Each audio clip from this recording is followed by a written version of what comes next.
Day of the Gaza Tribunal. Welcome everyone, and today the main topic is complicity, international system, resistance, and solidarity. We will be discussing this in length, and at the end of the day, we will make a conclusion. As a first, we will start with opening statements of conscience. And Mr. Tamim Al-Barghouti will be speaking to us. Tamim, do you hear us?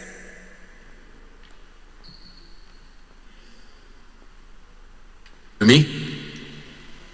Good. Mr. Tamim, you can start. The time is yours. Thank you very much.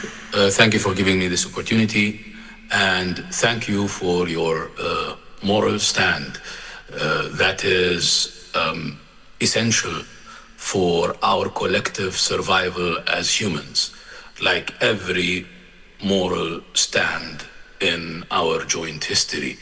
People who speak truth to power are the very engine of our survival.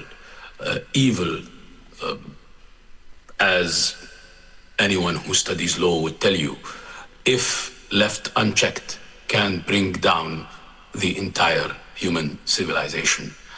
And while one should avoid simplistic dichotomies of good and evil, there are moments in human history where such dichotomies present themselves and are undeniable. What has happened in Palestine and what has been happening for the past 77 years is simply an act of armed robbery and an act of apartheid and discrimination. Discriminating among human beings based on elements that they did not choose. On how they were born, where they were born, the color of their skin,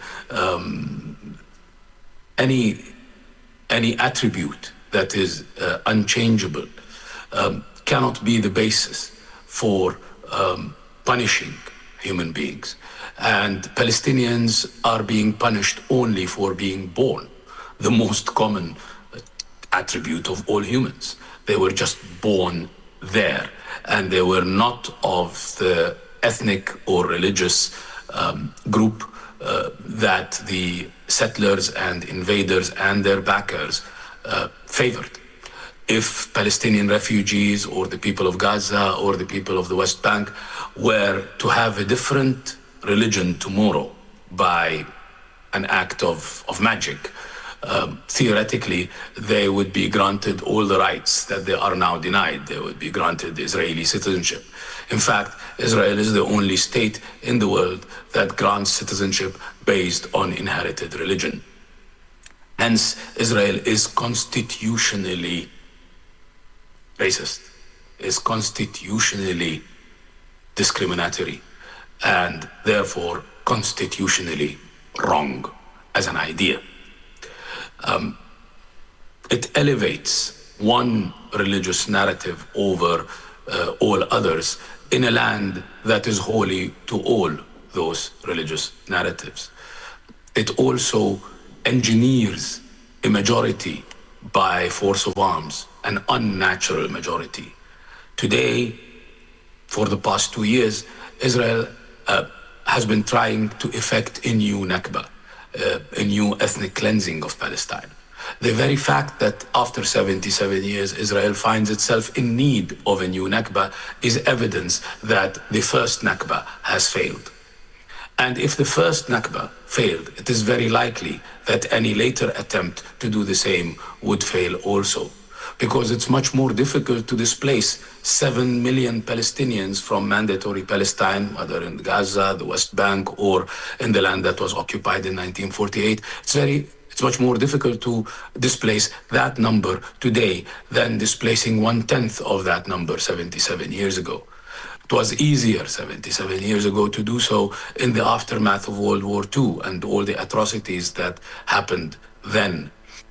And it was easier to displace them to countries that at the time were in all but name British and French colonies with smaller populations, weaker governments, and a situation of regional flux. So the displacement, the transfer, the ethnic cleansing the genocide today has failed and will fail. The Palestinian people have endured extreme pain, unprecedented in the history of this conflict. Yet they have not been defeated. The people coming back to the ruins of their homes to pitch their tents on them were more in number than the people who were forced to leave their ruined homes 77 years ago. And that scene in and by itself speaks to the entire world that the project of displacing and replacing the people of Palestine with foreign settlers, that act of armed robbery has failed and will continue to fail. The violence that we have been experiencing is just, in my view, a historical reaction to the realization that the project of occupying Palestine, of creating this entity, this foreign entity in Palestine, has failed and has no future. And the more people realize this and try to find ways that save human lives of every faith, to bring this atrocity to an end, the better for everyone.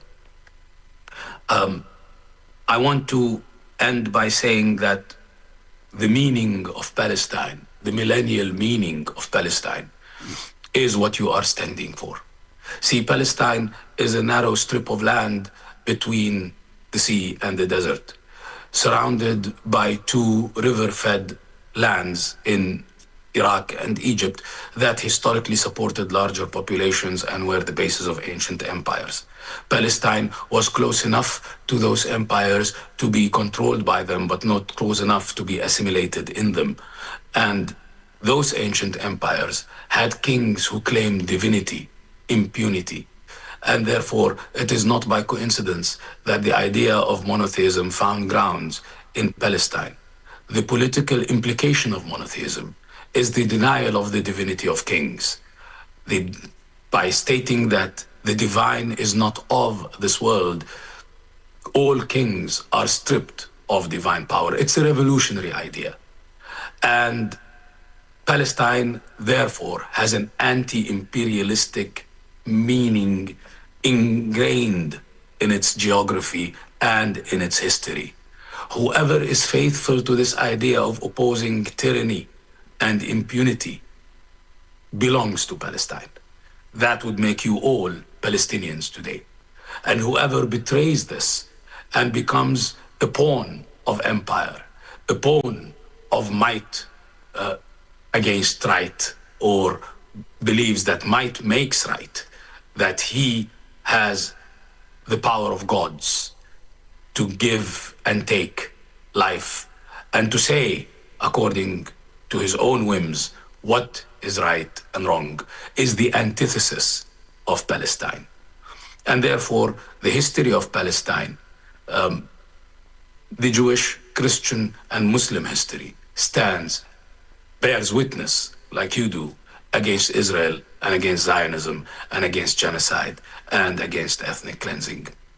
When the people of Palestine decided to, when some of the people of Palestine decided to attribute divinity to a human, he was not an emperor. He was the rebel against the emperor. His throne was the cross. His crown was made of thorns. The crown of thorns is now worn by the people of Palestine. Palestine being their cross, but also their throne. And this pain is the sign of their victory. Thank you very much.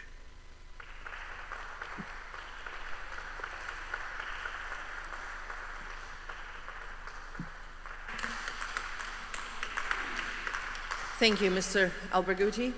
And now we will be hearing Mr. Tiago Avila in his statement of conscience. Mr. Avila, do you hear me? Yes, I hear you very well. Can you hear me? Good. We can hear you too. Good morning one more time, and the time is yours. Thank you so much. Good morning to all of the participants of the Gaza Tribunal. This is a very, very important initiative. I'm sending you my kind regards here from the Global South. I'm in Brazil right now with my baby daughter, and we are here after we were part of the Global Sumut Flotilla. I'm a member of the steering committee. You have also another member of our steering committee at the event who speak today, Yasmin Ajar.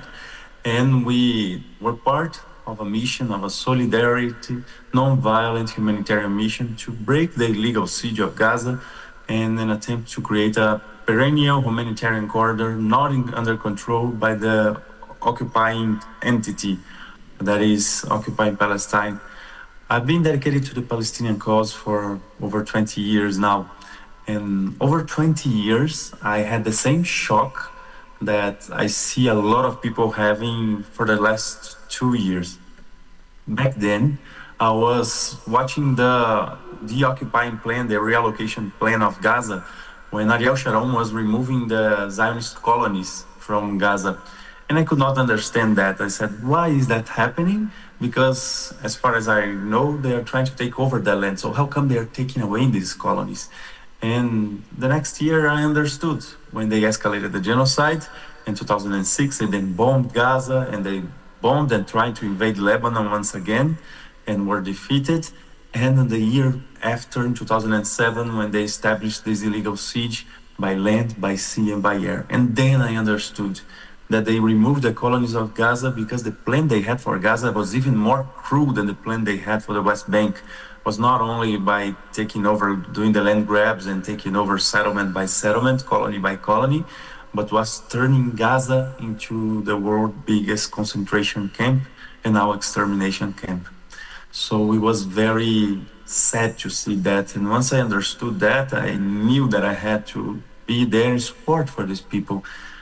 I was not that aware at the beginning, 20 years ago, of how was the inside, how was the mentality, the mindset, how was the understanding of the Palestinian people of the resistance.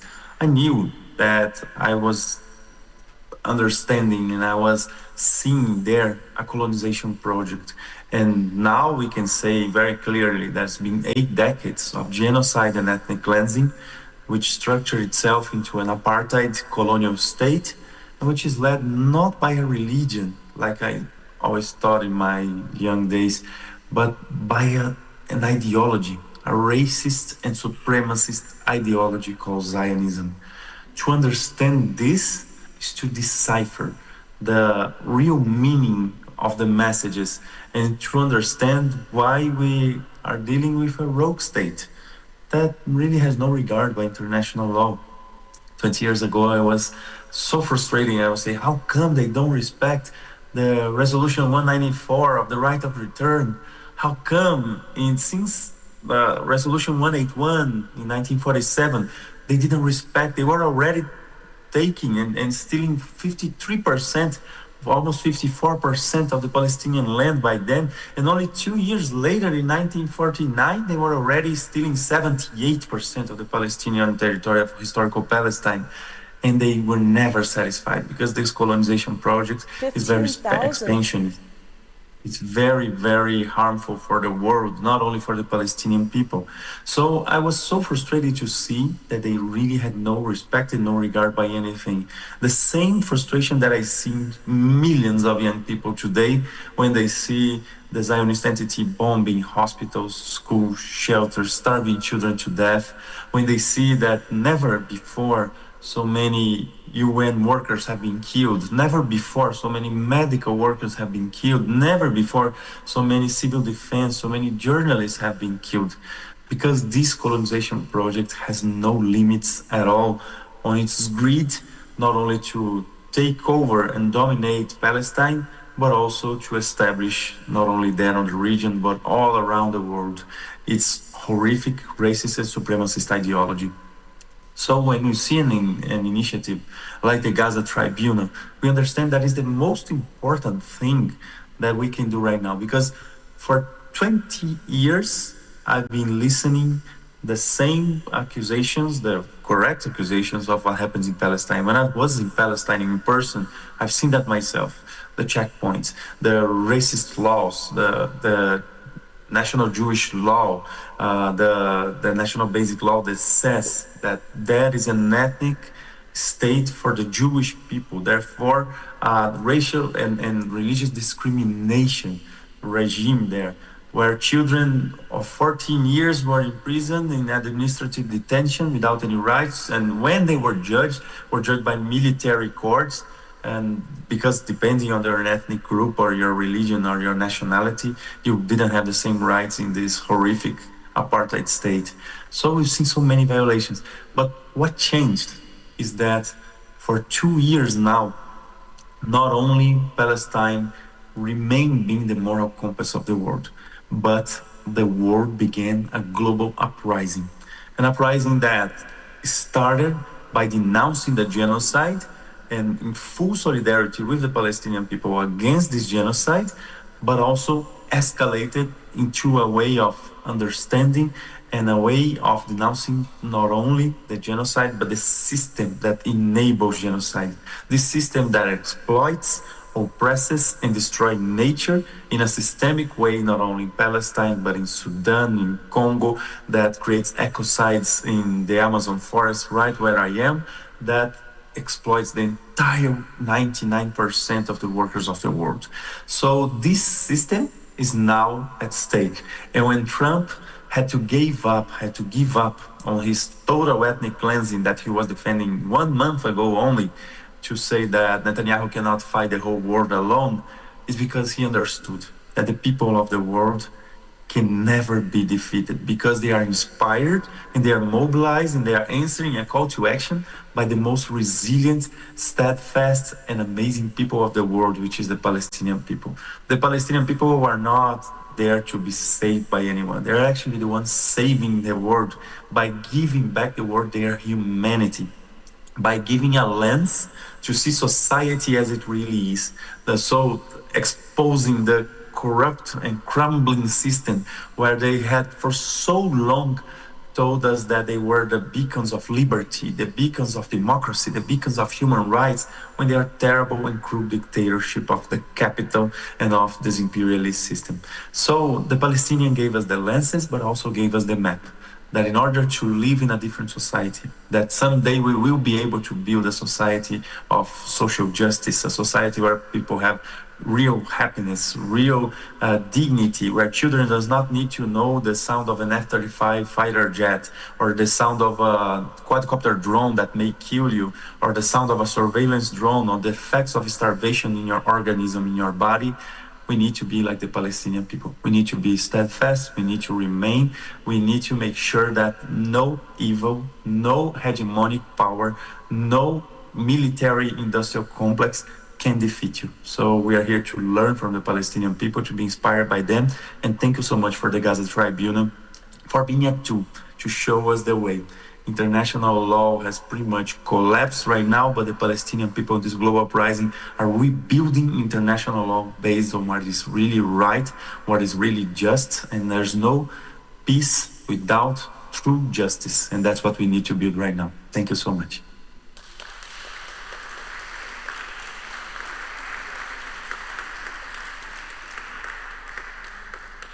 Thank you, Mr. Avila. Thank you for your conscious statement of conscience. We will continue now with the first topic this morning, media, states, university, and corporate complicity. And the first speaker for this morning is Ms. Katie Halper.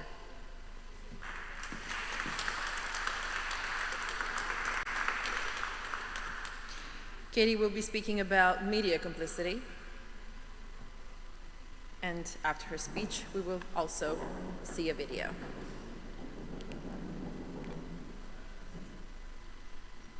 "15,000 Palestinians have been killed in Israeli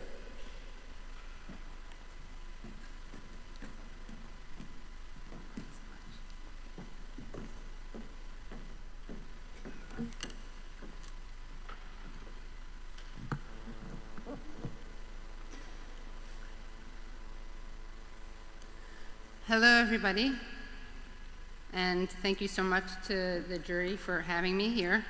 My name is Katie Helper. I'm a journalist, filmmaker, and the host of YouTube shows, podcasts, and a radio show. And I'm here to speak in my capacity as an analyst of Western corporate media. I'm also here as someone who personally experienced Western corporate media censorship and cancellation. In 2020, while working as a co-host of Hill TV's show Rising, I prepared a daily monologue in which I argued that Israel was an apartheid state. The producers refused to air my segment, and when I urged them to do so, they responded by letting me go from a show I had been on for over 2 years. That was 5 years ago. In the last 2 years since October 7th, American media coverage of the war on Gaza has not only remained biased, but, along with Western corporate media, I will argue, has been complicit in genocide. Western corporate media's complicity is so pervasive and in some cases quantifiable. It often uses passive voice and non-attribution in headlines to describe Israel's killing of Palestinians. It uses emotive language to describe the deaths of Israelis. In November 2023, the New York Times sent a memo to its reporters telling them not to use the words genocide, ethnic cleansing, or occupied territory. It even cautioned against the use of refugee camp. In late October and early November, CNN emailed its reporters to, quote, remind our audiences of the immediate cause of this current conflict, namely the Hamas attack and mass murder and kidnap of Israeli civilians. It also said, Hamas representatives are engaging in inflammatory rhetoric and propaganda. Most of it has been said many times before and is not newsworthy. We should be careful not to give it a platform. Because of time limits, I will focus in particular on the way Western corporate media manufactured consent for genocide through its selective and dishonest coverage of rape and sexual assault, which didn't merely misrepresent reality, but inverted it in order to dehumanize Palestinians. The corporate Western media spread the lie that Hamas engaged in mass systematic campaign of rape and sexual assault on October 7th. This same media ignored the documented mass systematic campaign of rape and sexual assault engaged in by Israel against Palestinians. Through its rape coverage, Western media parrots Israeli lies, which are then parroted by Western politicians. This lie was based in large part on a New York Times piece called Screams Without Words: How Hamas Weaponized Sexual Violence on October 7th. It reported that a New York Times investigation, quote, uncovered new details showing a pattern of rape, mutilation, and extreme brutality against women in the attacks on Israel. But the article was so shoddy that the editors canceled the podcast episode they had planned to do on it when New York Times staff rebelled. The family of one of the subjects of the piece didn't just push back on the journalist's claims that their relative had been raped, but said he had misrepresented himself. Every single witness who came forward has been discredited. On CNN, Dana Bash spent an entire segment asking Congresswoman Pramila Jayapal to condemn Hamas's rape of Israeli women. I'm going to actually show a clip of this because I think it perfectly captures how Western media uses atrocity propaganda to justify actual propagandas. Please play the video. 15,000 Palestinians have been killed in Israeli airstrikes, 3/4 of whom are women and children. And it's horrible, but you don't see Israeli soldiers raping well, Dana, I think women. we're not... Okay, so just to reiterate what happened there, Pramila Jayapal, after having been asked to condemn Hamas rape several times during an interview with Dana Bash, did condemn Hamas's alleged rape. Of course, the word alleged was not used. But then Pramila Jayapal had the gall to encourage Dana Bash to show some bias and talk about the outrages committed against Palestinians and mentioned the death of 15,000 civilians. And Dana Bash's response was, and it's horrible, but you don't see Israeli soldiers raping Palestinian women. And this is a quintessential example of how atrocity propaganda is being used to launder and justify actual atrocities. It brings up the rape to downplay Israel's actions. It implies that Israelis are enlightened and evolved humans who do not and would not engage in sexual violence.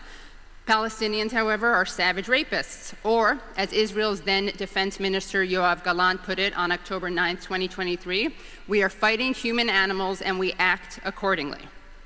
The Israeli government, Israeli media, Western corporate media, and Western politicians engage in a mutually reinforcing feedback loop of propaganda. For example, Hillary Clinton, Facebook CEO Sheryl Sandberg, and a group of scholars joined together to speak about the use of sexual violence as a weapon of war, invoking Hamas as an example. Sheryl Sandberg made a documentary on this. During the vice presidential debate, Kamala Harris used the rape hoax, much like Bashhead, to justify Israel's actions, saying, on October 7th, women were horribly raped, and so absolutely, I said then and I say now, Israel has a right to defend itself. And while this mass campaign of rape was concocted to rally hate, media and political elites ignored the actual rape perpetuated by Israelis against Palestinians. And I also want to acknowledge Sahar Francis for her excellent presentation yesterday, where she actually relayed the testimony of raped and sexually abused and tortured Palestinians, and this testimony is utterly absent from Western media's coverage. I will focus on one instance of sexual violence in which Israeli soldiers literally, and excuse my language here, but gang raped a Palestinian prisoner on video at the notorious Stay Teman detention facility in the Negev desert. And unlike the alleged Hamas rapes, this was also documented. The systematic sexual abuse of Palestinians by Israelis has been documented by human rights organizations and, as we'll see, Israeli society and video. So in this video, we see a prisoner dragged behind the soldier's shields. But it was so obvious that he was sexually assaulted that the Israeli media reported it as such. He was then hospitalized, by the way, and unable to walk. When Israeli police detained some of the alleged rapists, Israelis rioted, not against the rape or the rapist, but against the arrest of the rapists in protests that have been dubbed right to rape protests. These protests were attended by members of the government. Nobody denied it. A member of the Knesset even said that, quote, inserting sticks into people's rectums was, quote unquote, legitimate. There's video of a rabbi blessing a rapist, and one of the rapists became a star and celebrity. And yet neither Kamala Harris nor Dana Bash mentioned this. The New York Times did cover this incident very briefly in an article called Israeli Military Prosecutor Charges 5 Reservists with Abuse of Detainees. And you can obviously contrast that language with the extremely inflammatory language used in the headline about the screams without words, the Hamas rape. Okay, the article read, at one point, one of the soldiers stabbed him with a sharp object, causing a tear in his rectal wall. This did not appear until the 7th paragraph, and there was no use of the word rape or sexual violence. So the US media and Western media and US political elites are still talking about the rape that didn't happen, yet have been silent on a campaign of sexual violence that has been recorded. In fact, we have a UNN report that says that rape is being used as a method of war by Israel. We have also documentation by B'Tselem and countless Palestinian human rights organizations. B'Tselem wrote that prisoners are subject to repeated use of sexual violence by soldiers or prison guards. Western corporate media has abandoned journalistic principles and practice to win public support for the Gaza genocide. Human rights lawyer Craig McIver directs us to the historical precedents for holding Western media responsible for their role. The Universal Declaration of Human Rights guarantees, quote, the right to freedom of opinion and expression. This right includes freedom to hold opinions without interference and to seek, receive, and impart information and ideas through any media, regardless of frontiers. But the same document warns, nothing in this declaration may be interpreted as implying for any state, group, or person any right to engage in any activity or to perform any act aimed at the destruction of any of the rights and freedoms set forth herein. The United Nations Convention on the Prevention and Crime of Genocide doesn't merely make genocide punishable, but also public incitement to commit genocide and complicity in genocide. Even before the founding of the United Nations Convention on the Prevention and crime of genocide, the Nuremberg trial found newspaper publisher Julius Streicher guilty of incitement to genocide. One of the things, by the way, his newspaper pushed was the idea that Jewish men were violating German women's bodies, interestingly enough. Decades later, the International Criminal Tribunal for Rwanda convicted 3 media figures of incitement to genocide. As scurrilous as the conduct of the Western corporate press has been over the last 2 years, we have had a shining example of what journalism can look like in the work and voices of Palestinian journalists, over 200 of whom have been killed for doing their work in these last 2 years. The targeted murdering of Palestinian colleagues makes Western corporate journalists complicit in these crimes all the worse. So I urge the jury to hold the media accountable for their complicity in genocide. Thank you very much.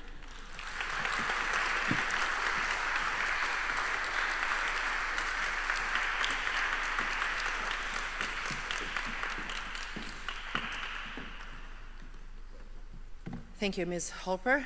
And now I'm inviting Ms. Maura Finkelstein to speak about university complicity.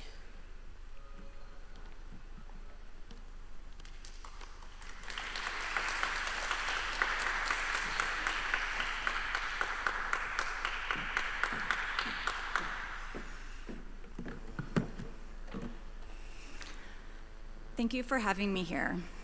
My name is Maura Finkelstein, and until May 2024, I was a tenured professor of anthropology at Muhlenberg College in Allentown, Pennsylvania. I'm here in my capacity as an expert in university complicity and genocide, and in the 10 minutes I have, I will show how colleges and universities in the United States have actively supported Israel's US-backed genocide in Gaza through 3 features of university complicity. First, university investments. Second, university partnerships, and third, university silencing of dissent. Before I begin, I note that my testimony is drawn from the US context, which is probably the worst context, where my expertise lies. However, I would argue that across the world, every institution that hasn't expressly divested from Israel clearly condemned the genocide and scholasticide and unequivocally supported students, faculty, and staff who are supporting Palestinian liberation is complicit in this genocide. The jury should also be aware that this work of silencing speech and action in support of Palestinian liberation and in opposition to this genocide is part of a much larger and longer assault on our campuses because they offer a space of solidarity, radical possibility, organizing, and community care despite and because of the university's evolution towards corporate and authoritarian structures. It's against this backdrop that we have watched the last 2 years of violent repression unfold. Feature 1, university investments. Most colleges and universities are not transparent about their economic partnerships.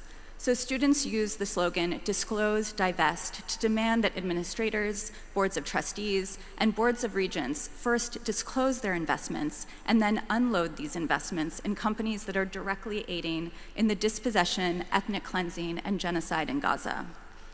Acknowledging the general refusal of university administrators to disclose, a vast majority of American colleges and universities, on one hand, directly support genocide through investments in Israel and weapons manufacturers, and, on the other, indirectly support genocide through investments in companies as revealed in Special Rapporteur Francesca Albanese's report, From Economy of Occupation to Economy of Genocide. So this includes Google and Amazon, which provide technological services for Israel's military, Airbnb, which allows for rental listings in illegal Israeli settlements in the West Bank, and Caterpillar, whose equipment Israel's military uses to destroy homes and crush Palestinians and their allies. We must also take into account philanthropic support. US universities depend on corporate funding and billionaire donors, which result in stakeholders who have the power to determine the educational policy and ideological brand of these institutions, as well as where these institutions invest their funds. And we've seen that many of these are explicitly Zionist. Feature 2, university partnerships. Colleges and universities in the US consistently partner with those in Israel to build and cement ties through study abroad and student exchange programs. As Maya Wynn's research has revealed, these are all institutions that serve the State of Israel's project of apartheid, occupation, and settler colonial genocide.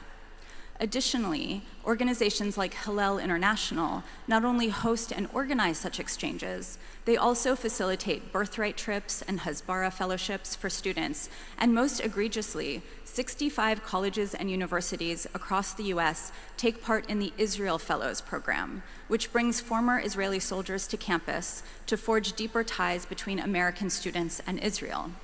These fellows also aid in the harassment, surveillance, and intimidation of Palestinian and anti-Zionist students, faculty, and staff. Of further concern are research collaborations.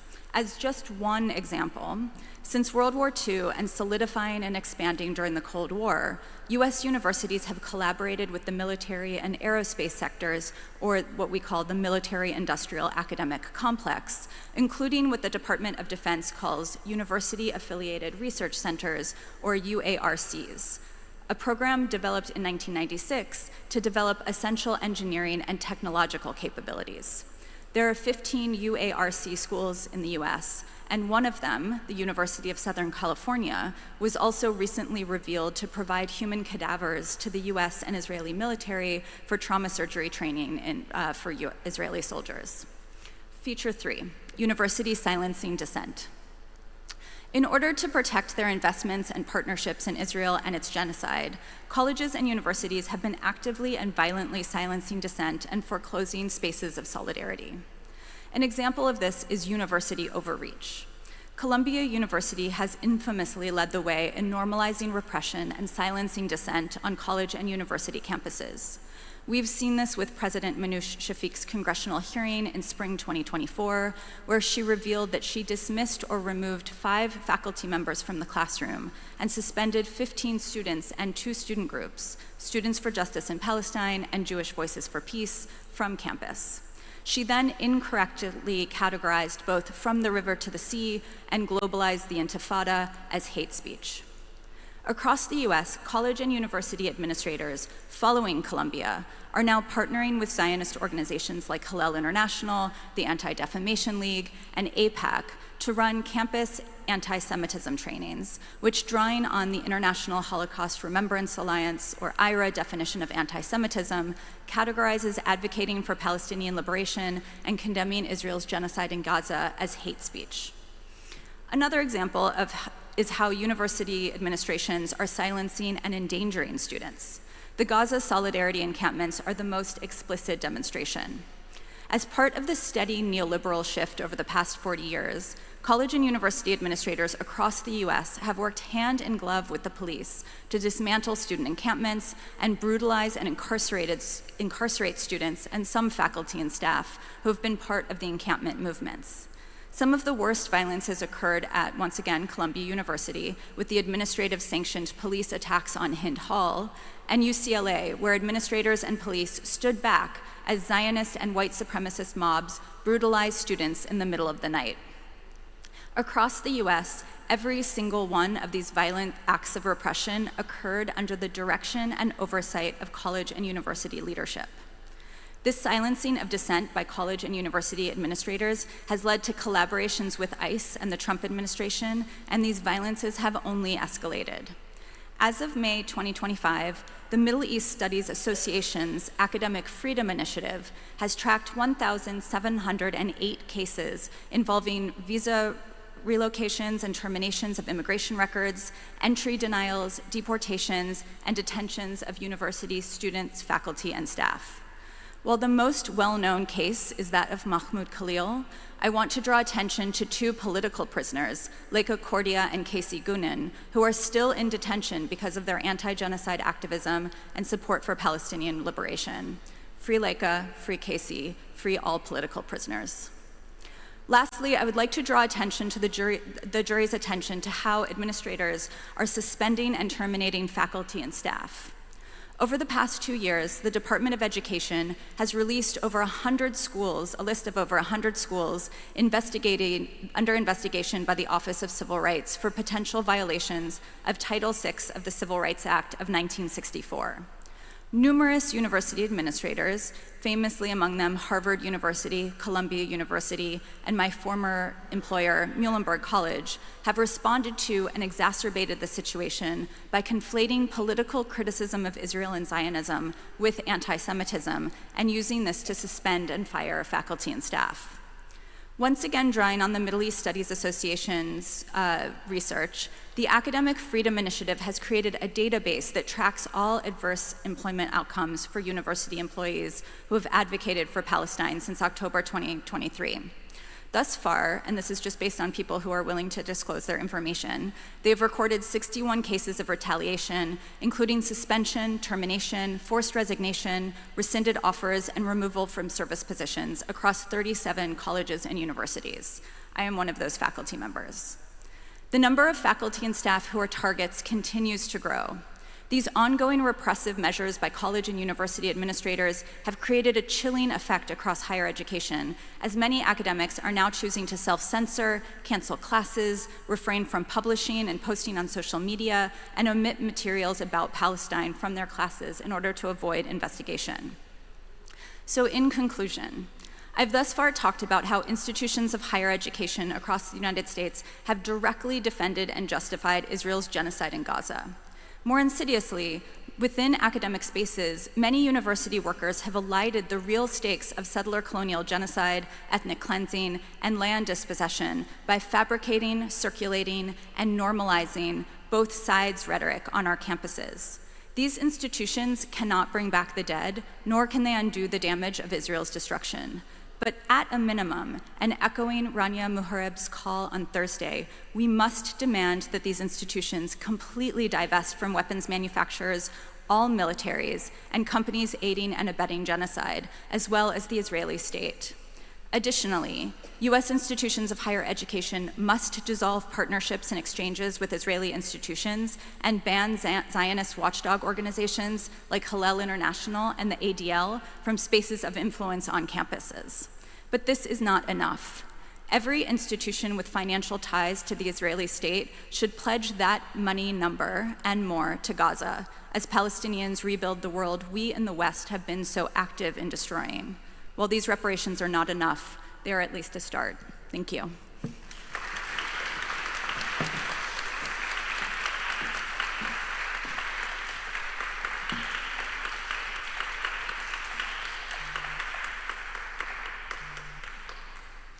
Thank you, Ms. Maura Finkelstein. And we will proceed with the next topic. That will be a government complicity. And we will be watching a video from a witness, Lily Greenberg.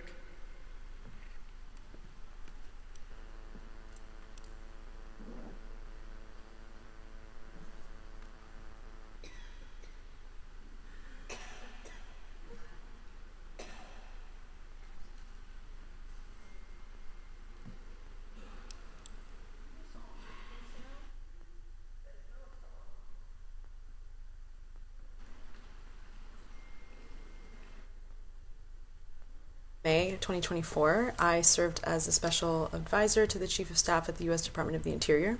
I was a political appointee in the Biden administration. My name is Lily Greenberg Call. I'm honored to be here with you all today virtually. I wish I could be there in person. Thank you for allowing me to speak today, members of the Tribunal, distinguished observers, and fellow witnesses. Again, it's an honor to be here with you and to be a part of this important process. My name is Lily Greenberg Call. Until May 2024, I served as a special advisor to the Chief of Staff at the U.S. Department of the Interior. I was a political appointee in the Biden administration. I'm here to testify to the complicity of the United States government in what the world now recognizes as the genocide of the Palestinian people in Gaza. I speak in my personal capacity as a Jewish American, as a former government official, and as a human being who decided that I could no longer be a part of an administration that was enabling mass death. I joined the Biden administration in January 2023 after working on the campaigns. I am a part of a generation of young public servants who believed that we were restoring moral leadership after the first Trump administration. And my work at the Department of Interior focused on climate, environmental policy, and protecting our natural resources. Although I was not in a national security agency, I witnessed through internal communications, appointee briefings, interagency coordination, and my interactions with senior White House officials how the administration responded to events following October 7th, 2023. And I also witnessed the internal environment of fear, censorship, and moral paralysis that defined the administration's position towards Israel's assault on Gaza. My testimony draws from those experiences, from communications among colleagues, and from the public record that is now overwhelmingly demonstrates U.S. knowledge of and participation in Israel's genocidal campaign. After the attack on October 7, 2023, which killed 1,200 Israelis and took hostages, there was widespread grief throughout the administration. And I will add that that attack was something that hit me personally and my community very hard. I grew up in a very close and tight-knit Jewish community with friends and family in the United States and in Israel, and many people I know lost family members and loved ones on October 7th. The grief that I felt and that everyone felt after that was legitimate and deeply felt. And that grief was recognized very clearly by my colleagues in the administration. But almost immediately, it felt like grief was replaced with a directive for total political alignment with the Israeli government, regardless of its actions. There was an almost immediate cloud that kind of came over everyone working in government. Colleagues who had been in service much longer than me compared it to post 9/11, and some even to the Vietnam era, where it felt like they could not express any disagreement with U.S. policy. Especially as an appointee, I served at the pleasure of the president. So those of us who were political appointees, I think, felt even more pressure to echo the president's public statements that emphasize Israel's right to defend itself, omit any acknowledgement of international law or civilian protection. And when internal questions arose about proportionality, aid access, or the scope of military support, they were met with silence or reprimand. To me, this was the beginning, at least in the post-October 7th landscape, of the United States' active complicity in the genocide, the deliberate decision to subordinate moral, legal, and humanitarian obligations in favor of political loyalty.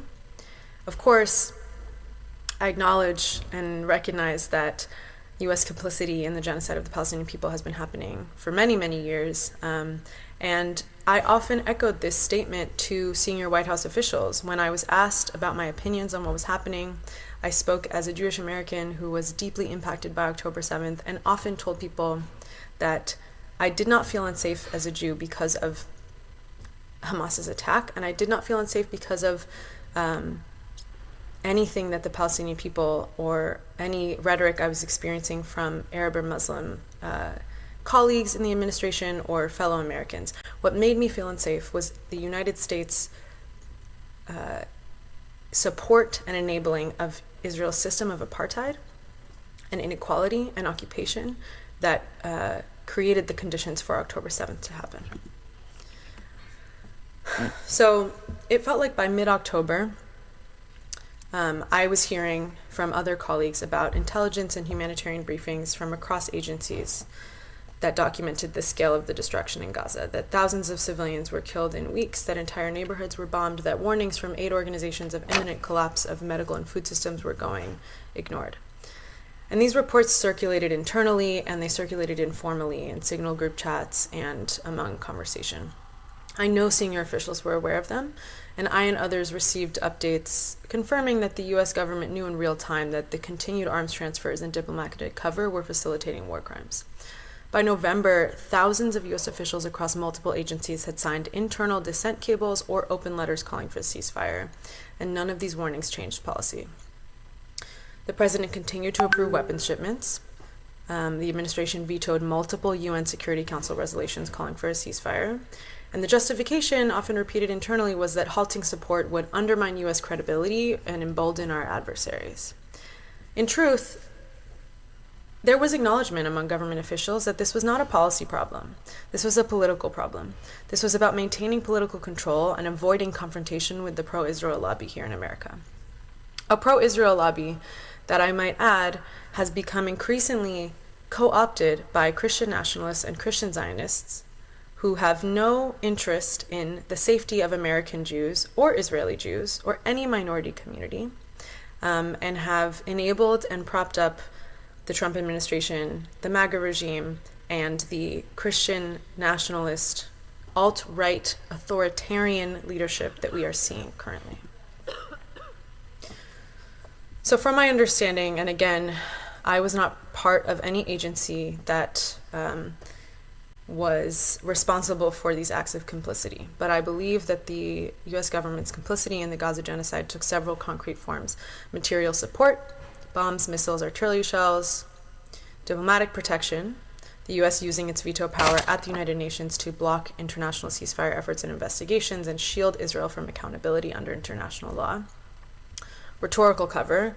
Senior officials consistently repeated Israel's false narratives, calling hospitals terrorist command centers or claiming that there were no credible alternative to military operations, which we knew was false, and especially displayed by the November 2023 deal that brought back many, many more hostages than any military operation.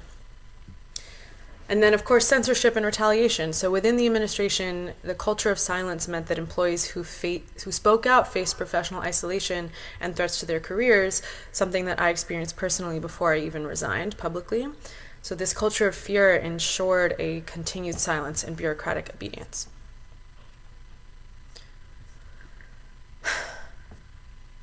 Inside my department, many people spoke about Gaza. It was not spoken about publicly, but privately, this dominated conversations among staff. I knew people, both inside my department and across government, were grieving and horrified and desperate for guidance. Sometimes within my agency, we were told that foreign policy is not our lane, to which I was very frustrated because this administration, the Biden administration, had made a concrete effort to hire appointees who were younger and more diverse than ever before. And I know that many of my Muslim and Arab colleagues expressed their frustration to senior officials, especially when their families were telling them that they should resign, that the administration was complicit in genocide and committing war crimes. And this sentiment was often expressed to senior White House leadership of, why did you hire us if you're not interested in what we actually have to bring to the table and what our communities have to say? I observed colleagues from across the administration express a quiet despair. They knew that what Israel was doing in Gaza was morally indefensible. They knew that it was terrible not just for Palestinians, but for Israelis as well, and also for Americans to be associated with and known as the enablers of these crimes. Senior officials in defense and military agencies knew that the US supplied weapons were being used in civilian areas and indiscriminate bombings of civilian areas. And so in December, when the International Court of Justice began considering South Africa's genocide case against Israel, the internal reaction in the administration was one of contempt, not reflection. It was mocked as political theater, and no one really questioned at a high level, I believe, what it meant for our own legal exposure. Ultimately, by early 2024, it became impossible for me to reconcile my service with my conscience.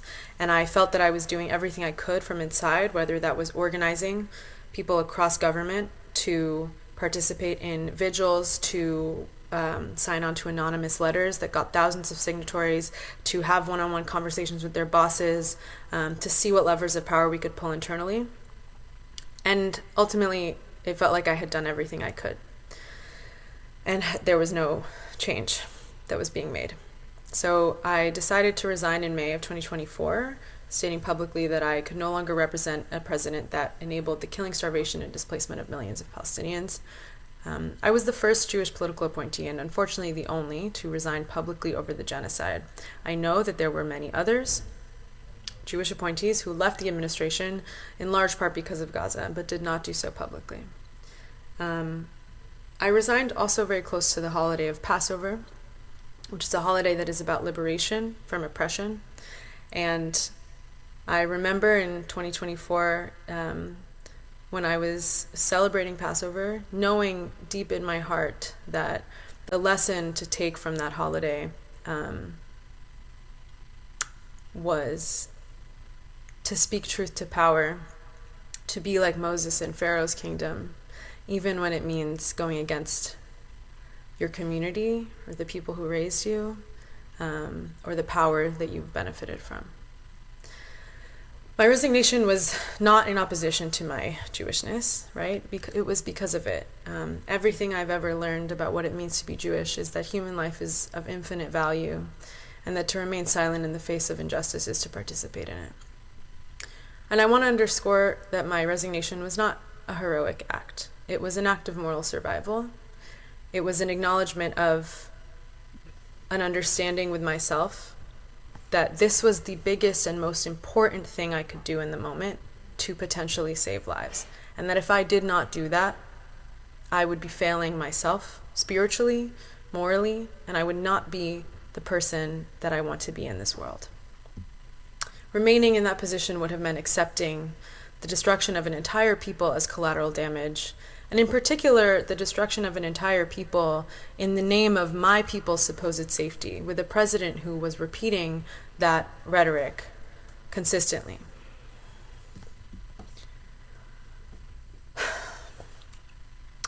By the end of 2024, the official record was that over 40,000 Palestinians have been killed in Gaza, and I am certain, and we know, that the real number is much, much more. Independent investigations have confirmed that Israel deliberately targeted civilian infrastructure, hospitals, schools, aid convoys. Famine has spread as Israel blocked fuel and food. Tent camps in Rafah were bombed, and all of this was done with U.S. weapons funded by U.S. taxpayers and defended by U.S. diplomats. The administration could not claim ignorance. Every major humanitarian organization warned of the unfolding genocide. And yet the president continued to say Israel was acting within the bounds of international law, while also, regardless of international law, Israel was explicitly breaking the U.S.'s own laws, the Leahy laws, about military aid. This was not mere negligence, it was a conscious political choice. And I know why this happens, in part because of my own experience with the Israel lobby in the United States. Decades of unconditional military aid, political lobbying, and the normalization of Palestinian dehumanization in our politics. Lobbying groups like AIPAC and CUFI, Christians United for Israel, exert enormous influence on U.S. policy, shaping foreign aid and the boundaries of public speech, and elected officials often fear being labeled anti-Semitic if they even question Israeli actions or bring up conditioning aid, while Palestinians and their allies are criminalized for demanding freedom. This structural corruption makes accountability nearly impossible.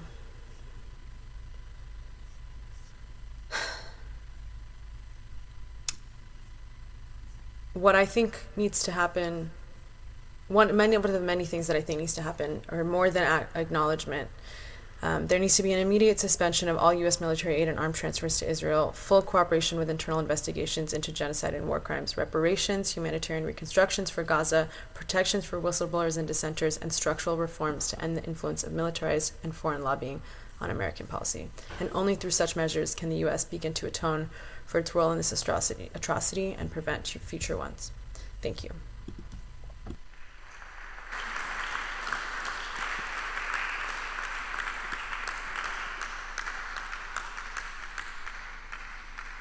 Thank you, Lily. That was Lily Greenberg, a witness.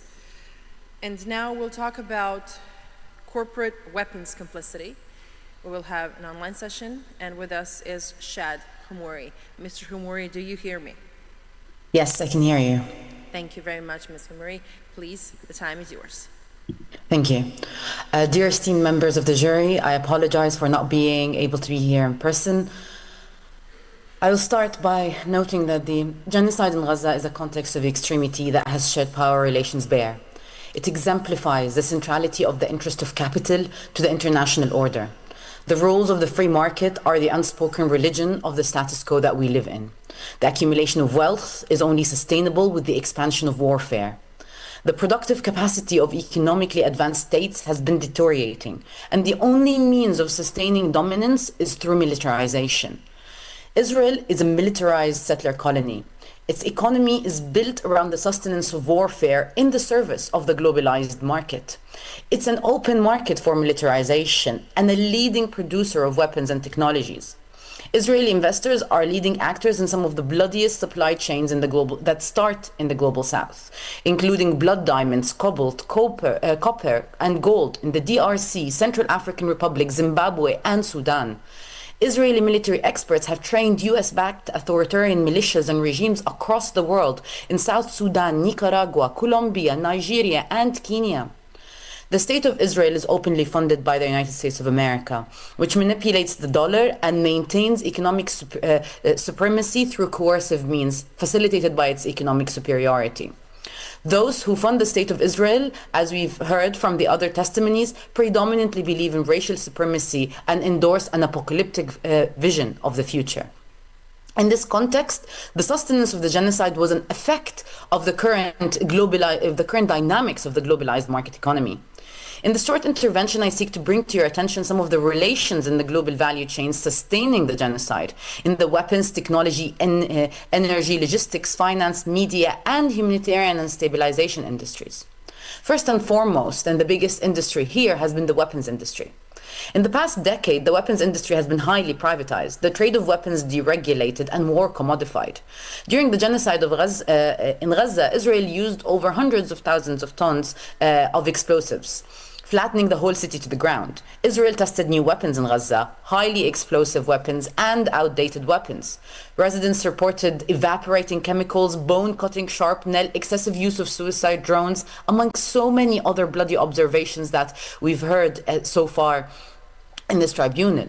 Israel used the most advanced technology available to mankind in order to destroy on purpose one of the most densely populated areas on Earth. It collected intelligence with the support of the leading states in this field, including the United Kingdom, from where I speak to you now. In this regard, the states of the United States of America, the United Kingdom, Germany, Italy, France, Australia, India, Romania, and the Netherlands, among others, openly traded weapons with Israel in violation of their obligations under international law. The steady flow of weapons import is paralleled with the flow of export. Many states, such as the UAE and Saudi Arabia, heavily purchase weapons from Israel, financing its military industry and facilitating its war effort. The genocide offered an apt marketing and testing opportunity for the Israeli military corporation, as we saw in multiple affairs this year. For example, the system has benefited from increased exports and extensively expanded its marketing.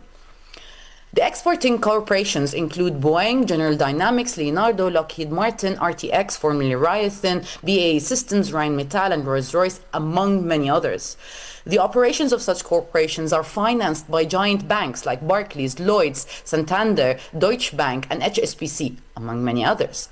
Many of the leading universities of the world, as we heard, and pension funds hold considerable investments in these corporations. Aside from the rapid demand on rockets, bombs, and warplanes, Israel has also purchased guns and rifles designated for settlers and attack dogs from 4 Wind K9 in the Netherlands to brutalize prisoners of war, among many other uses. Aerial bombardment is a symbol of an unequal battleground. Technologically advanced states can deploy weapons from the sky with minimal risk to their own personnel. A proportion of the warplanes dropping bombs on Palestine, Lebanon, Syria, Iran, and Yemen are supplied through the NATO F-35 program. Activists have sought to challenge the role of the UK and the Netherlands in the supply of warplane components to Israel, but these efforts were completely met with political reluctance, where NATO obligations were prioritized over international legal obligations. Logistic services were provided by corporations all across the world. Most recently, evidence demonstrates extensive services provided by the Indian corporation Tata. The jet fuel used to power these warplanes is transported via a long supply chain where the American corporation Valerio plays a significant role. The supply chain of crude oil that can be refined for this purpose spans across the US, Azerbaijan, Angola, Nigeria, and Brazil. Meanwhile, in the technology industry, technologies which facilitate the collection and storage of data are powerful tools of control. Israel is a leading actor in the global surveillance and cybersecurity industry. It is notorious for its use of physical surveillance technologies and spyware to further entrench its control over the Palestinian people. Such technologies are further monetized in the global market, facilitating control by other repressive regimes. And as it obsessively collected endless amounts of data about the Palestinians, Israel needed cloud storage. In 2021, Israel signed a deal with Amazon and Google in what's known as Project Nimbus to provide cloud storage space. Similarly, Microsoft provides software services to Israel as well as cloud storage to facilitate its management of the Palestinian population. Israel's assertion of control through the use of technology gained a new dimension during the ongoing genocide with the use of artificial intelligence, notably used for the creation of kill lists with the well-known program Lavender. The US-based corporation Palantir has heavily profited from the supply of AI services to the US, leveraging thereby its marketing opportunity to attract clients such as the NHS in the UK. While discussion regarding the use of AI in warfare has been ongoing for years, this is one of the first cases where it's been used on such a mass scale. It's estimated that Lavender guided the murder of tens of thousands of Palestinians. Meanwhile, in the energy industry, energy has a very different role in the supply chain, and it is in some part incentivizing the genocide and facilitating its sustenance. States have the duty to undertake measures within their capacity to end the genocide as clearly established thus far. However, states like Turkey maintain the supply of energy through the BTC pipeline in collaboration with SOCAR and BP, among others. Meanwhile, when we look at the incentivization of genocide, Gaza is the last Palestinian city by the sea. As you all very much well know, so many Palestinians have never even seen the sea, and only those who live in Gaza are the last ones who are capable of seeing the last part of our heritage across the Mediterranean Sea. Thereby, it poses a threat and a limitation to Israel's energy aspirations, as well as its trade aspirations. Israel's gas fields are not safe in a war zone. At the start of the genocide, Israel assured its prospective investors, including BP and ENI, that they are in safe hands. Similarly, strong evidence has been presented against Chevron for its unlawful exploitation of Palestinian resources. Of course, the seizure of Gaza would mean opening the potential of exploiting its untapped gas fields, which exist off its shores. On the logistics industry's level, energy and weapons are transferred to Israel with the help of shipping companies like Maersk and Zim.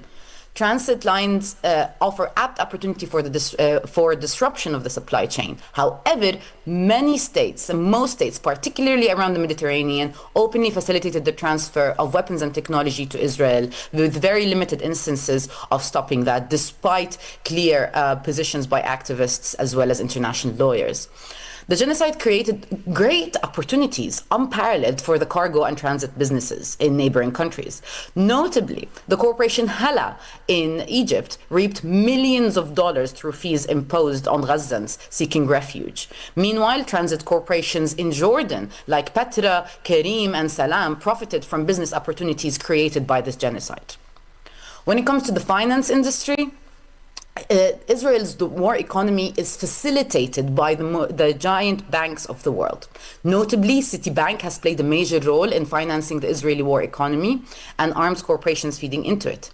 Meanwhile, and most egregiously, the Central Bank of Ireland facilitated transactions surrounding Israel bonds, openly marketed as tools to fund the Israeli war efforts. Ireland recently transferred the processing of these bonds to Luxembourg, which hasn't responded to letters and objections by international lawyers as to its complicity in a genocide through the facilitating of the prospectus for Israeli bonds. As noted previously, media as well has played an important role in facilitating and maintaining its genocide. And at the end of the day, these are corporations that themselves are complicit in the selling of the narrative that doesn't speak truth to profit. Last but not least, and most importantly at this juncture that we speak in, is the day after.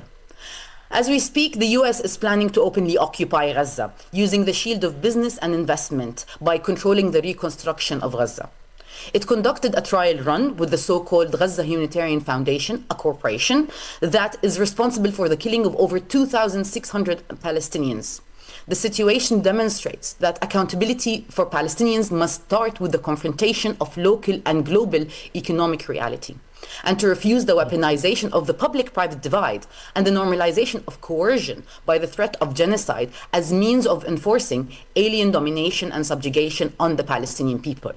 We are indeed at the most dangerous juncture where business and investment will take hold in a manner of an indirect occupation. And this, of course, has been and is supported by the precedents of the Iraq war and the likes. And indeed, it seems that the US has recycled its plan for economic domination in Iraq and even forgot some of the details by hiring Tony Blair, again recycling him for this purpose. Thank you very much for taking the time to look at this very short and brief illustration of how this war economy has looked like. Indeed, this can be a subject of discussion for hours, and indeed it is quite important to note that the liberation of Palestine also requires a rethinking of the international legal system, a move towards a people's international law that enshrines the new international economic order and ways forward towards economic justice, where in a place where such extensive supply chains of greed and atrocity will not be tolerated. Thank you very much, and I'm happy to answer any further questions.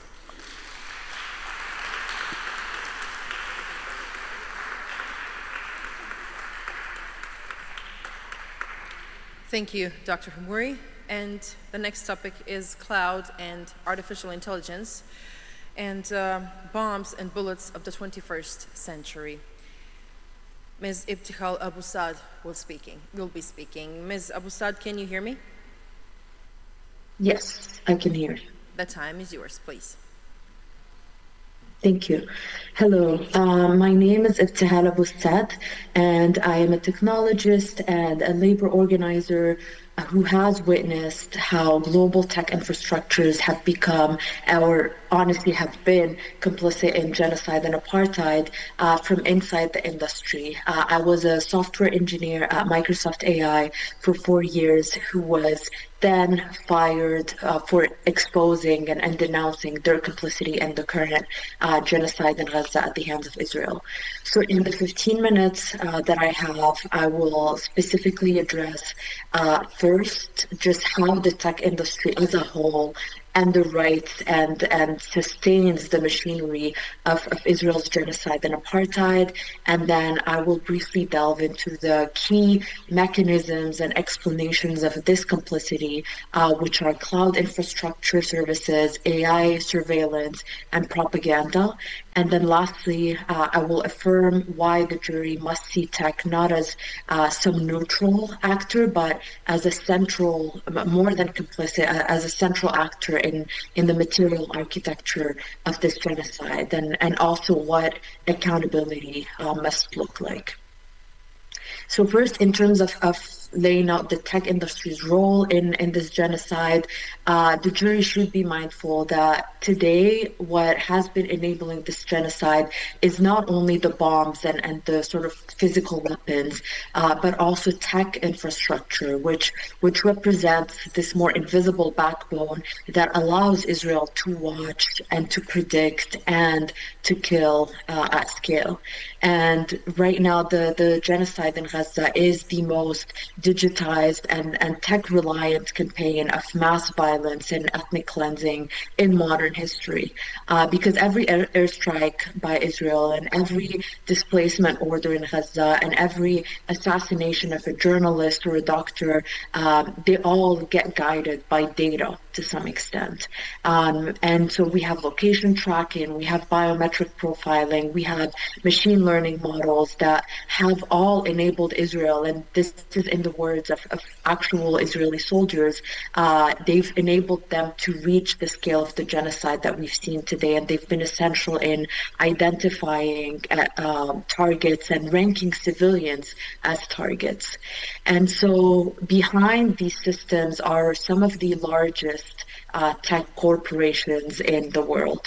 So whether they're cloud providers, whether they're surveillance firms, whether they provide networking and semiconductors, and even data analytics companies. So all these different companies across the world have been supplying the computational capacity and the tools and the engineering talent and support engineers that make this algorithmic genocide possible. And I want to affirm to the jury that none of these complicity facts are speculative, because we have investigations from several outlets like The Guardian, Al Jazeera, Plus 972 Magazine, and even from independent technologists who have all documented the integration of commercial AI tools and cloud services into Israel's military apparatus. And this has been possible through billion-dollar contracts like Project Nimbus with Google and Amazon, and through corporate partnerships such as the one with Microsoft and OpenAI that provide AI infrastructure to the Israeli Defense Forces. And most recently, in her recent report, Francesca Albanese also built on this evidence and these investigations to describe how some of these private technology companies form part of what she calls an economy of genocide. And this report honestly just confirms what many technologists and what many Palestinian rights advocates have been warning us about for years from before the genocide, which is that tech has militarized itself and prioritized profit over people in maintaining the system of apartheid in Palestine. And so now we will just delve into a quick explanation of how these tech contracts do accelerate and power Israel's genocide in Gaza. So when we talk about the cloud infrastructure, the cloud is essentially the main piece here and the oxygen of modern genocide mechanisms, because it provides the servers and the data storage that allow for all the surveillance and all of the targeting by Israel. And so when these companies sell cloud capacity to like a military like the IDF, they're not just hosting its data, they're providing the compute power for genocide, because it is impossible for human soldiers to process such massive troves of data to be able to annihilate entire families and neighborhoods within seconds. And in Gaza, this infrastructure underpins Israel's automated targeting systems, such as Lavender, such as Where's Daddy, which was mentioned in the talk right before, which rely on machine learning models to essentially decide who lives and who dies, and to maximize human deaths without any necessary human supervision. And so these systems that are built on artificial intelligence, they've added nearly 40,000 Gazans to kill lists, again with no or minimal human oversight, and only within the span of the first year of this genocide, nearly 40,000. And so again, this automation would quite literally not be possible without these cloud storage capacity that are provided by Western tech giants. And so I ask that the jury recognize that these infrastructure, which is often marketed as neutral innovation, is now directly and willingly implicated in mass targeting and mass deaths. And the second mechanism here is surveillance. And so the Israeli state has long treated Palestinian populations as a testing ground for many control technologies, from facial recognition to drones to automated checkpoints. And so what we have now is companies like Palantir that supply software to militaries and to police departments around the world are included in Israel in providing these abilities for data analysis and target selection. We have Intel and NVIDIA, which provide the processors that power all these AI systems, like the hardware. We have Cisco, we have Elbit Systems, many others that build the networking and sensor technologies that feed into these systems. And as mentioned before, Microsoft and OpenAI provide some AI models, but the most dangerous ones right now are speech-to-text models that allow Israel to spy on Palestinians' phone calls and synthesize them to generate target lists and maximize civilian damage. And so all these AI tools that are being refined on Palestinians against their will, they later get marketed globally as battle tested, and they get exported to regimes and police forces around the world and essentially extend the cycle of oppression. And the third and final mechanism of tech complicity is propaganda, which is the digital warfare of narrative, of censorship of Palestinian voices, and of misinformation. And so we've been seeing that as Gaza burns, algorithms on these social media platforms continue to bury the truth of its burning. And so we have companies like Meta, Google, TikTok, and X, which have repeatedly been censoring Gazan voices and Palestinian voices under the guise of safety and under the guise of community standards. And they've removed accounts of journalists, of aid workers, of survivors at the height of the genocide. And meanwhile, these same platforms have amplified Israeli military propaganda, which is Hasbara, and spread and verified claims and AI-generated fabrications that are being used to justify mass killing and manufacture consent for genocide. And I would like to emphasize that this is not accidental. It's from direct, intentional algorithmic bias because Western political pressure and long-standing partnerships between these tech firms and state agencies and their counterterrorism frameworks are at play here as well. And even like Meta's oversight board, like itself, found that its systems disproportionately suppress content that is in Arabic, for example, while allowing anti-Palestinian hate to circulate a lot more freely. And so we are seeing a digital mirror of the same apartheid that is on the ground in Palestine for nearly 8 decades now. And where one people's humanity and story is amplified while the other is erased with algorithms. And so I would like to plead for the jury to recognize that these tech companies' role in spreading Israeli propaganda is not just peripheral, and that it is also, despite not being physical, it is also an active weapon that sustains the moral immunity of those who profit from genocide, and that suppresses the voices of truth and reporting in Gaza. And in terms of efforts that have been done to resist this complicity, the jury should also be aware that this system persists not because people inside of tech are unaware, but because people that speak out are silenced, like myself and 10 other Microsoft employees in just this year who have been fired for just denouncing its complicity in genocide and apartheid. So workers across many tech companies have tried to expose and oppose these ties and face the same retaliation and censorship. And publicly, these companies, they present our firings as policy enforcements, but in reality, these are just warnings that dissent against Zionism and against complicity in genocide will cost you your career in tech. And so this internal repression, in a way, mirrors the external repression that we mentioned, because the industry enforces silence from within so that it can sustain that propaganda-led violence from outside. And so I ask the jury to recognize that genocide today again, is not only physical, but it is also digital. And so therefore, accountability must also be digital.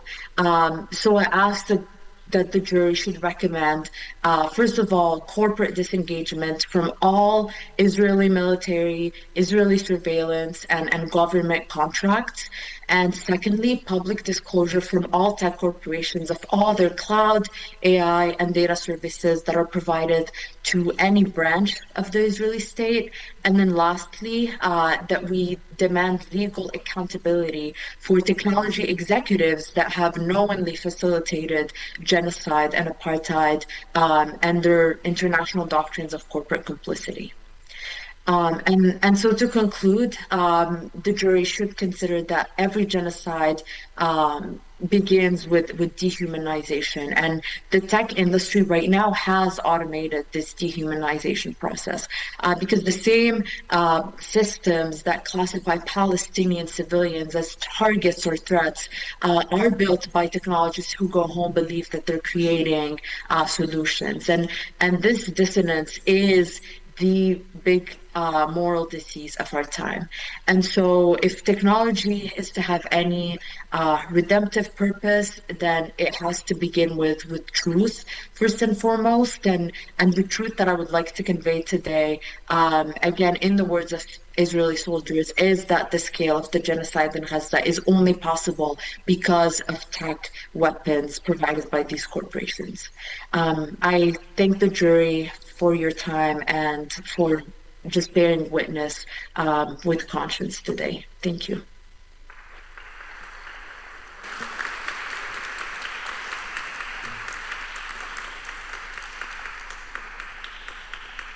Thank you, Ms. Abusad. And now we will talk about Western civilizations and complicity.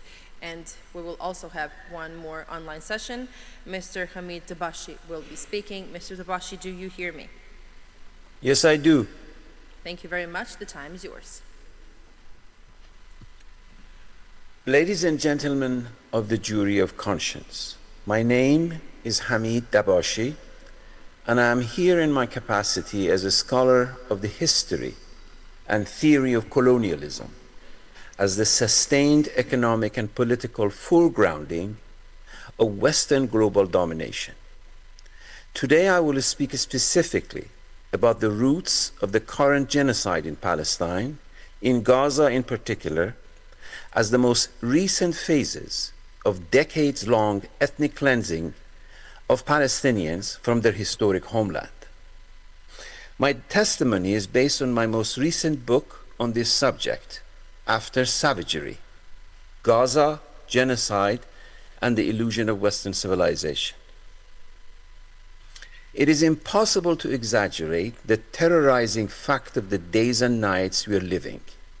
The political and military might of the entire Western world that thought and sold itself as the crowning achievement of our humanity has aided and abetted the mass murder of tens of thousands of innocent Palestinians.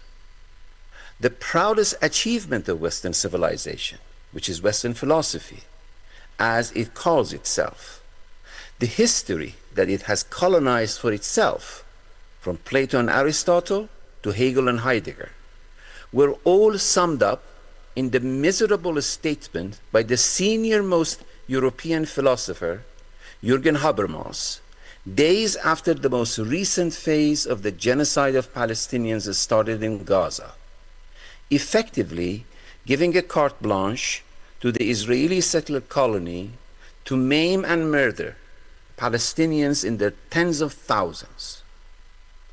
We, the people of the world, especially in the global south, but extending to the non-white immigrant, exilic, and refugee communities in the north, are categorically outside the racist apartheid mind of the Western philosophical system. We are the wretched of this earth. That deeply and irretrievably tribal epistemic system that calls itself the West is exclusive to white Europeans as an ideological construct and does not allow others around the world, entry into that system, nor should we wish to enter that system. For that racist epistemic system must be morally, imaginatively, and politically dismantled. We in Asia, Africa, Latin America are a metaphysical menace to Western philosophy, and we are easily physically eliminated, as Palestinians have over the last 2 years, and indeed over the last century.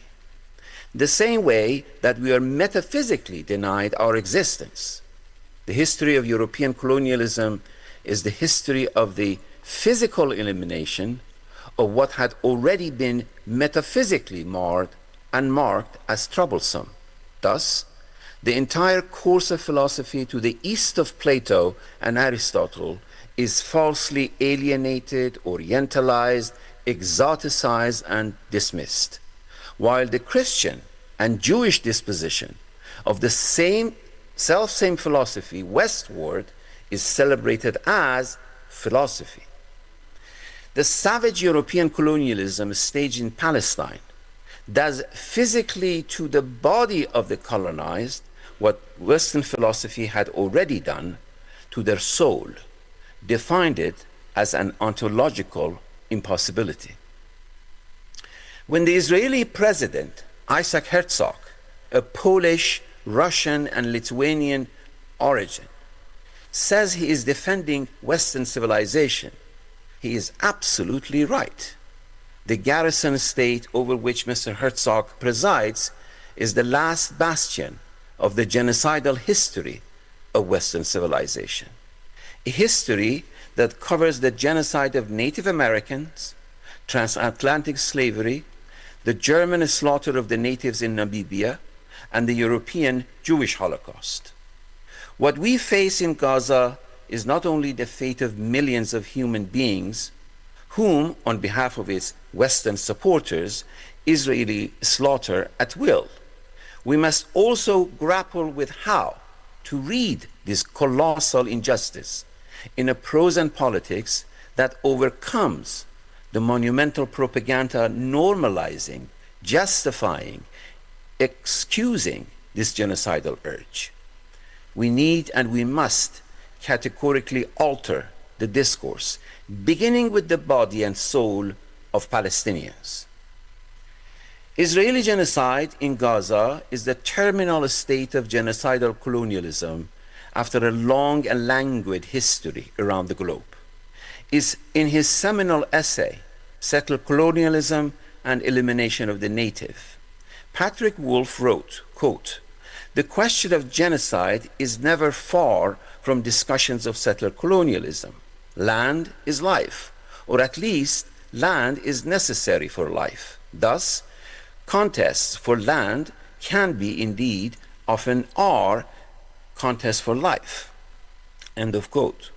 On behalf of its Western alliance, not allies, Israel has intentionally committed crimes against humanity to transform the Palestinian National Liberation Movement into a, quote, humanitarian crisis.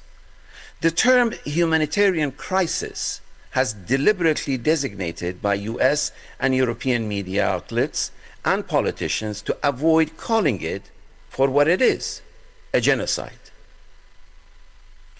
The connective thread between Israel and the murderous mirage of the West are outlets like the New York Times and in the US and the BBC in UK, as representative of the entire landscape of corporate, liberal and reactionary, and state-sponsored media.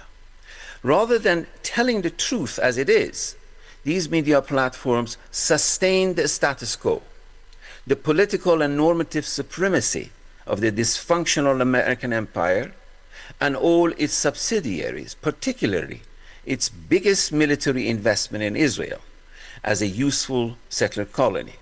The result is not fake news.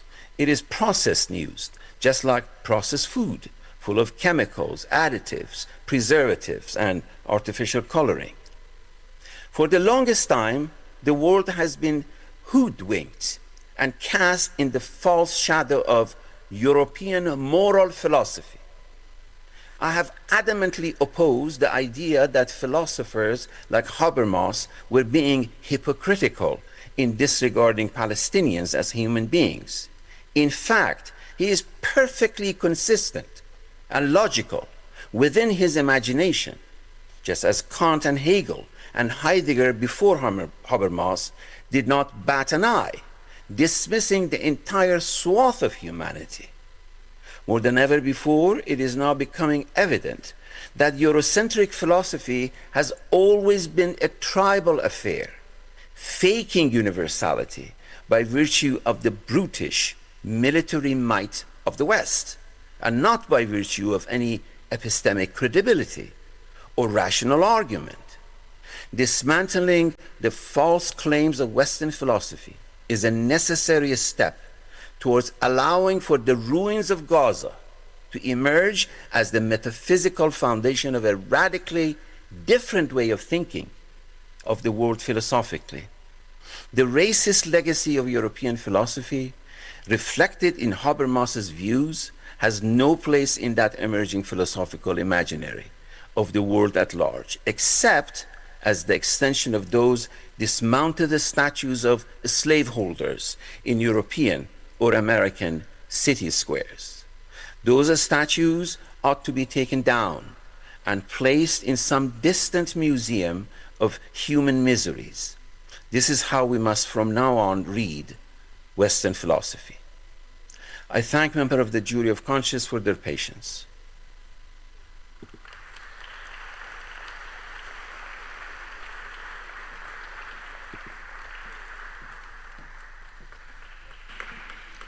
Thank you, Mr. Zavashi. And now we will be watching witness eye testimonies. And the first one is about targeting of the journalists.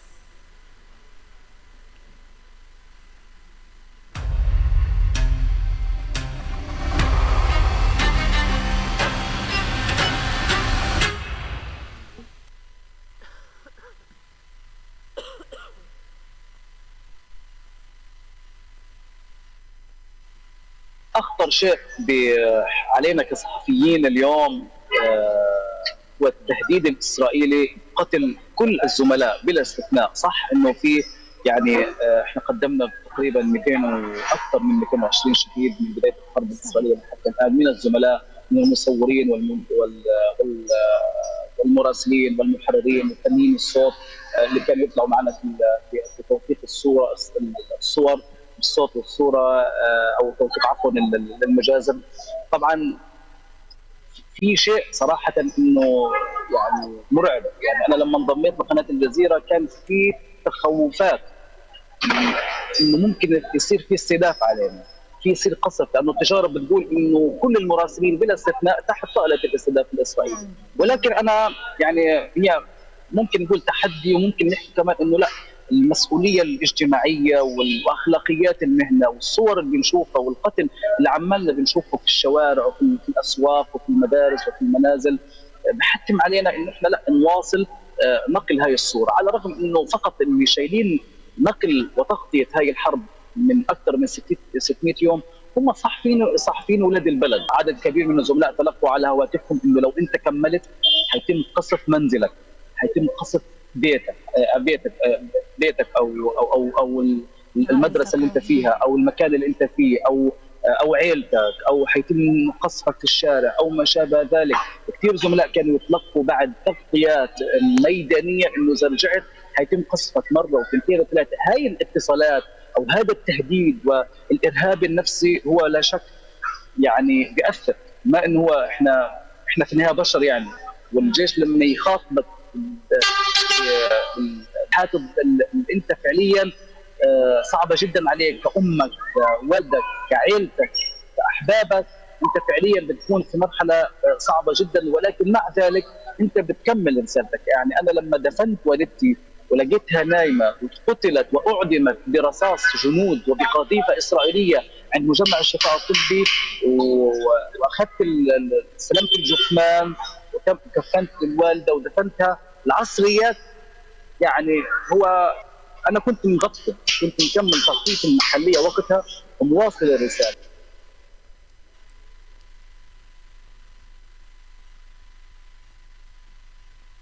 لا سيما يعني إذا بدنا نحكي عن الصحفيين بدنا نحكي عن الصحفي هيثم عبد الواحد والصحفي نضال الوحيدة الذين أخذوا قسريا منذ يوم 7 أكتوبر بينما كانوا يقوموا بعملهم الصحفي داخل حدود قطاع غزة.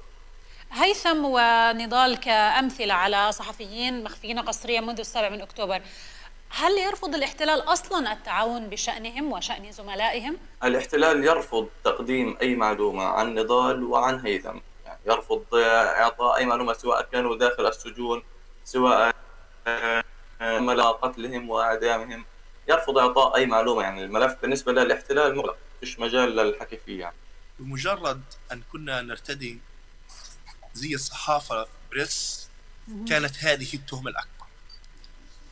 أن ترتدي زيك الصحفي وأن تذيع خبر المجزرة وأن توثقه كان تشبيها بأنك استشهادي. أن تنتقل إلى مكان المجزرة في الساعة 2 مساء ليلا وأن توثق هذه المجزرة ومن ثم أن تنتقل، كنت يعني لم أتخيل بأنني على قيد الحياة حتى هذه اللحظات بعد ذلك المشهد. يعني أستيقظ في الساعة 2 على أصوات الانفجارات متتالية، أذهب أصور مجزرة في أحد مراكز بيت حانوت، في أحد مراكز الشمال، مراكز الإيواء، أنتقل لأعتلي ما يزيد عن 15 طابقا من البرج، لكن ليس برجا، ليس مبنى، بل أصعد على أعمدة الكهرباء، وربما أصعد تينة الإنترنت في أحد مراكز اللواء، أعتليها يعني متسلقا. لماذا يفعل الصحفيون الفلسطينيون ذلك؟ لماذا يتكبدون كل هذا العناء وكل هذه المخاطرة؟ حرصا على نقل هذه الجرائم. العائلات ترى أملها بنا، كل المواطنين في ظل غياب الصحفيين والمؤسسات الدولية، كل العائلات كان أملها بنا. يعني نحن نذبح ولا صوت لنا، نحن نقتل ولا أحد يسمعنا ولا أحد يرانا، كل صورة كان لها مقابل. نحن دفعنا أجسادنا وروحنا ودفعنا كل شيء مقابل هذه الصورة أن تصل للعالم أجمع بأننا شعب يعيش تحت احتلال منذ 70 عاما وما يزيد. الاحتلال لم يبدأ منذ 7 أكتوبر، المجازر لم تبدأ منذ 7 أكتوبر. كنا يعني نحرص على نقل عدم إنسانية جيش الاحتلال.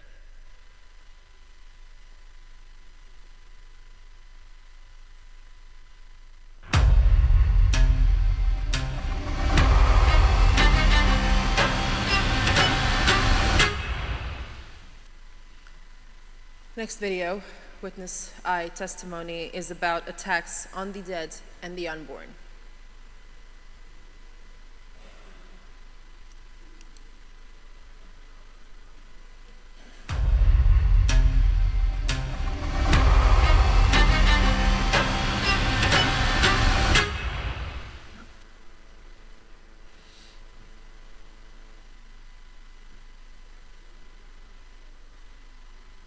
الاحتلال حتى الذين دفناهم في مقبرة البطش، طفلي عبيدة، زوجتي دعاء، ومعهم عشرات بل مئات بل آلاف الشهداء.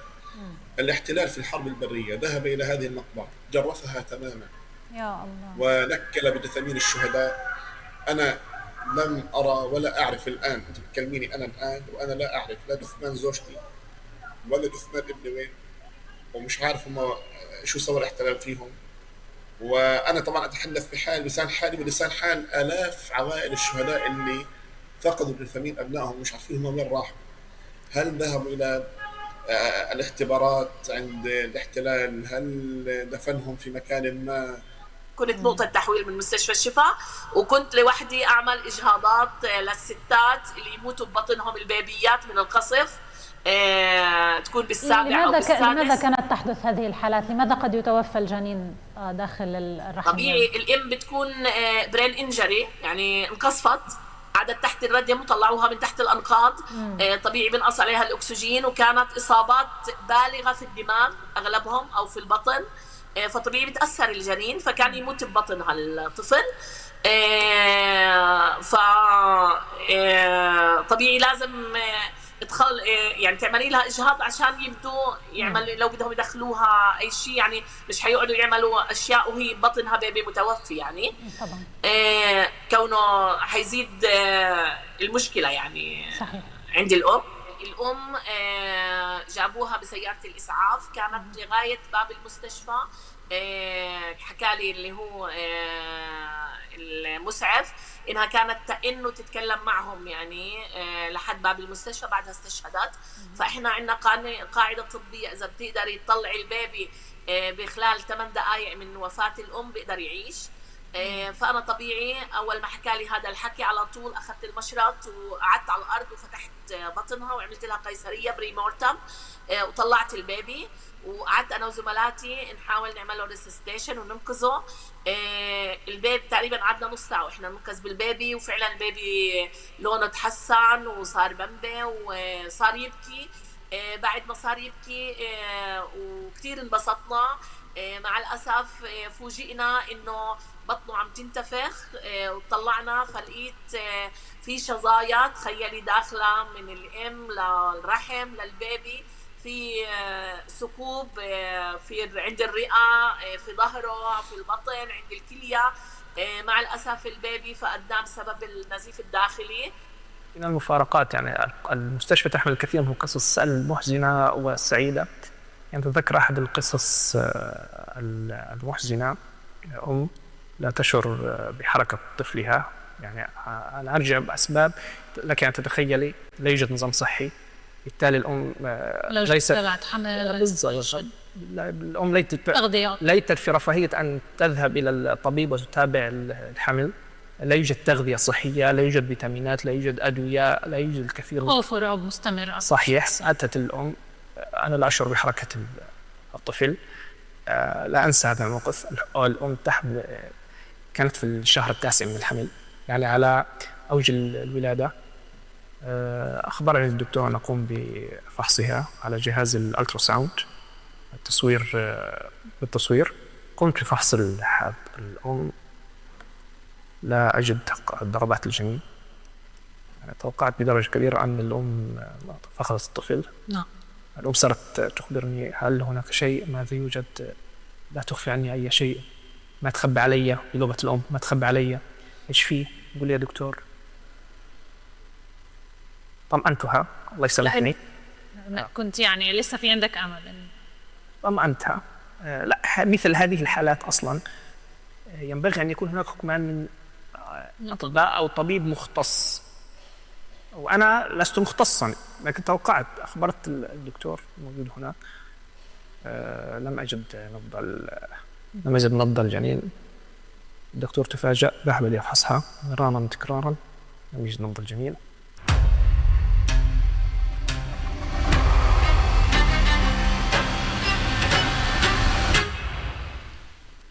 After everything that we have heard so far, it's time to open a session for questions and answers. Members of the jury, good morning. And yes, if you have questions, go on. Yes, I would like to say, as an ex-journalist, that the responsibility, that the complicity of the Western media should not be termed complicity, but responsibility. Because no war can be done without the preparation of an opinion. And nobody is going to kill its neighbor or, unless he's persuaded by the publicity media that the neighbor is a dangerous animal who wants to kill him or to exterminate its civilization or its culture. And no war will be possible, no crime of the kind of what happens would be possible without the preparation of the opinion, because normal human being is not going to kill his neighbor without a very strong reason. So, of course, I think it's responsibility of the media, but not only of the journalists, because journalists who oppose that are expelled under other pretexts, of course. But we must know, for instance, in France, but I suppose it's the same all over, I heard it's the same all over, that the medias are totally owned. There is very few independent medias, very, very few. They are owned by big corporations, which are very near to the government. And we know that the French government, for instance, has been selling more weapons to Israel these 2 last years than it has since 10 years. So there is a lot of economic, as it was said, interest. And the media, which is not free, is reflecting this economic interest and has a responsibility to shape opinion which prepare the war and aggression. Thank you. Do we have questions? Yes, go on.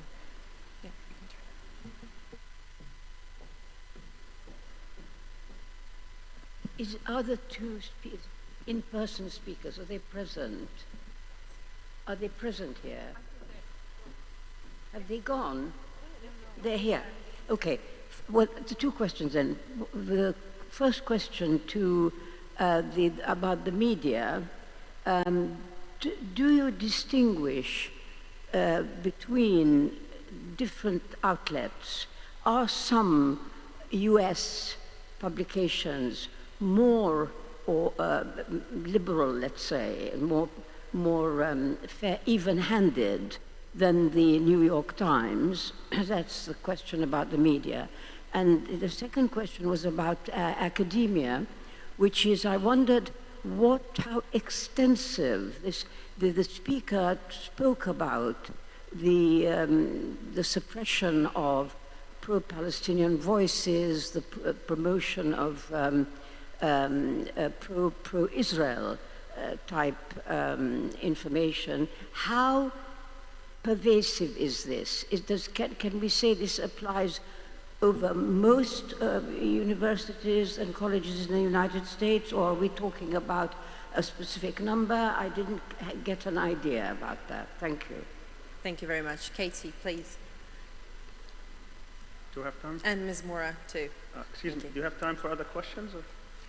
Yes, of course. As soon as we get the answers, you will get the time or chance to ask the question. Because these 2 also will be asked questions. It's okay.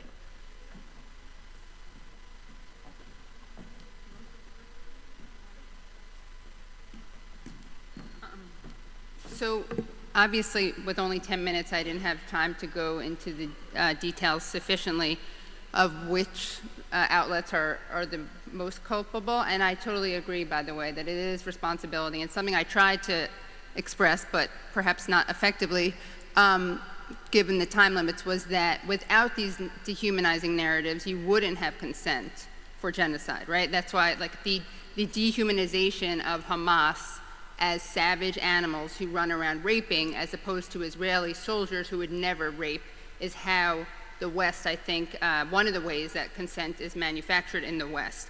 And I think the fact that they don't cover the actual documented rape is because that would contradict that narrative. In terms of which outlets are better, I mean, one of the things, there's actually a fascinating study that I'll link to in my document that looks at the way during the first 6 months of the coverage from the New York Times, LA Times, and Washington Post, there's a quantifiable analysis of the way those outlets downplayed crimes against Palestinians. Another thing is that the Sunday morning news shows is a very important source, and you can see that they have no Palestinian guests. Occasionally you will have articles that are more responsible. As I mentioned, the New York Times did finally talk about the sexual assault of a prisoner at State Teman, but as I also mentioned, didn't describe it as rape or sexual violence. So I think they all work hand in hand to create this kind of, complicity, responsibility. Really, like, they act as stenographers in many cases for the Israeli government, and then the American government cites that media to repeat those claims. I don't know if there's time, but I have 2 clips that are less than a minute each that shows exactly how Dana Bash at CNN makes the same point that Netanyahu makes. I don't know if you would like me to enter that in. They're prepared if you would. Okay. Could we play 1 and 2? Thank you. Be very useful. Thank you. What you just saw is 2024 in Los Angeles. Oh, sorry. Harkening Can you back pause to that the 1 second? I'm sorry. 1930s in I Europe. have to introduce I do this. I'm not so say sorry. that lightly. So one of fear among the Jews- narratives that we've seen perpetuated by the media, and I actually was going to talk about this, but I didn't have time, is the claim that anti-Zionism is anti-Semitism. And one of the ways this was communicated was through the representation, the presentation of the encampments, the student protests and the encampments, as anti-Semitic, as violent, as vitriolic. And if you look at the actual, and I made a video about this I can link to, if you look at the actual encampments, the student encampments, there was violence, there was racism, there was vitriolic speech, but it was on the part of the pro-Israel protesters. And you saw people using the N-word, you saw protesters, pro-Israel protesters, impersonating a black woman by making monkey sounds. You saw people spitting. There were rodents released. There were people attacked with planks of wood. Violence was perpetuated against the protesters, but the protesters were subjected to violence perpetuated by pro-Israel protesters, and the victims of violence were pro-Palestine violence. And the victimizers were both pro-Israel protesters and the police. And as you'll see here, these protests were framed as examples of anti-Semitism. And they totally ignored the fact that the real victims of violence were the pro-Palestine protesters. So here we're going to hear Dana Bash and Netanyahu make this very similar point, and you'll see how irresponsible it is. Mm-hmm. What you just saw is 2024 in Los Angeles, harkening back to the 1930s in Europe, and I do not say that lightly. The fear among Jews in this country is palpable right now. Okay, so that's Dana Bash talking about an LA student encampment, and next we have Benjamin Netanyahu speaking about the encampments. What's happening on America's college campuses is horrific. Anti-Semitic mobs have taken over leading universities. They call for the annihilation of Israel. They attack Jewish students. They attack Jewish faculty. This is reminiscent of what happened in German universities in the 1930s. So to clarify, there were some Jewish students and Jewish faculty who were attacked, but those Jewish faculty members and Jewish students were the ones protesting for Palestine, not the ones protesting in defense of Israel. And then you had an instance of a Jewish professor who had been a professor of Jewish studies who was trying to protect and call out a physical attack on a student, and she was herself thrown to the ground. This Jewish professor was thrown to the ground by the police for trying to stop physical attacks on students. So again, you have a total, and I say this as a Jewish person, I'm not the right type of Jew, right? And Dr. Finkelstein, you're not the right type of Jew, which is why she was fired and why I've been censored. And I want to be clear that, my treatment pales in comparison to the treatment of Palestinian Americans, and I won't even deign to mention the treatment of Palestinian journalists who, as we know, have been systematically targeted. And with the silence of Western media, which gives permission for their colleagues to be systematically targeted. I think we actually maybe need a word like journocide or mediacide to describe Israel's targeting of the media, because, of course, along with the targeting of healthcare workers, the targeting of media allows this perpetuation of atrocity propaganda. And the atrocity of killing these journalists is covered up because their media colleagues in the West do not talk about it. And of course, the atrocities committed by Israel against Palestinians are covered up because they cannot be covered by journalists. The fact that you would never know, ever know, from that and those sound bites, that Jews played a large role, and Jewish students played a large role in the encampments. And I'm not saying this to give ourselves credit. I'm saying this because that is a very inconvenient narrative that contradicts the claim that these were anti-Semitic protests. They don't tell you the fact that there were Shabbat dinners held at these encampments. There was a Passover Seder held at these encampments. And so every time the media engages in these tropes, they are spreading the lie that anti-Zionism is anti-Semitism, and that's another way to manufacture consent. And it also manufactures consent by vilifying the American representatives of Hamas. That's how they're framed, right? So like Hamas goes around raping people because they want to kill all Jews, according to the media, and then Hamas, and everyone can be Hamas, right? Because there's never any evidence of proof. And then the supporters of Palestinians are people who want to kill Jews, basically, and are Nazi-like. And that is so important that both Dana Bash and Netanyahu compared them to Nazis. Because what manufactures consent more than the idea that people who are in support of Palestine are Nazi-like? Okay, sorry if I went over.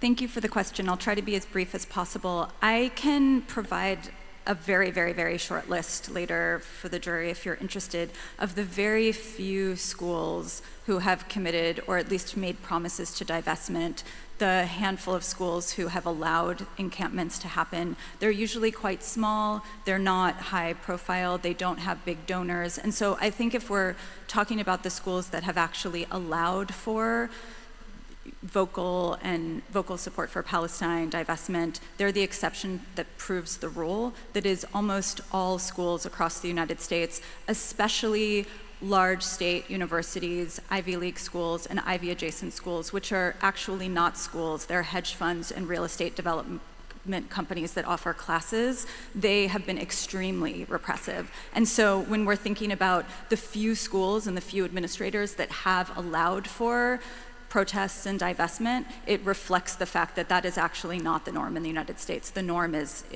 in complete repression, and these administrators are becoming more and more creative in obfuscating the actual crime of denouncing genocide to violating procedure, violating policy, and sort of hiding everything within secrecy. Many faculty, staff, and students who are accused of anti-Semitism, i.e. supporting Palestine and denouncing genocide, now have to sign NDAs before they can enter into any kind of adjudicated procedure, which means that we're not getting that data. But thank you for your question. I can provide more data if you'd like. Thank you, very helpful.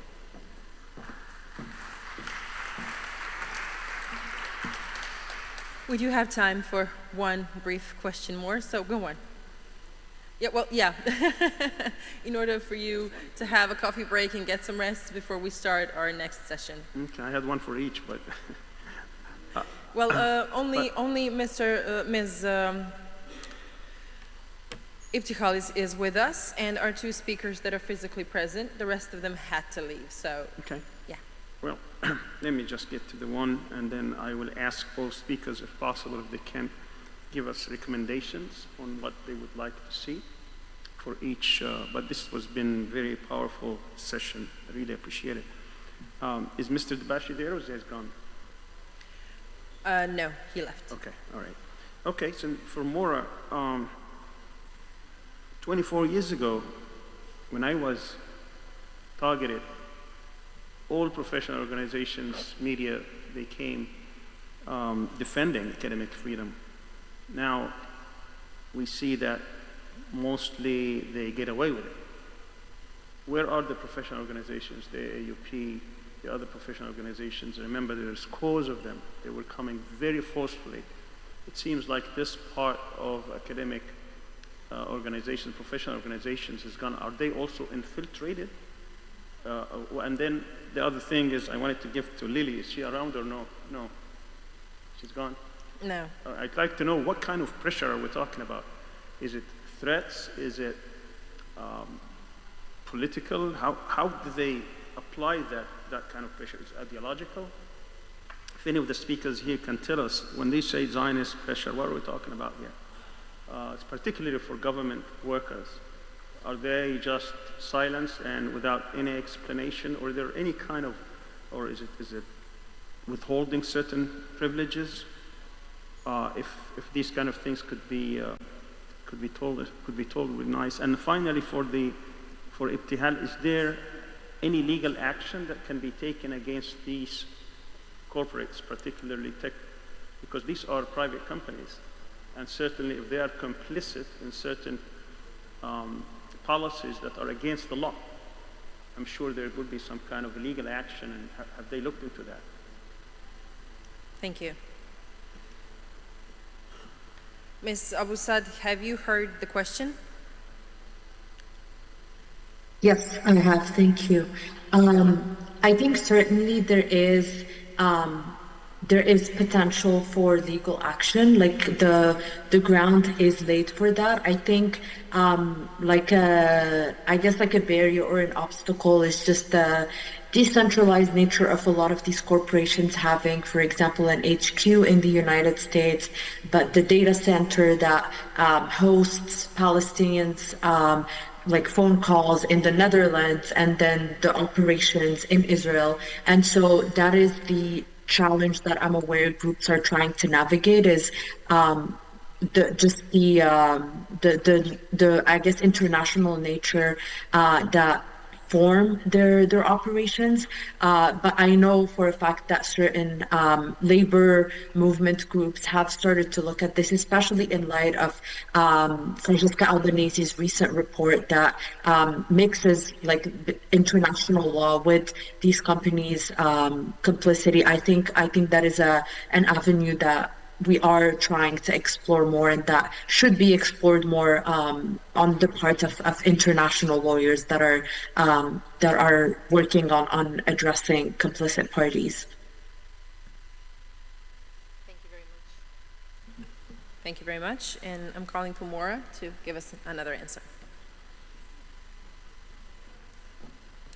Thank you for that question. So really quickly, AAUP National has been quite good in, I think that folks at AAUP National, the Middle East Studies Association, I imagine that people in leadership in those organizations have basically made it their full-time job to be writing letters and advocating on behalf of all of the faculty, staff, and students who are getting suspended and fired. And they're doing incredible research in collaboration with each other and other advocacy organizations across the country to make this data known and sort of think about defense strategies, and so that is happening in the US. I would say professional organizations are much more inconsistent across the board. So historically, MESA has been very good. American Studies Association has been very good. I think when they passed a boycott, they were actually sued by Hillel International, but they continue to do their work. I'm an anthropologist, and so I can say that in some ways, the American Anthropological Association has been supportive in the sense that they wrote a letter on my behalf denouncing my termination, but they wouldn't make it about Palestine. They made it about academic freedom. And I think that's what we're seeing being sort of obfuscated in a lot of the work of these academic organizations, is that they do not want to actually name what is at stake here. They want to make it about academic freedom as though it's a sort of uniform kind of thing. And I will say that the American Anthropological Association passed an academic boycott a few years ago, and members of the organization have recently called it back into question, and it's going to be voted on next week. So we make progress and then we get pulled back. I think there's Zionists at the heart of all of these organizations. So, thanks.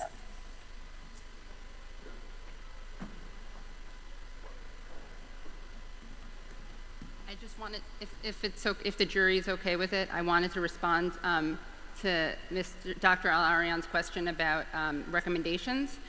Someone I actually wanted to cite, and he's been cited a lot at this tribunal, is of course the late Rafat Al-Arir.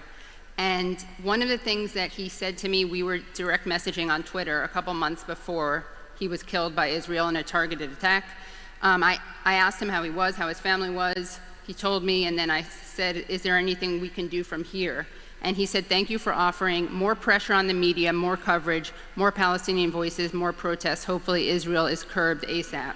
And I want to convey that message, but it also answers Dr. Al-Arian's question, because the more Palestinian voices are amplified and the more Palestinians are in the media, the more they are humanized. And I know that's a dangerous thing in some ways to even say, but the reality is they are so dehumanized.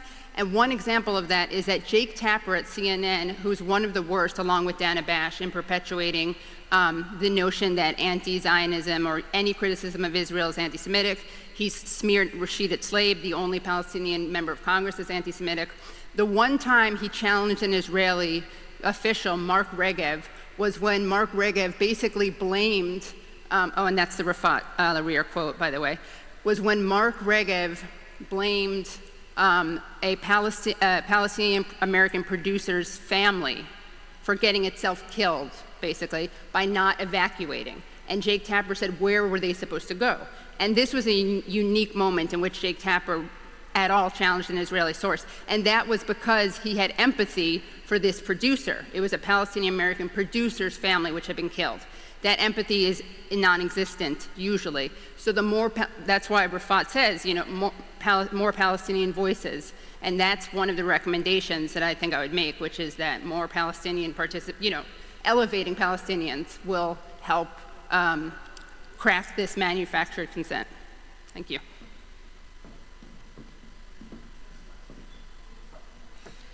Okay, one more.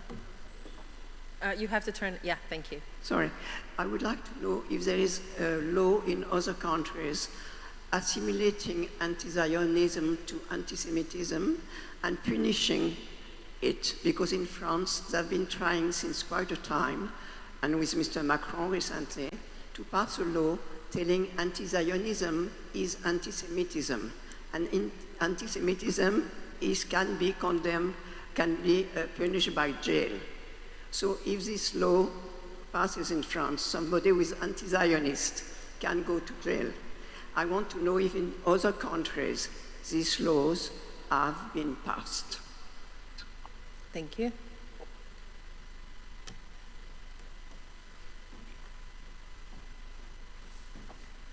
I'm not a legal scholar, so I can't entirely speak to this, but one thing that I think is really important to note is that in the United States, in addition to Trump's executive orders, there is a reopening of terrorist designations. So what we're seeing right now is a lot of really critical advocacy work and organizing work.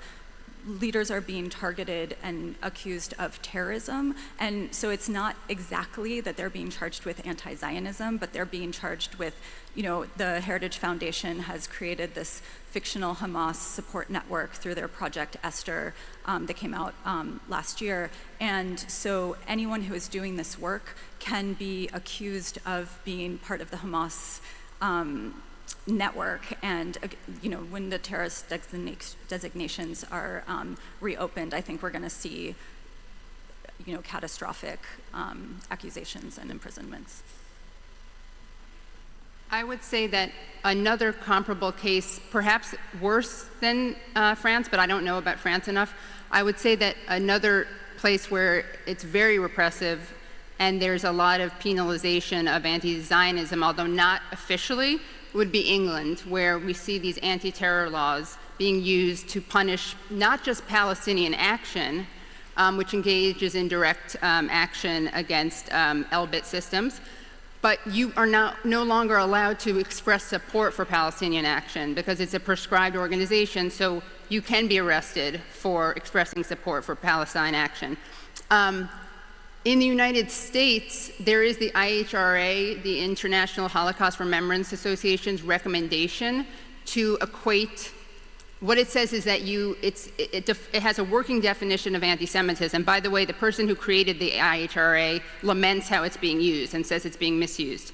But their working definition of anti-Semitism includes in its definition of anti-Semitism comparing Israel's contemporary actions to the actions of the Nazis and singling out Israel as a racist project.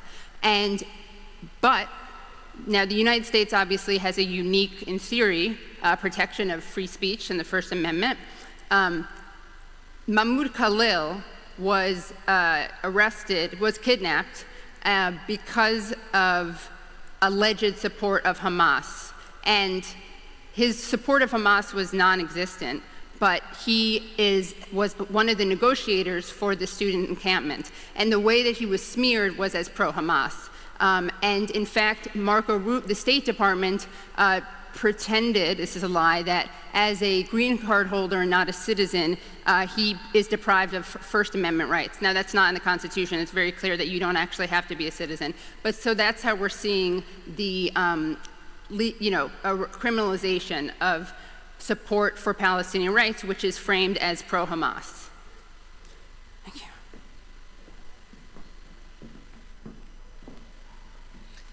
Thank you very much. Thank you to our jury members. Thank you to our speakers. This was very intense and it was very useful.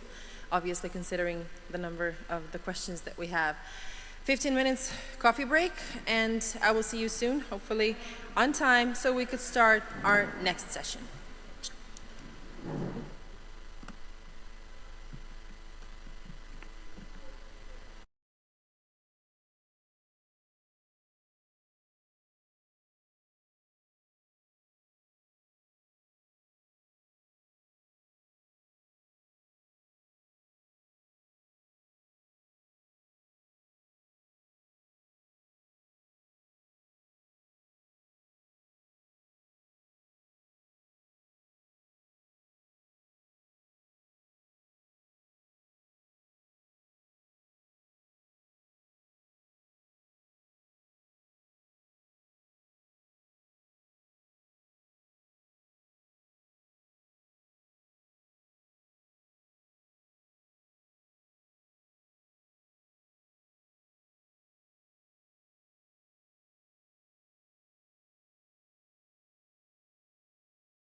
It's a day number 3, second session, the response of the international system. Our first speaker is online, and it's Ardi Imsils, the attack against UNRWA.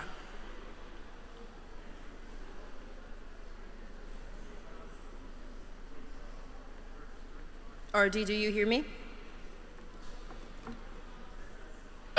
Members of the jury, my name is Ardi Imsils. I am a professor of international law at Queen's University in Canada. I appear as an expert on Israel's attack against UNRWA.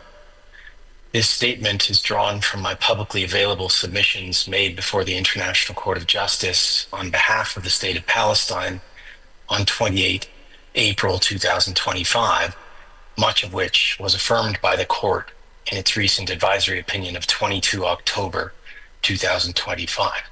I appear before you today in my personal capacity. In the brief time I have, I'd like to make 3 points. The first of these is a reminder that UNRWA's mandate is an essential element of the permanent responsibility of the United Nations for the question of Palestine. This responsibility originates in the unsuccessful attempt by the General Assembly to partition Palestine without the consent of the Palestinian people in 1947, and of course the ensuing 1948 Nakba. In 1949, the General Assembly created UNRWA to provide direct relief and works programs to the Palestine refugees until their plight was resolved in accordance with international law. But these rights have never been allowed to be realized. Because of Israel's prolonged violation of the inalienable rights of the Palestinian people, including to return and to self-determination, the need for UNRWA is as pressing today, if not more so, than it was in 1949. Operationally, UNRWA has provided generations of Palestinians with education, health, relief, and social services, and during emergencies, humanitarian aid in Jordan, Lebanon, Syria, and the occupied Palestinian territory. For these reasons, the necessity of UNRWA is indisputable to the continuation of Palestinian life. Members of the jury, my second point addresses why Israel wants to prevent UNRWA from exercising its mandate.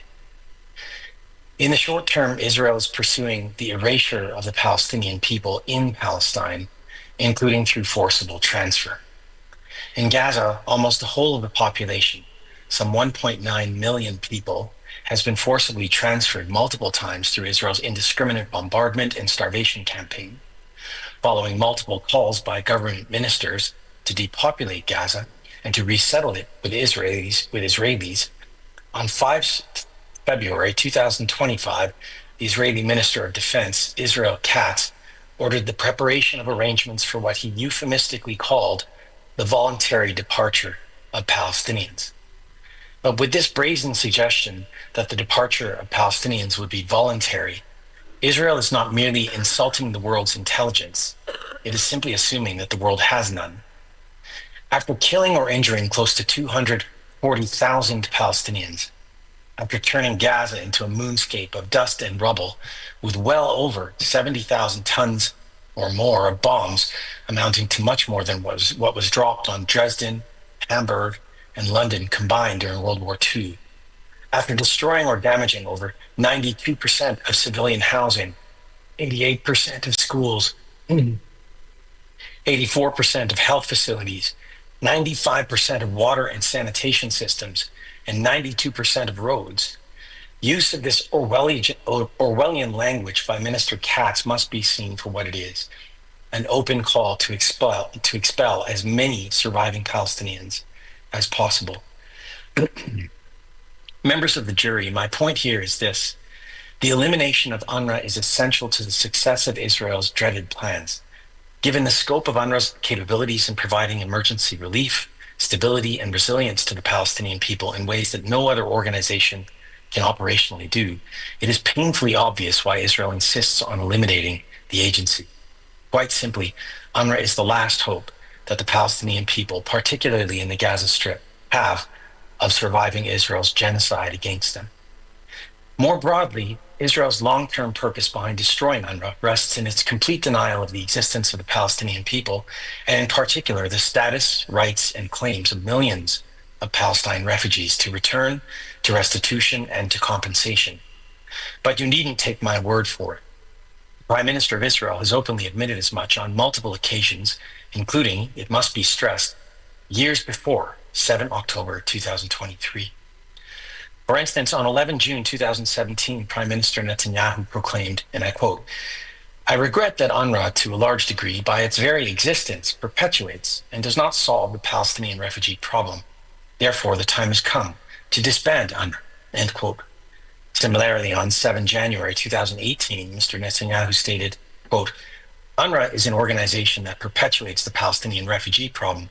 It also perpetuates the narrative of the right of return, as it were, in order to eliminate the state of Israel. Therefore, UNRWA needs to pass from the world," end quote. Of course, as members of the jury will no doubt be aware, Palestinian refugee rights are not legally contingent on UNRWA's existence. Nevertheless, according to Israel's strained logic, it is UNRWA, not Israel itself, that is to blame for the continued exile and deprivations of the Palestine refugees. And to avoid having to answer for this, therefore, Israel simply wants to do away with UNRWA. Members of the jury, I now turn to the third and final issue I wish to address, namely the matter of how Israel has pursued its objective of destroying UNRWA. And in this respect, Israel's approach has been threefold. First, Israel has systematically attacked UNRWA personnel and property. Only since October 2023, well over 300 UNRWA personnel have been killed by Israel in the Gaza Strip alone, with hundreds more wounded, many for life. Numerous others have been abducted from UNRWA premises and tortured. In Gaza, Israel has damaged or destroyed well over 310 UNRWA premises since October 2023. These include schools and healthcare facilities, many converted into shelters in which thousands of Palestinian civilians have been killed or injured. In the West Bank, Israel has repeatedly violated its obligation to protect UNRWA premises and property, including UNRWA headquarters in East Jerusalem, which has been subjected to arson attacks by Israeli settlers and is now earmarked for settlement, having been shuttered by Israel in January. Second, Israel has attempted to undermine the agency's vital sources of funding. On 26 January 2024, the very same day that the International Court of Justice issued its first provisional measures order in the South Africa case, after determining that famine was around the corner in Gaza, Israel urged UNRWA donors to defund the agency, alleging involvement of UNRWA staff in the attack of 7 October. The resulting funding pause by 18 states added massive pressure on agency operations at a time when millions of beleaguered Palestinians needed UNRWA the most. Israel has repeatedly claimed, without substantiation, that upwards of approximately 12% of UNRWA employees in Gaza are members of what it calls terrorist groups. But as the court is well aware, or rather as the jury is well aware, forgive me, unsupported allegations do not a fact make, no matter how loudly shouted or oft repeated. The fact is that UNRWA has always responded to Israeli allegations in substance, in good faith, and in a timely fashion. I will return to that in a moment. Third, Israel passed 2 anti-UNRWA laws in October 2024, which entered into effect on 28 January 2025. This legislation has had grave implications for UNRWA operations across the occupied territory, including East Jerusalem, over which Israel has unlawfully asserted its sovereignty as affirmed by the ICJ in 2024. This includes, again, the shuttering of UNRWA headquarters and schools in East Jerusalem and the complete non-cooperation with UNRWA in the Gaza Strip. This legislation, together with its broader attacks, Israel's broader attacks against UNRWA, have been roundly rejected by both the Security Council and the General Assembly, indeed, by the International Court of Justice. And it is there that I would like to conclude. I'd like to draw your attention to some of the findings of the ICJ of 22 October 2025, just a few days ago. In particular, the court has held that Israel's allegations against UNRWA have not been substantiated, that it is not possible to replicate the capacity of the United Nations acting through UNRWA to ensure that the population of the Gaza Strip is adequately provided for, and that Israel is therefore obligated to agree to and facilitate relief schemes to the Palestinian people in the occupied Palestinian territory through UNRWA, and not to impede such relief. In this regard, it is notable that the court went to pains to note that Israel has inadequately supplied the population of the Gaza Strip, to put it conservatively, and repeatedly reminded Israel of its obligation not to use starvation of the civilian population as a method of war. I'd like to thank you for the opportunity to appear before you, and I stand ready to answer questions when the time comes. Thank you.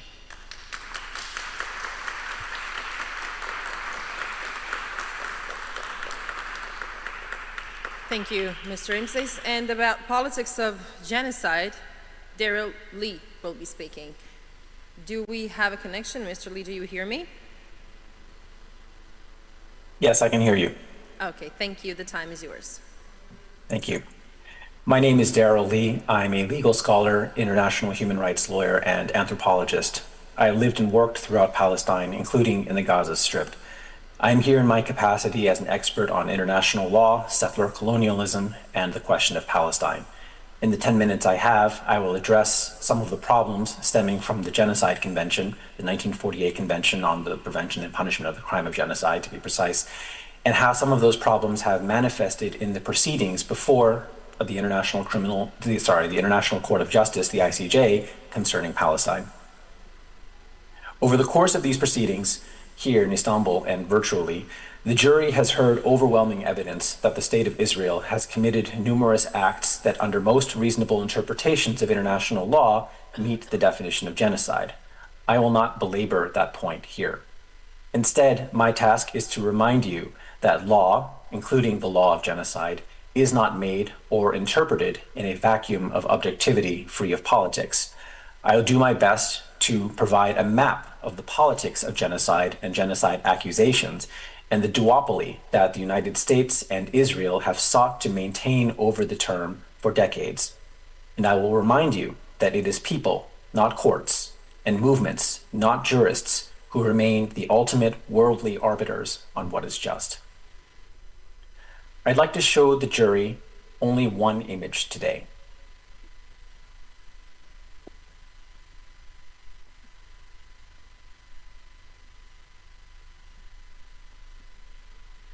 These are two hilltops on the western outskirts of Jerusalem.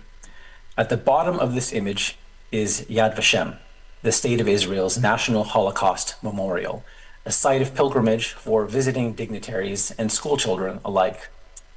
At the top of the image, barely a kilometer away on a neighboring hill, is the spot where the Palestinian village of Deir Yassin once stood. Deir Yassin was the site of one of the most infamous massacres of the 1948 Nakba, and some of its stone homes are still standing as they have been repurposed by an Israeli mental health hospital. So the most famous monument to the most widely commemorated mass atrocity of modern times sits adjacent to an actual site of mass atrocity whose memory is actively repressed every day. 1948, of course, was not only the year of the Nakba. It was also the year that the international community adopted the treaty that would enshrine genocide as a crime under international law. Many of the states that signed the Genocide Convention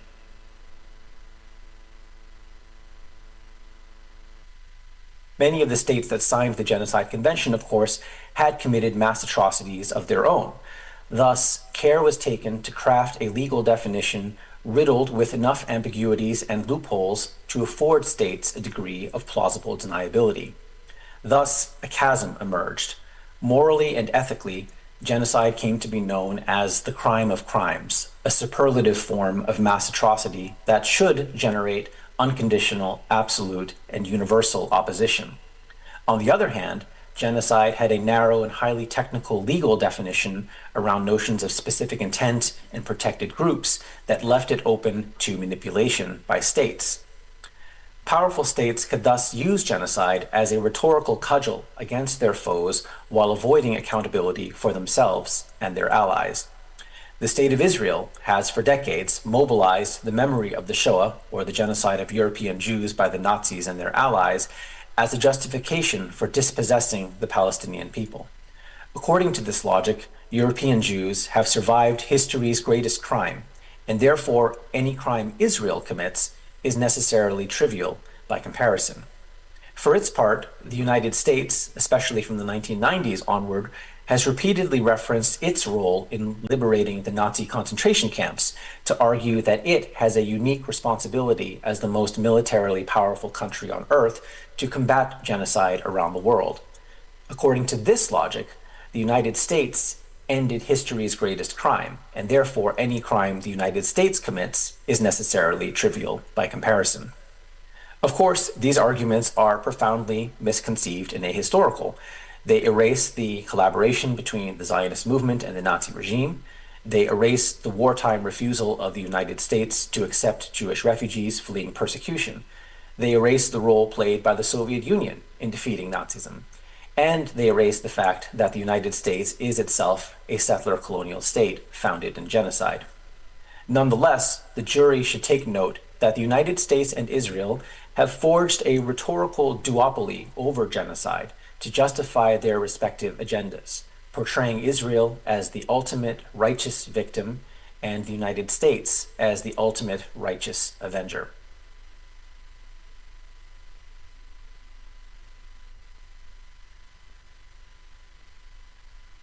The jury will be aware that over the past 2 years, the politics of genocide have been challenged like never before by the events in Palestine. In December 2023, the Republic of South Africa instituted genocide proceedings against Israel before the International Court of Justice. The following month, the ICJ issued a preliminary ruling finding these claims to be plausible. It also ordered Israel to refrain from violating the Genocide Convention, but it did not heed South Africa's request for an order directing Israel to end the war on Gaza. As the situation in Gaza continued to deteriorate, the ICJ dithered for months before belatedly demanding a ceasefire only around Rafah, which Israel blithely bulldozed aside like so many Palestinian homes. Since then, the court has been largely quiet as it considers the arguments of the respective parties, including the numerous intervening states. On the one hand, the inability of the ICJ to stop genocide is a reminder of the gap between the aspirations of international law and the realities of power politics. On the other hand, the expectation that any court can simply make a declaration and expect powerful states to automatically fall in line perhaps puts too heavy a burden of expectation on courts in the first place. There is no law in the world that is self-executing. To the extent law seems to work properly, quote unquote, it is because there is a political arrangement that makes it possible. This is not to defend or make excuses for the ICJ. It is to remind you, the jury, that at the end of the day, it is popular mobilization that supplies the conscience of humanity and that can build power to achieve justice. The ICJ's preliminary ruling shattered the taboo around accusing Israel of genocide. It radically reshaped the contours of public debates in the West, and it irreparably damaged Israel's ability to assume moral supremacy. It provided activists around the world a powerful rhetorical tool and helped legitimize their cause. I want to stress that this outcome was not a natural or inevitable response to the scale and brutality of Israel's actions. History is full of many examples of mass atrocities committed in plain sight that elicit far more muted reactions. Rather, it was popular mobilization that made it possible. The steadfastness of the Palestinian people in the Gaza Strip, from Beit Hanun to Rafah, has inspired a global solidarity mobilization that has challenged the US-Israeli duopoly on the genocide concept, and with it, their ability to tame public criticism. This mobilization, of course, has come at steep personal cost, first and foremost for Palestinians themselves facing genocide, and to a far lesser extent, those protesting across the world who have faced the truncheons of police and the loss of livelihoods. Nonetheless, we cannot relent. While the consensus in the human rights community that Israel has committed genocide grows stronger with each passing day, it is not inconceivable that the ICJ may ultimately absolve Israel of the charge. Of greatest concern here is that it may adopt the absurd theory that an act can be considered genocidal if the only possible motivation is to destroy a protected group. This could rule out, for example, the notion that a state might be pursuing a political goal of defeating an enemy army concurrently with trying to destroy the civilian population. Under this standard, for example, the genocide in Rwanda would not be considered a genocide. Once again, it is only sustained popular pressure, including through venues like this tribunal, that can push the ICJ and other institutions to align themselves with justice. Thank you.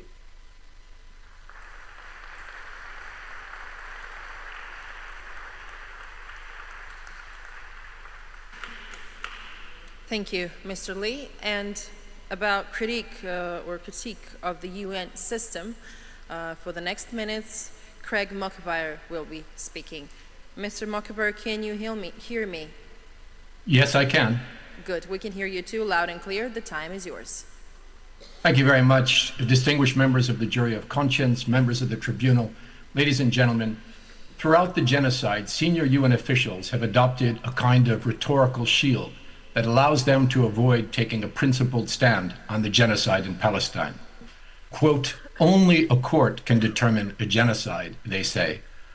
But this is a calculated dodge because they fear a backlash from the perpetrator, from its powerful allies, and from abusive Israel proxy organizations. Only a court can decide, can be claimed about any crime, about which they never hesitate to comment. The same officials regularly invoke the word terrorism without the need for a judicial decision. Furthermore, the organization has obligations of genocide prevention, which is a logical impossibility after the crime has already occurred and a court has concluded its proceedings. This distinguished jury is the diplomacy of fear. And that has been the dominant response of the political corridors of the UN to the genocide in Palestine. But such moral abdication in the case of Palestine is not new at the UN. Indeed, the coincidence in 1948 of the adoption of both the Universal Declaration of Human Rights and the Genocide Convention, and the horror of the Nakba that same year, was more than just a historical contradiction. It was also the birth of a virus, the virus of the Israel exception to international law, that has haunted the organization for decades, buttressed Israeli impunity, carved out space for genocide, and eroded the very legitimacy and sustainability of the UN itself. Today, Palestine sits directly on the fault line between those who believe that the global order should be determined by deference to power, great power politics, aggression, colonialism, and imperialism, and those who demand the building of a reliable international system constructed on international cooperation, human rights, equality, self-determination, and the rule of international law. Indeed, the genocide in Palestine has revealed the tendency, hardwired into the system from the start, to compromise mandates and principles in deference to state power. But this genocide has also underscored that there are, in fact, two UNs. The first is the UN of the Charter norms, constitutionally grounded in a mission of human rights and peace and development and international law. This is the UN of the human rights treaties, of the independent UN human rights monitors, of the International Court of Justice.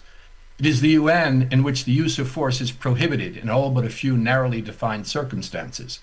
This is the UN of decolonization, the UN in which all human beings are born free and equal in dignity and rights, and in which peoples have the right to self-determination. It is the right in which colonialism, apartheid, gross violations of human rights, and genocide are absolutely prohibited. The UN that once officially recognized that Zionism is a form of racism and racial discrimination. And it is the UN in which officials rang the genocide alarm bell as far back as October of 2023. But members of the jury, there is another, darker UN, a UN that permitted the colonization of Palestine, partitioned the land against the will of the indigenous people, ratified the ethnic cleansing of Palestine by recognizing Israel in 1948, and tolerated decades of apartheid. It is the UN that suspended the application of international law for 3 decades in favor of a disingenuous political process called Oslo, under which the Palestinians were told that they, unprotected by international law, must negotiate for their rights with their oppressor, and that the mediator for the process would be the world's sole superpower and Israel's closest ally. And it is the UN that has remained almost entirely silent as genocide raged across the land, trepidatiously avoiding any reference to the crime or to its root causes. The UN that was unable even to order a ceasefire or to hold perpetrators accountable while they were openly committing genocide. This is the UN of moral failure. As the genocide in Palestine has shown, the veto power of the 5 permanent members of the Security Council, the only body with formal enforcement power, is the most obvious example of failure by design. That power has been used throughout the genocide by the US to prevent any meaningful act of protection for Palestinian civilians, enforcement of international law, or accountability for Israeli perpetrators. 6 successive vetoes have been exercised by the United States since October of 2023, bringing US vetoes to protect Israeli impunity to a total of 50. No sanctions have been imposed by the Council on the perpetrator regime, no protection mobilized, no judicial decisions enforced, and the Israeli regime even remains a full member of the United Nations with full privileges, despite its perpetration of the ongoing genocide, its apartheid status, its denial of the self-determination of the Palestinian people, serial acts of aggression against its neighbors, unlawful occupation of the territory of 3 surrounding nations, a transnational terrorist attack with booby-trapped pagers, numerous assassinations, and frequent attacks on the United Nations itself, its staff and facilities. For its part, the General Assembly has adopted important resolutions to respond to the genocide in the face of a captured and moribund Security Council, and the Assembly has declared that all countries must comply with the detailed findings of the ICJ. It has adopted resolutions demanding a ceasefire, and most significantly adopted a resolution in September of 2024 endorsing the entirety of the findings of the International Court of Justice and its advisory opinion of 19 July 2024, as well as the provisional measures of the ICJ in Israeli genocide. And historically, it set a 1-year deadline for full Israeli compliance. But members of the jury, that deadline expired 5 weeks ago without any meaningful action. Instead, Israel's friends in the UN rallied to forestall any meaningful action for accountability and redress, instead to create a strategy of distraction by adopting the so-called French-Saudi proposal, now named the New York Declaration, which makes no mention of genocide or apartheid, diverts attention away from human rights accountability under international law and into a loose political process and the promise of a possible limited state at some point in the future. That would deploy a proxy occupation force, further denying Palestinian agency and self-determination, compel Palestinians once again to negotiate for their rights with their oppressor, and work to normalize the Israeli regime as it consolidates its conquest of Palestine. In sum, the true focus of these initiatives is not on saving Palestine, but rather on saving Israel and Zionism, even in the wake of a genocide. This is the UN of complicity. And as we speak today, Security Council diplomats are working to merge the lawless French-Saudi plan with Donald Trump's atrocious 20-point colonial dictate for Palestine in an attempt to legitimize it with the imprimatur of the UN Security Council. And so, on the UN's watch, Israeli impunity continues just as Palestinian subjugation continues. Even as the horror drags on and Israel shatters record after record for civilian bloodletting, the UNGA has yet to use the full range of powers at its disposal. It continues to recognize Israel's credentials, and the regime's voting rights remain intact. Even as it attacks and smears the organization, blocks its operations, raids and demolishes its installations, and abducts, detains, tortures, and murders its staff. The UNGA has yet to reactivate the UN's anti-apartheid mechanisms, has established no tribunal for accountability, has not moved to mandate a UN protection force to protect Palestinians from a genocidal regime bent on their destruction, even though it has the power to do so under the Uniting for Peace mechanism. And it has not solidified earlier calls for sanctions, a military embargo, and measures to isolate the Israeli regime and hold its officials to account. For its part, Switzerland, acting as depositary of the Fourth Geneva Convention, scandalously declined to convene the Conference of High Contracting Parties requested by the General Assembly, owing to objections from Israel, the US, and their allies, and despite the fact that it was requested by an overwhelming number of UN member states. And beyond intergovernmental bodies, the tendency to compromise UN principles in deference to power, especially that of the US and its Western allies, has also been evident in the positioning of the UN Secretary General and senior UN officials, where the Israel exception has been in plain view. Throughout the genocide, the UN's senior-most political leadership, including the Secretary General, the High Commissioner for Human Rights, and even the Special Advisor on the Prevention of Genocide have remained unable or unwilling to directly address the genocide or even to utter the word. Instead, taking refuge behind the safe language of armed conflict, the amorphous promise of a two-state solution someday, and the necessity of humanitarian aid. Adopting a kind of both-sidesism, which fails to recognize the true dynamics of colonizer and colonized, occupier and occupied, oppressor and oppressed, genocidaire and victims. And barely a whisper has been heard about accountability for Israeli perpetrators.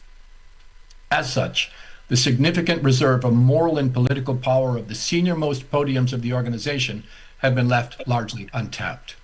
Root causes, normally the first area of inquiry and conflict resolution, have been almost entirely ignored. The seizure of Palestine in 1948, its colonization, the theft of land and homes within the Green Line, the ethno-nationalist state, the violent supremacism of Zionism, the system of apartheid, systemic inequalities, official racism and dehumanization, the plight of generations of Palestinian refugees, and colonial domination, none of these have received any significant attention in the statements of the political leadership or in the succession of failed political processes launched since Oslo. Perhaps worse, the political offices operating under the direct authority of the Secretary General have not only largely ignored the genocide in Palestine, but in some cases, under external, mostly Western political pressure, and without exercising the most basic level of due diligence, have non-critically reinforced the Israeli regime's fabricated propaganda for genocide and its justifications for international crimes. Month after month, as the alarm bell raged and as many human rights monitors repeatedly warned of genocide, the Secretary General's special advisor on the prevention of genocide remained entirely silent on the carnage in Gaza, prompting petitions from UN staff and civil society calls for her firing. The Secretary General's special advisor on sexual violence in conflict, under an organized pressure campaign from the Israeli regime and its proxy organizations in the West, refused to debunk and at times reinforced Israel's fabricated accusations of a Hamas campaign of mass rape, and therefore contributed to the regime's false narratives designed to manufacture consent for genocide.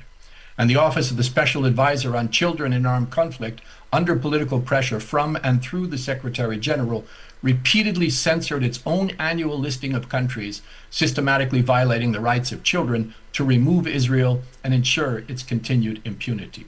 This is the UN of failure. But distinguished members of jury, as I conclude, I want to leave you with 3 points of light in the international system. In sharp contrast to the historic failings of these intergovernmental bodies and the political offices of the Secretary General, the independent human rights mechanisms mandated by the Human Rights Council in Geneva have maintained a principled, law-based approach to their human rights monitoring and reporting duties. An especially important role has been played by the Special Rapporteur, Francesca Albanese, who in the face of a sustained campaign of harassment, smears, death threats, and slander campaigns by the governments of Israel, its allies and proxies, as well as official U.S. sanctions, Rapporteur Francesca Albanese has been undeterred, producing a series of meticulously documented analytical reports on the genocide and on its colonial roots, maintaining a continuous visible media presence and close collaboration with Palestinian and global civil society. And several other thematic rapporteurs, as well as the UN Commission of Inquiry, have also worked diligently to defend the human rights of the people of Palestine and to build the case for Israeli accountability, despite efforts to discredit or silence them. The jury will note that throughout the genocide, the contrast between the principled, fact-based, law-centered, and accountability-focused approach of the special procedures on the one hand, and the equivocal, politicized, lawless, and trepidatious rhetoric of the Secretariat on the other, could not be starker. And of course, the International Court of Justice is also a part of the UN system. Thanks to the court, the Israeli regime is today on trial for genocide. The court has issued several rounds of provisional measures and historic advisory opinions finding apartheid and racial segregation, and has held that the occupation of Palestine is entirely unlawful. And just this week, it found the regime's obstruction of aid, attacks on UNRWA, and use of starvation as a method of war are breaches of international legal obligations.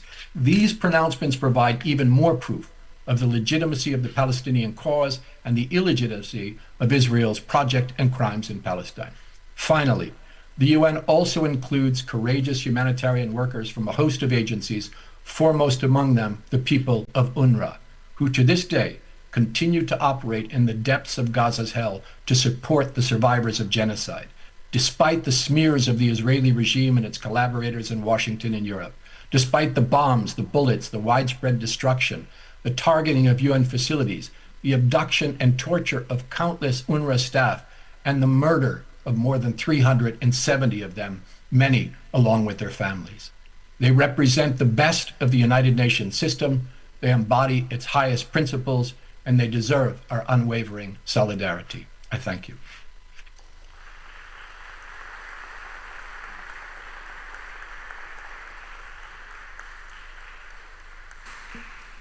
Thank you, Mr. Makaber. And the role of Gaza in the current experimental juncture will be the topic about which Ms. Mary Kaldor will be speaking. Ms. Kaldor, do you hear me? Yes, I do. Thank you very much. I hope you can hear me. Hello, my name is Mary Kaldor. I'm Professor Emeritus of Global Governance at the London School of Economics in Britain. And I suppose what I want to say in my evidence is along the lines of the last speaker's idea of chinks of life. The Gaza People's Tribunal can be viewed as part of a worldwide social movement committed to drawing attention to the ongoing tragedy that has been described so vividly that is being inflicted on the Palestinian people. According to the Armed Conflict Vacation and Events data, some 48,000 demonstrations were held between 7th of October 2023 and 25th of September 2024 in 137 countries, and the vast majority, 99%, were peaceful. The scale of the protests has continued since then. This movement, and I think it's incredibly important, involves the process of constructing, strengthening, and spreading international norms relating to war crimes, crimes against humanity, genocide, apartheid, and the crime of famine. A whole new generation is learning and teaching others about the salience of global human rights and the extent to which international institutions act really does depend on global public opinion. I use the term experimental juncture to describe turbulent periods in history when political institutions are out of kilter with far-reaching economic, social, and technological change. It's similar to what the Italian Marxist Gramsci called the interregnum, when the old is dying and the new cannot be born. What Gramsci called morbid symptoms include the wars in Palestine, Ukraine, and Sudan, the harsh treatment of refugees and asylum seekers, the rise of or return of racism, Islamophobia, or anti-Semitism, the failure to deal with the floods, fires, and droughts associated with climate change, or the crimes associated with extreme inequality, the spread of disease, or financial recklessness. The reason I use the term experimental juncture is to draw attention to the role of political agency. Experimental junctures are crises of political authority. They're existential moments when the political class has to act, but they don't know how to. So they draw on ideas prevalent in society, and some of these ideas are truly terrible and make things worse, like killing Jews, gypsies, and homosexuals, or invading other countries in the 20th century. It's only when politicians adopt or are forced to compromise over some of the better ideas that some sort of consensual narrative is re-established, giving birth to the new. The adoption of those ideas can be described as social innovation, and what it involves is the institutionalization of social movements. Institutionalization means that part of the agenda is adopted by the political authority and that the movements or parts of the movement get transformed into formal institutions, such as political parties, trades unions, or NGOs.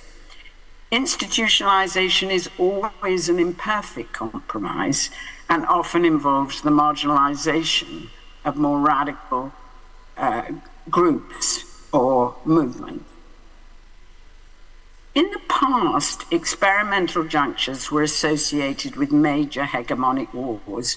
The last great experimental juncture lasted from 1914 to 1945 and included 2 devastating world wars in which something of the order of 70 million people were killed. Both decolonization and the welfare state, and I should add the United Nations, were the innovations that came out of the compromises needed to win the Second World War.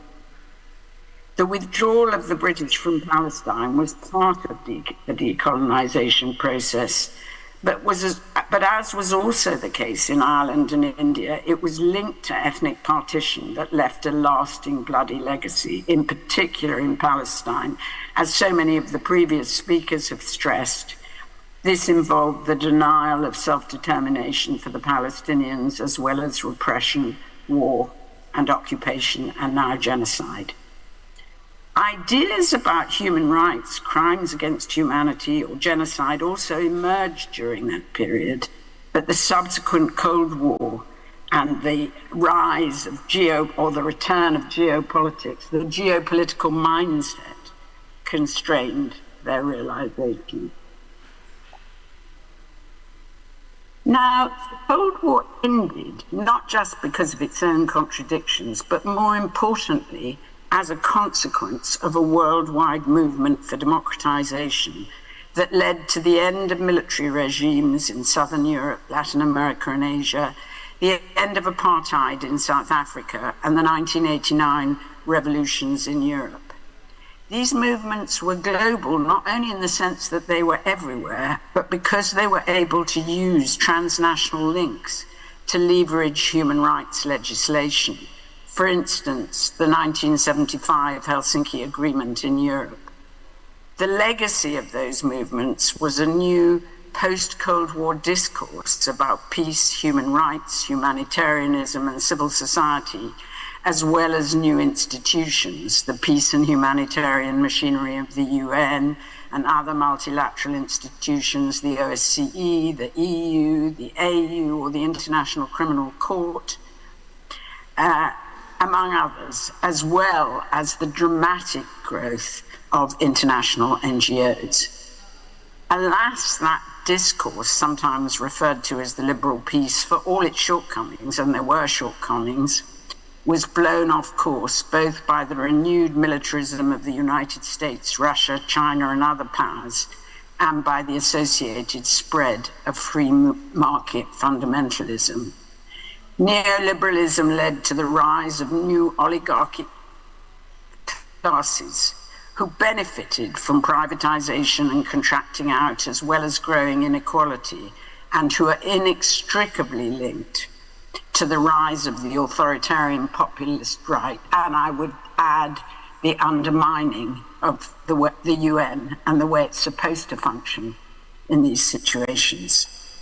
It's their political resistance to any form of action that might address our current ills, and their apparent influence over the public political center ground that gives rise to the morbid symptoms that Gramsci talked about. Indeed, they tend to favor those experiments that come out of the far-right movements and make things worse. Yet, turn to an enhancement of those post-Cold War concepts is a precondition for exiting the experimental juncture, for bringing an end to the current turbulence. Of course, it might never happen. There's a risk of renewed hegemonic warfare that would inevitably lead to human extinction, or more likely, the current spread of intractable political and criminal violence in which armed groups, criminal gangs, ethnic warlords, as well as oligarchic regimes like Israel, benefit from violence, both economically and in terms of mobilizing extremist ideologies. And that could continue in time and space. But if there is to be a way out, then the Gaza movement, including the actions of the ICC and the ICJ, the way that groups and institutions have cooperated to document the crimes being committed, and the impact on global public opinion, will have played a key role in normalizing the kind of principles which will be required to underpin a new, more human-centered phase of history and provide the basis for more constructive experimentation. Thank you.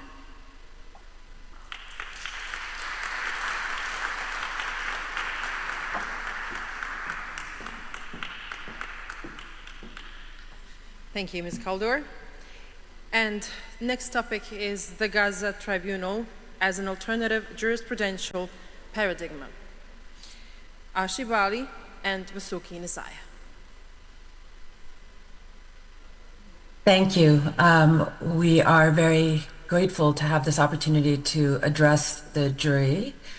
And we want to begin by acknowledging that standing international courts are seized of the question of Palestine and more specifically of Gaza, both in the contentious case before the International Court of Justice and in the criminal case before the International Criminal Court.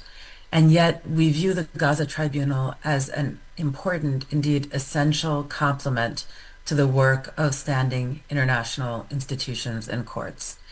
We understand the Gaza Tribunal to be situated in a long submission. We understand that these tribunals have historically arisen and are required again today, and that need is being answered by the Gaza Tribunal because existing institutions are in fact incapable of providing a real-time intervention capable of delivering relief, in this instance to the Palestinian people, or providing real-time adjudication of their persecution and the violations of their rights to be protected from genocide. We have seen provisional measures issued and arrest warrants as well, and neither has generated the political will necessary for compliance, let alone enforcement. In our oral presentation, we wish to emphasize the ways in which the Gaza Tribunal may serve a complementary function to these standing international institutions in light of their limitations, and to also address what will be required for the tribunal to be able to realize that potential. I will address the question of the complement that the Gaza Tribunal may serve to fulfill in addressing two gaps in the international order, and I will then turn to my colleague Vasuki Nisaya to address the ways in which we believe the Gaza Tribunal can realize its potential through the work of the jury of conscience and the positions that they must articulate. We understand that there are two critical gaps in the international order that make it all but impossible for standing international institutions to adequately meet this moment.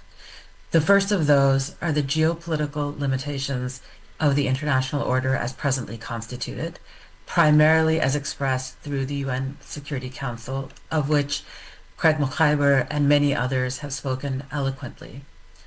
The Security Council is an obstacle to realizing the potential for collective security based on law in the international order, notwithstanding the fact that it was designed in part to be able precisely to deliver such collective security informed by law. It serves as an obstacle to realizing this potential because the veto power within the Security Council expresses the geopolitical ambitions and hegemonic designs of powerful actors that are willing to countenance ongoing genocide and refuse to recognize the threat that genocide presents to international peace and security. As a consequence of the Security Council's absolute failure to realize its own obligations with respect to collective security, there can be no hope that the executive function of the international organization tasked with maintaining international peace and security will be able to meet this moment. In addition, there are jurisprudential limitations that impede both the International Court of Justice and the International Criminal Court of addressing the needs of the moment. As just two examples, I would point to the fact that neither of these institutions is able to hold corporations accountable for their manifest complicity in the commission of genocide, in the surveillance capitalism that has now been inflicted upon Palestinians in the West Bank, and in the ongoing trade in death and destruction that fuels Israeli state policies towards Palestine.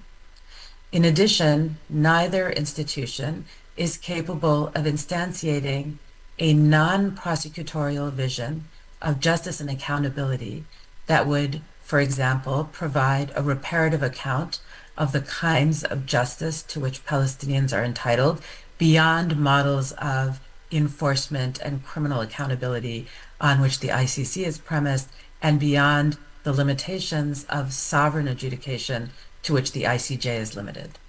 There is no forum, as presently constituted in the international order, to vindicate the self-determining interests of the Palestinian people, and there is no international institution that is capable of giving voice to the demands of global civil society as expressed through solidarity movements such as the Sumud flotillas that we have witnessed over the last year.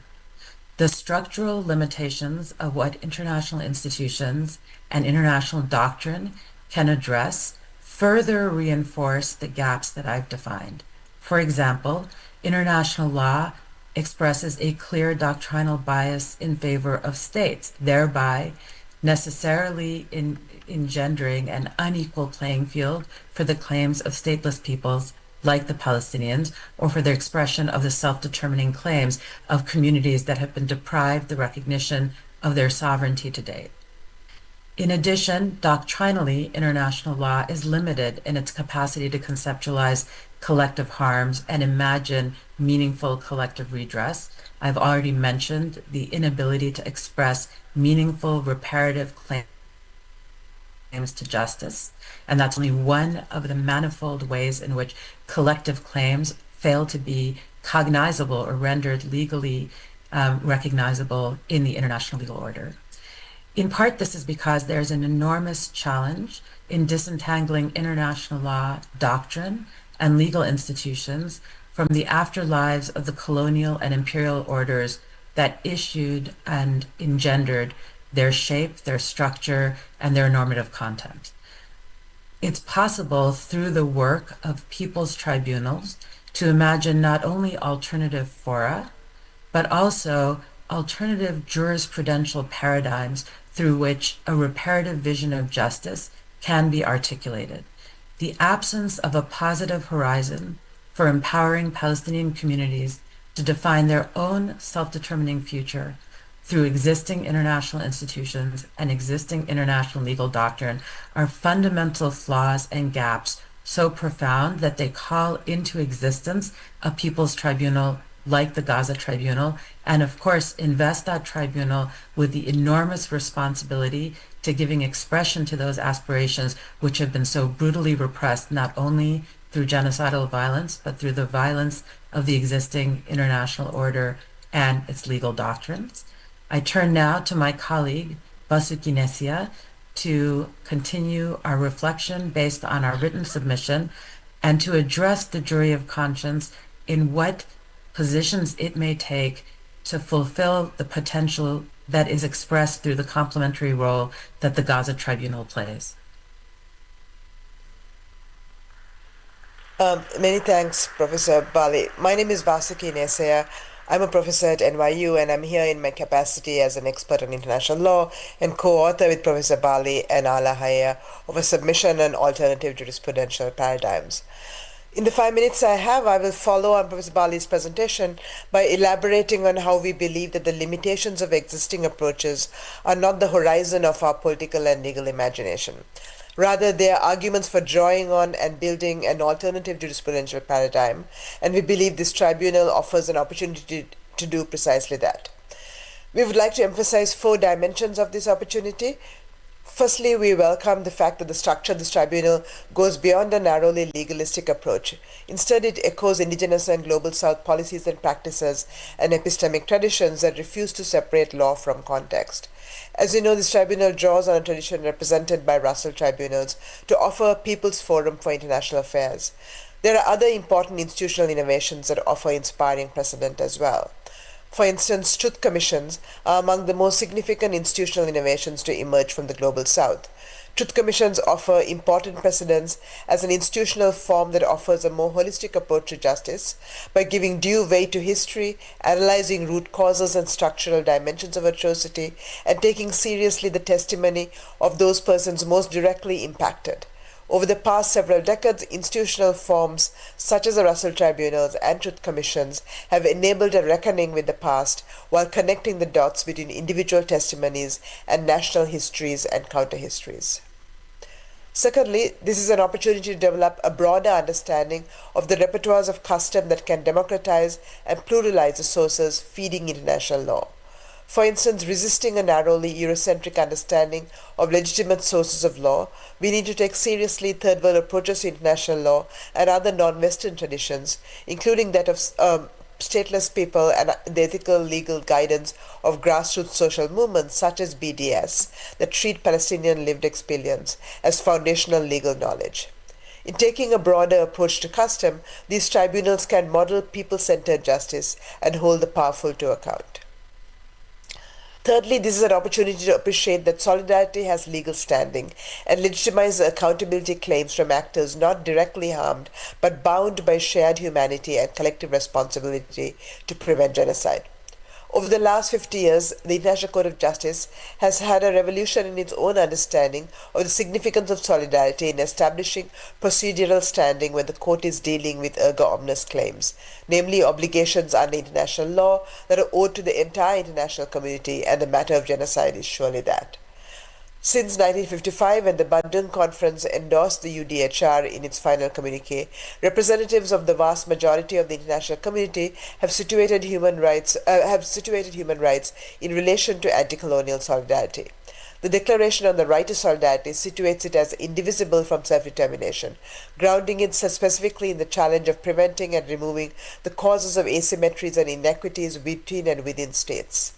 Solidarity operates as a legal principle precisely when it challenges structural oppression and power imbalances. This is an opportunity to give due recognition to the mass solidarity that has been expressed by thousands of people marching in solidarity with the people of Palestine across the world.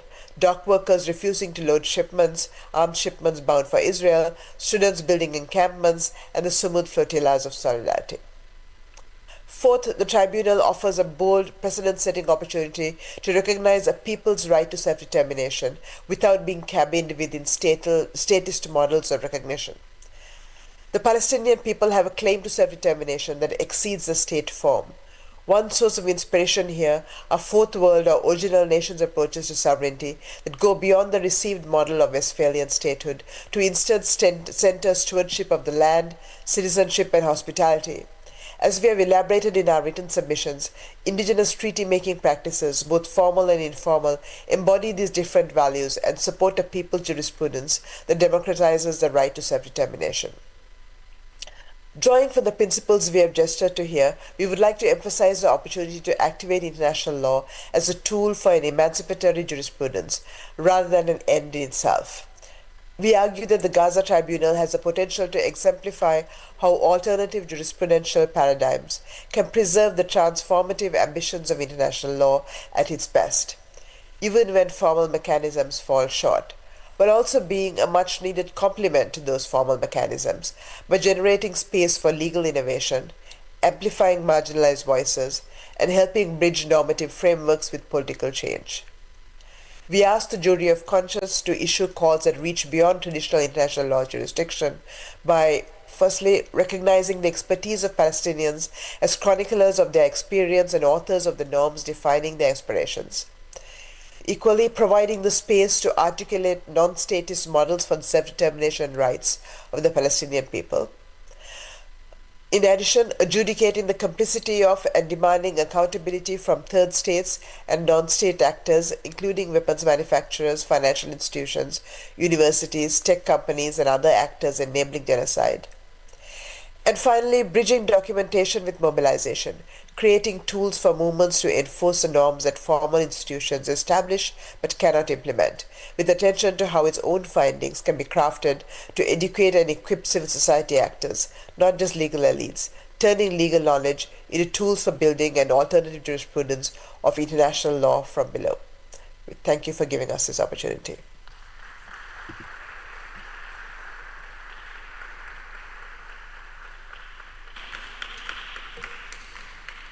Thank you very much for this elaboration, and now I'm opening a short space for questions and answers for our members of the jury. So please, go on. If there are any questions, go on. All right, thank you. Thank you very much for the panel. It's mostly within the legal community, so I have a few questions. I'll try to be very brief. For Mr. Lee, when you talk about popular mobilization, demonstrations, protests, sit-ins, conferences, flotillas, vocal use of social media, other platforms, alternative media, and so on and so forth, do you have any other suggestions other than what people have been doing? Do you have any particular things that could be more effective? For Mr. Mukhaber, when we talk about the United for Peace mechanism, short of an armed conflict, what measures can states take to force the Zionist regime to allow aid, lift the siege, withdraw from Gaza and the West Bank? What countries could actually lead such efforts in your view? Also, we have the situation with the concept of armed resistance, since this has been enshrined in international law. Setting aside whether it's prudent, useful, or undesirable, how can a colonized people practice armed resistance without being maligned or without being, as the International Court of Justice or at the International Criminal Court has indicted the leaders of Hamas in that particular thing? How would that be practiced? The fourth question, very quickly, Turkey as a member state, a member of NATO, let's say it wants to provide aid to break the siege, deliver aid, and then it gets attacked by Israel. Is that a NATO breach? And the same goes with the Houthis, if they have the right to stop a genocide. What are the obligations of Egypt as a border state that has been complicit as well in placing the in having the siege against the Palestinians and not delivering aid? What obligations on that? And finally, can the UN and its agencies target corporations that are complicit in genocide? Do they have the jurisdiction over that? Thank you. Thank you very much. Before we begin with the answers, if I'm not wrong, Mr. Lee was the first one. I would like to kindly ask you to keep your answers short and precise. Thank you. Go on, Mr. Lee. Unfortunately, I don't know if I have a short and precise answer to that question. I mean, obviously, more of everything, all of the above. A commitment to ungovernability, I think, is maybe an important way of thinking about it. And also to think about the way that people are situated differently around the world, right? I mean, the point that Vasuki made about the dock workers is very important. Colombia's coal boycott, which also is, has its own strains. Everyone in the world, every regime in the world is linked to what's happening in Palestine in a different way, right? Everyone is differently situated in this system. So it's really about figuring out what the specific leverage point is wherever you are and kind of pressing on it as hard as possible. I apologize if that sounds very general, but unfortunately the question was also pretty broad, and it's difficult to be prescriptive at that level. I apologize. Thank you.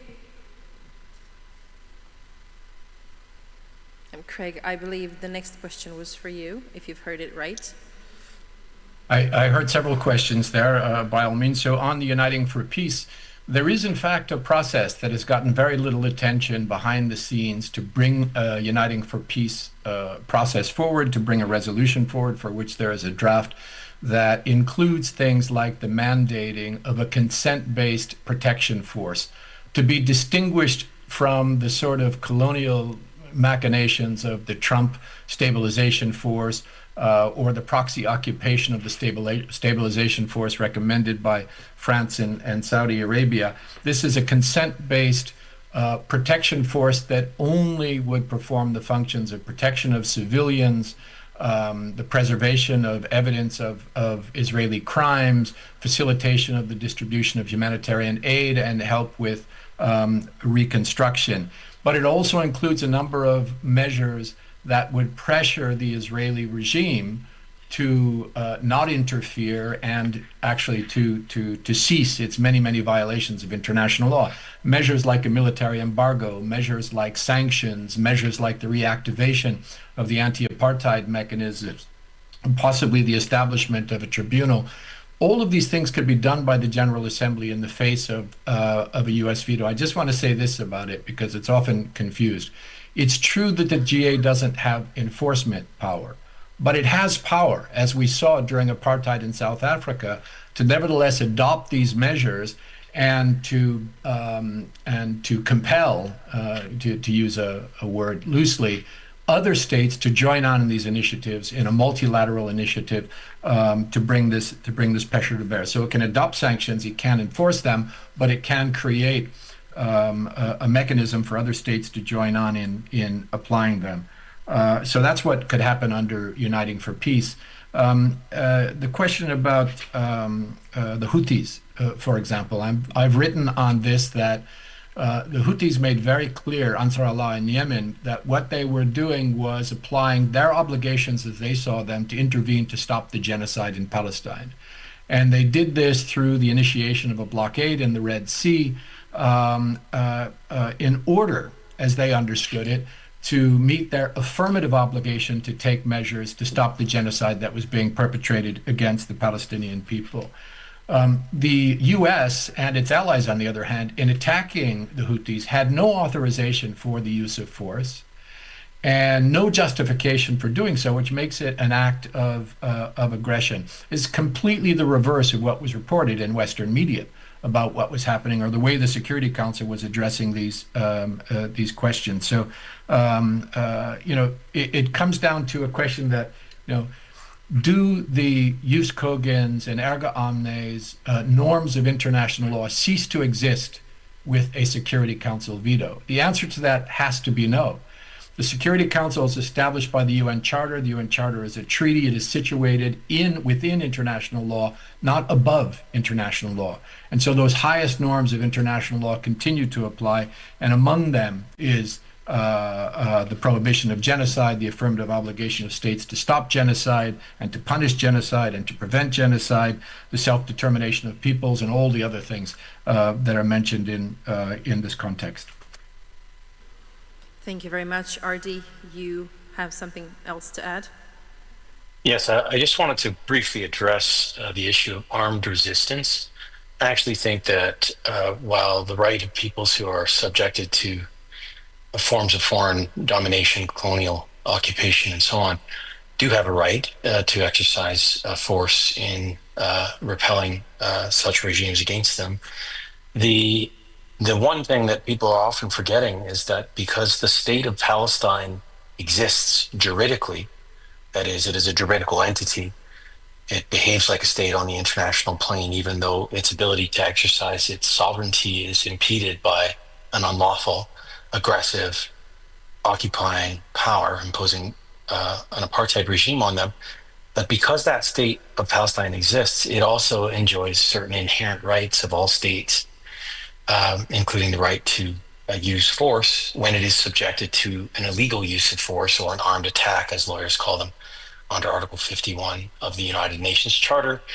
They may invoke the right to use force to repel said armed attack. The important facts for the jury to make note of is that on the 19th of July, 2024, the International Court of Justice determined that Israel's ongoing 58-year military occupation, which is a use of force, is in and of itself unlawful for being in violation of Article 2, subsection 4 of the UN Charter, the prohibition on the use of force in international law. And as a result, that triggers the right of the state of Palestine to use force if it wishes, if it so wishes, and then to call assistance from other states to help it. Now, the real question, leaving aside the right to resort to force to repel the unlawful occupation, is whether or not there is sufficient political will, both in the aggrieved state, immediately Palestine, and then also third states to assist. Now, Craig has just mentioned the Yemenis, and that's pretty much as far as it's gone. But I would encourage the jury in how it appreciates what we call as international lawyers, the jus ad bellum, the right to resort to force, that it takes into account the fact that the state of Palestine is a juridical entity. It exists. It appears before the International Court of Justice, as only states may do, and as a result enjoys an inherent right of self-defense when subjected to an illegal armed attack, which the court has already determined it is, in effect, without saying it in so many words. There are other rights that the state of Palestine enjoys inherently, including the right to of inviolability of their internal affairs, the right to territorial integrity and political independence. And what is most important, and I'll close on this, is that recently a series of Western states over the past month or so have recognized the state of Palestine, which for many seems to be a symbol, and it may very well end up being symbolic. However, there are entry points for use of this, and to make it worth the while. Because these states are supportive of Israel, because these states are arming Israel, because these states are giving diplomatic and military and economic support to Israel, because they trade with Israel. I'm talking now about Canada, the United Kingdom, Australia, France, and others. There are entry points that these recognitions of the state of Palestine have furnished global civil society, all of them based on the fact that Palestine exists as a state and enjoys the right to have its political self-determination respected, and principles of self-defense respected, and so on. And so where there are inconsistencies with these recognitions, say for instance, statements made by France or Canada that certain political parties may not play a role in the future government of Palestine, these things clearly violate the right of the state of Palestine, which they're recognizing, to have their own politics and to also enjoy territorial integrity and political independence and so on. Thank you very much. Thank you very much for your time. Thank you very much for being part of the Gaza Tribunal. Thank you to the members of the jury. And yes, I guess I will conclude this part of today's session. It is time for lunch, and I'll see you at 2. Only one small call. You can approach to see the side events and everything else that is part of the Gaza Tribunal in these 4 days. So you will follow our team. They will take you to see the exhibits and the rest of the side events during the day. And after that, you're going to a lunch. Thank you very much.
to the stage to take your places so we could start and proceed our today's session.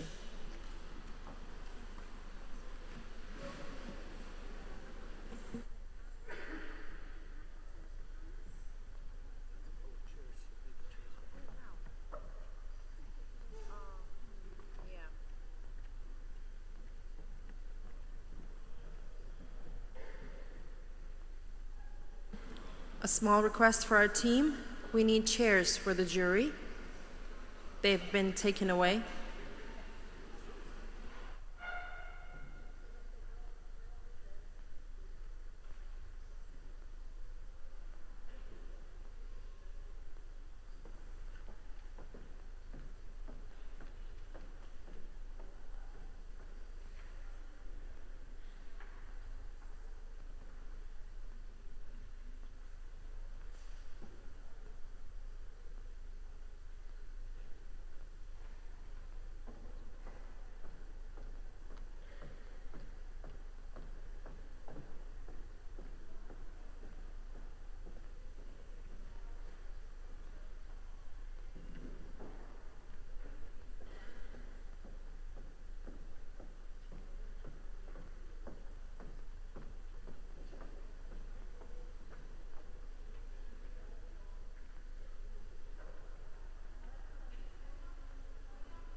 So once again, please, members of the jury, take your seats at the stage so we could proceed.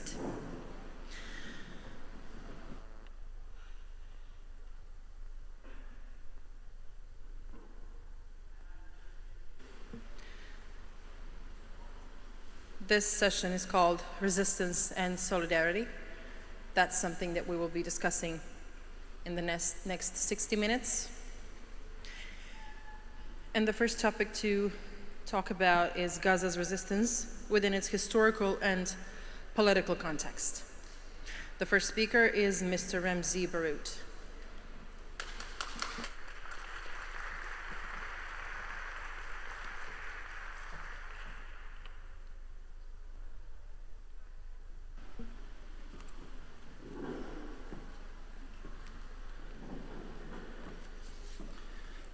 Assalamu alaikum wa rahmatullahi wa barakatuh. Good afternoon. Thank you very much for the kind invitation, but also thank you for all the incredible work each one of you has done for Gaza in the last 2 years. Gaza has proved to be the litmus test of humanity, of morality, of civil society, of international law. If it were not for you as a representation of civil society globally, if it were not for you, Gazans would have been the only line of defense against Zionism, against colonialism, and against genocide. You made it possible by creating another line of defense for the Palestinian people.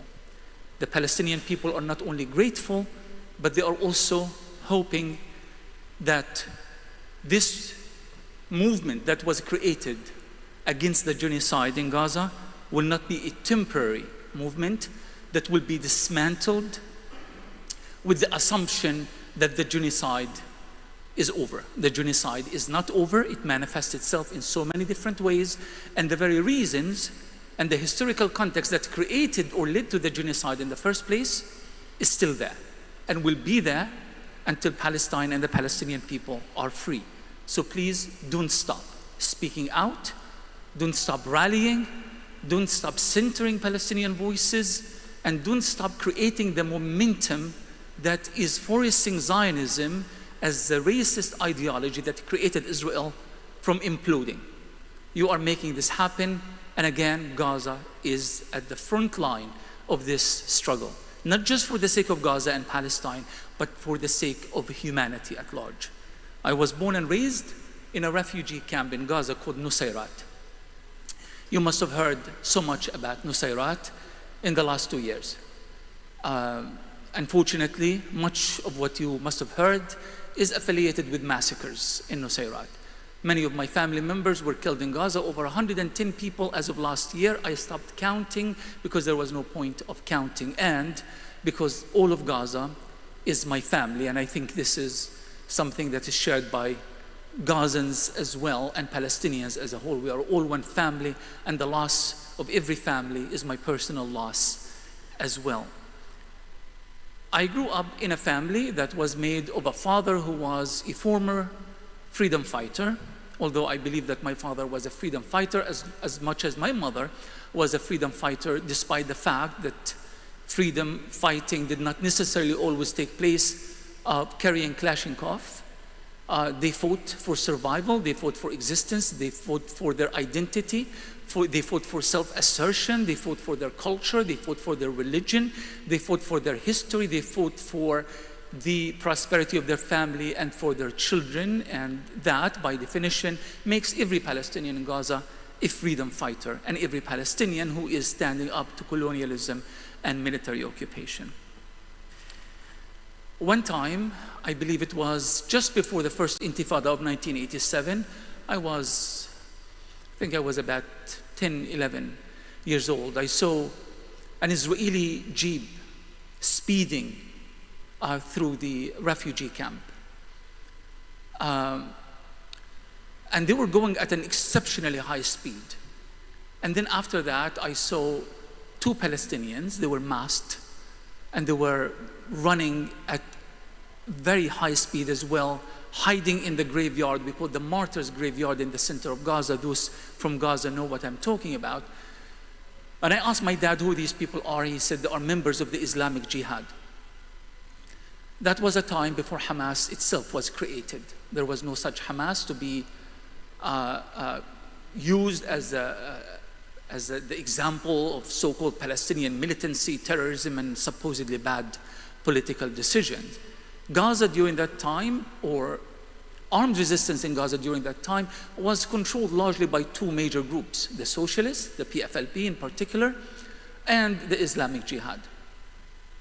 Prior to that, we had the Palestine Liberation Army that was part of the PLO, and Palestinians were fighting back then. If you look at the history of Gaza, you are going to find a history of resistance, cultural resistance, popular resistance, but also armed resistance.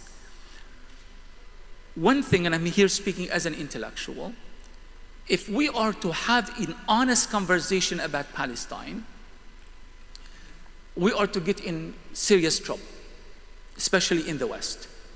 The sensibilities of Western society cannot cope with the idea that Palestinians have utilized and used armed resistance since the Nakba, the catastrophic destruction of historic Palestine. It's not something that we are ashamed of. It's not something that we should hide or need to hide. But we live in a very toxic academic and media and political environment that the mere recognition of the fact that Palestinians have used arms to resist has been such a liability that people are just scared to say it. So if I am standing to debate the issue at Harvard or MIT or Oxford or anywhere, I have to find a way to zigzag around the idea of armed resistance. I replace the word resistance with resilience so I'm not misunderstood. I emphasize popular resistance, but I don't talk about armed resistance. Some of you already speak Arabic, but I'm going to teach you a few words here just as a refresher course. One is the word muqawama. Muqawama means resistance. But muqawama for us Palestinians has a different cultural connotations than the word muqawama in Western platforms, Western academia, Western mainstream society. For them, the word resistance could be a bad thing, as in terrorism, or could be a subject that is open for interpretation. As Palestinian culture, history, and struggle is like going to the market, buying cucumbers and not buying tomatoes, I like Palestinian non-violent resistance. I don't like the violent resistance. I like peaceful resistance, but I don't like this other form of resistance. Well, let me tell you some maybe bad news for some of you. In our culture, there is no distinction between the forms of resistance. For us, it's only called muqawama, and we express that in so many different manifestations. We're not shying away from it, and we are not hiding it. And the reason is that if we do, we are denying not only a fundamental right of our people as a liberation movement fighting for its own survival, but also freedom and justice, but we are also being dishonest about Palestinian history. You see, the problem for Israel is not the armed resistance of the Palestinians. The Israelis have understood something that many of us, especially in the West and so-called progressives in the West, still don't understand. Israel understands. Israel knows that resistance in Palestinian society is not just about arms. When they come and say, Palestinians should give up their weapons or hand over their weapons. What weapons? How many tanks do we have? How many fighter jets? How do you even count? What are the weapons that are being given and what are the weapons that are still in the tunnels? Most of the weapons that are being manufactured in Gaza right now are being repurposed from the unexploded armaments thrown by the Israelis at the Palestinian population in Gaza. If you want us to give away our weapons, if you want the Palestinians to give away their weapons, stop lobbing your bombs and your missiles or the Palestinian population in the first place, because there would be no weapons to be repurposed. So the issue here is not about the legitimacy or lack thereof of Palestinian weapons and Palestinian resistance. It's a diversion from the main issue. What pushes Palestinians to resist in the first place? Take away from us the reason that makes us resist, and we will not resist. And when we resist, do please try to understand that we do not cater our resistance to your sensibility. We resist because nobody came to our rescue. I was, as a child, I was told, my father was a communist, but who was also an Arab nationalist. And he told us, like many men in his generation, that the Arabs will be coming to liberate Palestine. The Arabs are coming. So as children, we thought it's just a matter of time before the Arabs show up. And nobody showed up. I actually do remember one time taxi drivers in Gaza, because you have to feel bad for these guys. They are going around in a circle in this tiny little place. So they start spreading rumors just because they are bored, I guess. And one time the rumor was that the Algerians are coming, and they are coming via the sea. As children, we all rushed. It was during the first Palestinian Intifada. Again, we were being shot and killed for simple protesting the Israeli occupation. We were desperate for an outside help. We went to the beach and we waited. And we waited until sunset. We saw absolutely nothing in the horizon but the Israeli Navy ships. No Algerians came, no Egyptians came, no Jordanians, no Iraqis, no anything. So this generation of Gazans is different than our generation. My generation, that of the first Intifada, we learned the alphabets of self-assertion. We went to the streets and we threw rocks at the Israeli army. I wasn't very good at it, but the idea is that we needed to assert ourselves that we have agency. We are a people who are capable of speaking for ourselves. We cannot marginalize, and even though we have been betrayed by our Arab brethren, we are capable of rising and taking a moral stance. And we did. But this generation is even tougher than our generations. They took that realization to a whole new level. Nobody is coming for your liberation. As Che Guevara has said it, before there are no liberators, the people liberate themselves. So the Palestinian people have been in an active process of self-liberation. Do not blame the Palestinians for taking that moral stance after 77 years of complete marginalization and betrayal and international conspiracy by the US, Israel, Zionism, and the whole Western bloc to, in the words of Jared Kushner, for the Palestinians, they can only have one option and one option only: to put up or what is the right term? To put up or to shut up. Well, we neither put up nor do we shut up. And that's why what happened in Gaza happened. It was the outcome of our own failure. So don't blame the resistance for our own failure, and don't put the Palestinians once again in the corner to self-justify and to explain and to apologize for not behaving that the good victims that we needed to behave. And those who are expecting Gaza to be good victims, you know nothing about Gaza. You know absolutely nothing about Gaza. 1948, the Palestinian Nakba. You have hundreds of thousands of people being pushed out of historic Palestine. 250,000 or so of them came to Gaza. Within days, they formed groups called the Fidaiyin. That's before ideology. That's before politics. That's before Hamas, Fatah, and clashes and disunity. The Fidaiyin were peasants. They were fallahin. My uncle was a member of the Fidaiyin. And all they did is that they tried to go back to their villages in southern Palestine to reclaim the crops that they harvested but they did not collect, or the money or the gold left of their wives in their homes after they were expelled from these homes. That was the Fidaiyin movement. That evolved over the years, but there has been no time in history in which Gaza did not resist, in which Gaza put up or shut up. It never happened, and it will not happen. And the reason that I have always been saying that Gaza is the center of Palestinian history, is the core of Palestinian history. Gaza is very small, 360 square kilometers, about 180 square miles. And yeah, we talk about the natural gas at the Mediterranean Sea, but it's not like Gaza had these natural resources that Israel, if Israel wants to exploit the gas, they would have done so with or without Palestinian permission. What makes Gaza special is not its territory or its gas or its natural resources, it's the people of Gaza. It's the people of Gaza. And this is why Israel has invested, not in destroying the resistance, because they know that there is no way they could have done that. They invested in ethnically cleansing the Palestinian people out of Gaza, because you remove the Palestinians of Gaza, you remove the heart of resistance from Palestinian society.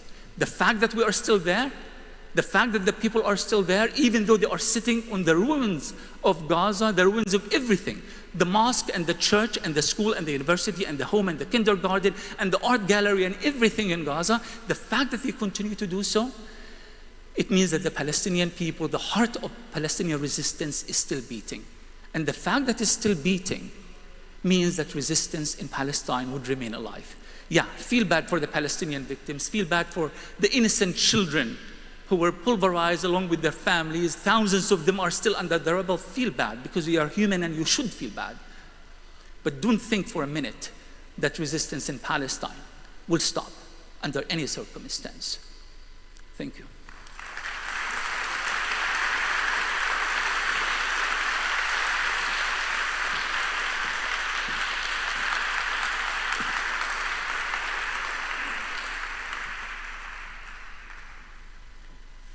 Self-defense, resistance, and inverse reality. This is the topic for Mr. Wadia Said.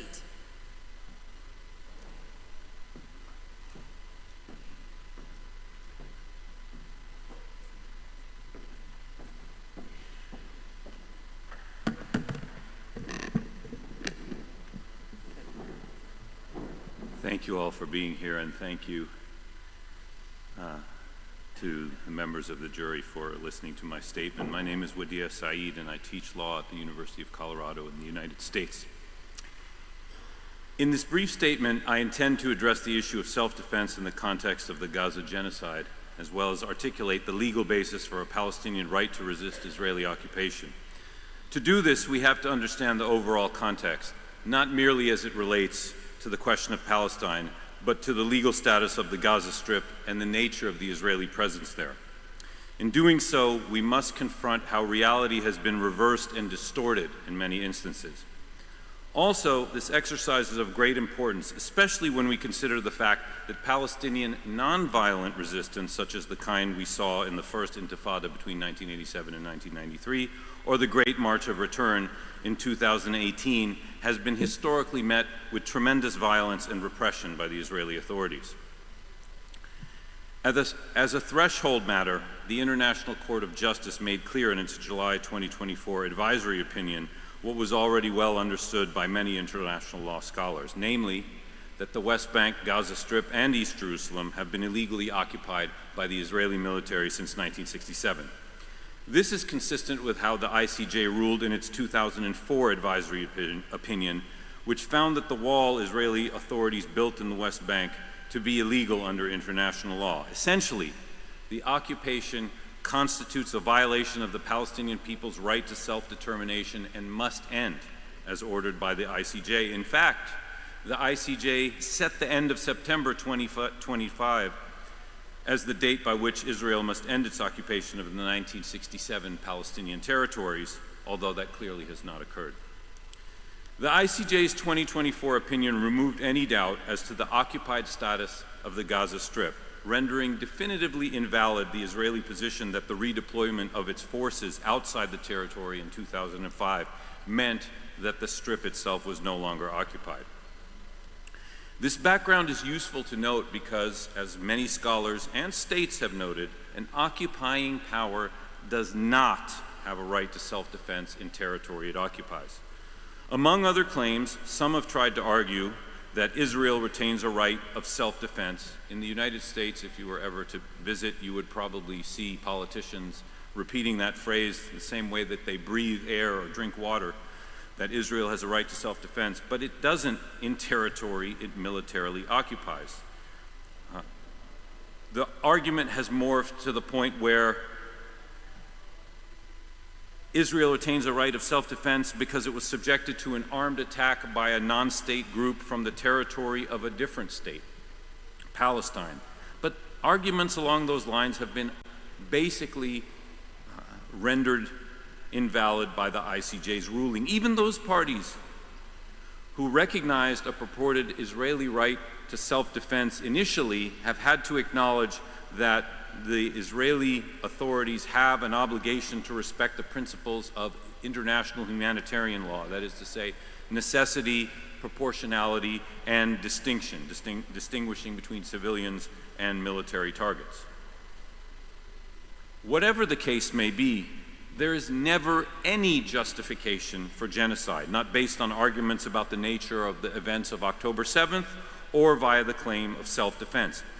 Even though the United Nations Independent International Commission on the Occupied Palestinian Territory recently found that Israel's actions in Gaza constitute a genocide, to most observers that fact was clear, as its military campaign quickly morphed into a mass reprisal intended to destroy the civilian infrastructure of Gaza and force its population out of the besieged enclave. The result is that the entirety of this military offensive is completely illegal.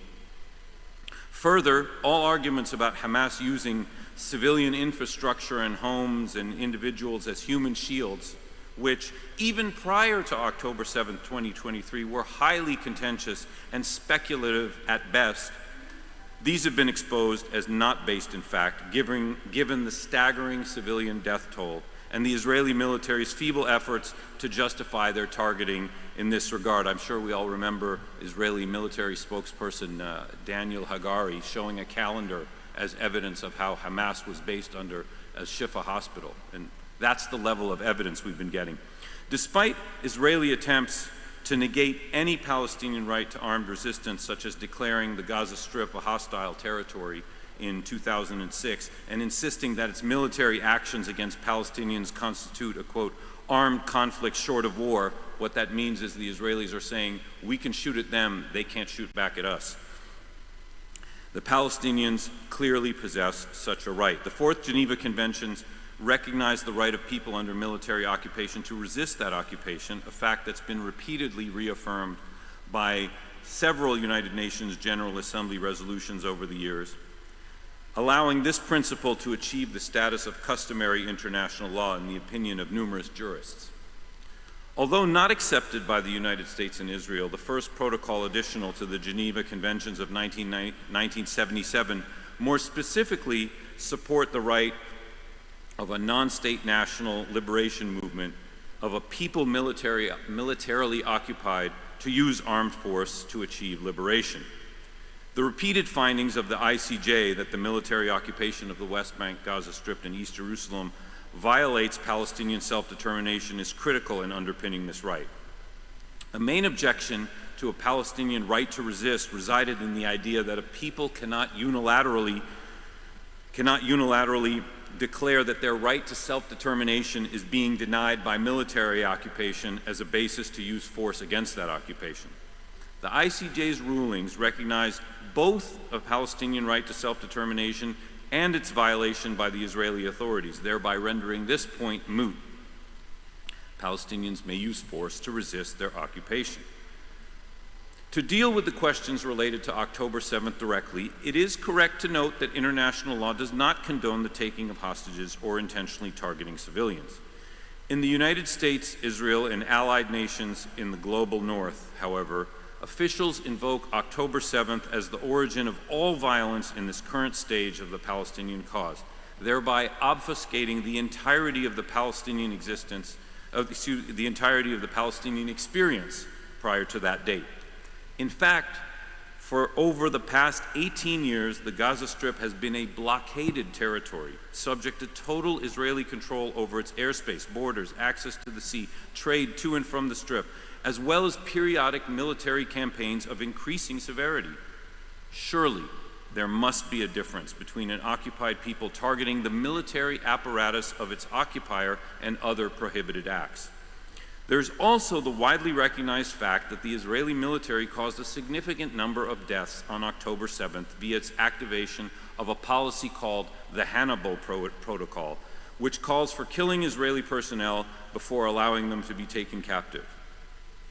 A true accounting for October 7th would include establishing the Israeli role and its corresponding legal accountability for producing such a high death toll on that day, and also grappling with when international law allows an occupied people to resist using armed force, as attacks on military personnel and installations enforcing a siege are surely different than killing civilians.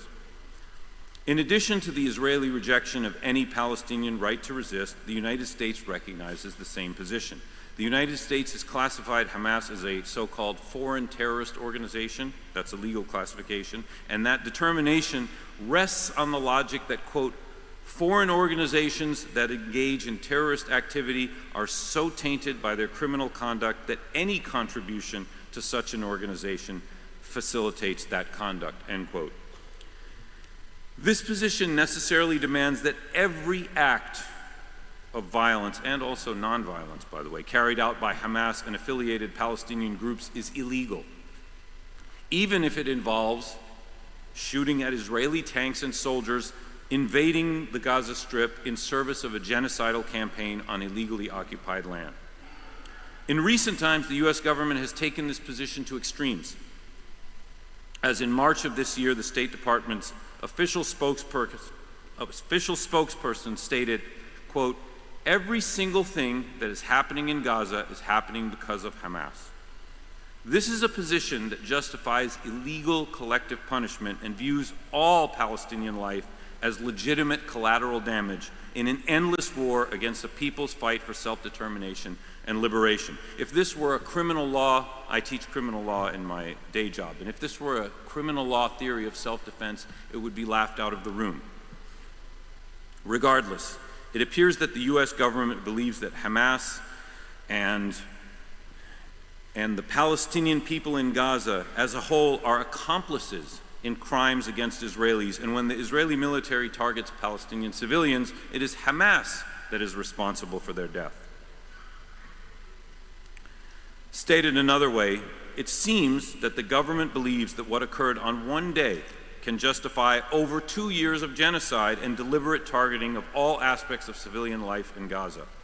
The argument continues that because it was foreseeable that Israel would engage in hyper-violent mass reprisals to carry out a second Nakba, any Palestinian group confronting the Israeli military bears responsibility for whatever that military does. This is reality stood on its head and inverted to the point that a genocidal army can be absolved of its innumerable crimes through a rhetorical sleight of hand based on what was supposedly foreseeable. On a final point, while there is no legal basis for taking hostages in international law, there is the shattering hypocrisy of referring to Israeli detainees as hostages and Palestinian detainees as prisoners. The parameters of this discussion are deliberately limited to a recognition of Israeli rights and assumption of Palestinian wrongdoing.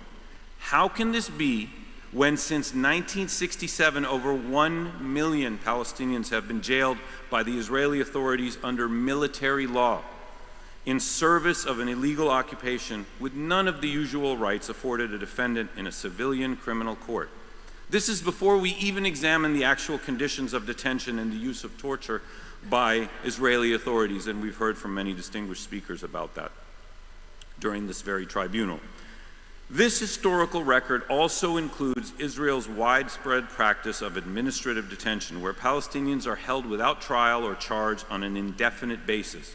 Currently, some 3,500 detainees suffer from this status. And while condemnation for Palestinian groups holding Israelis is widespread in the global north, such condemnation neglects to appreciate that the Israeli Supreme Court has continually, in its own right, upheld the practice of the military using detainees, both dead and alive, as so-called bargaining chips to be used in further prisoner exchange negotiations. In other words, essentially legalized hostage taking. That is why we witnessed the recent release of over 1,700 Palestinians from Gaza who were held by the Israeli authorities without charge and in horrific conditions for the purpose of tormenting them and releasing them once Israel's conditions for a prisoner exchange had been met. The term hostages certainly sounds apt. These short statements underscore the legality and broad legitimacy that envelops the Palestinian cause, which ensure that the struggle will continue until the occupation ends and Palestine is free. Thank you.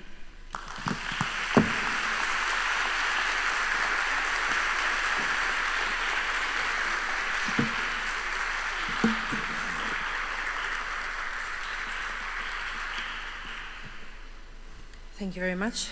And now we should talk about Global Summit Flotilla, something that the whole world has been following too, alongside ongoing genocide. Yasmin Akar will be speaking about this.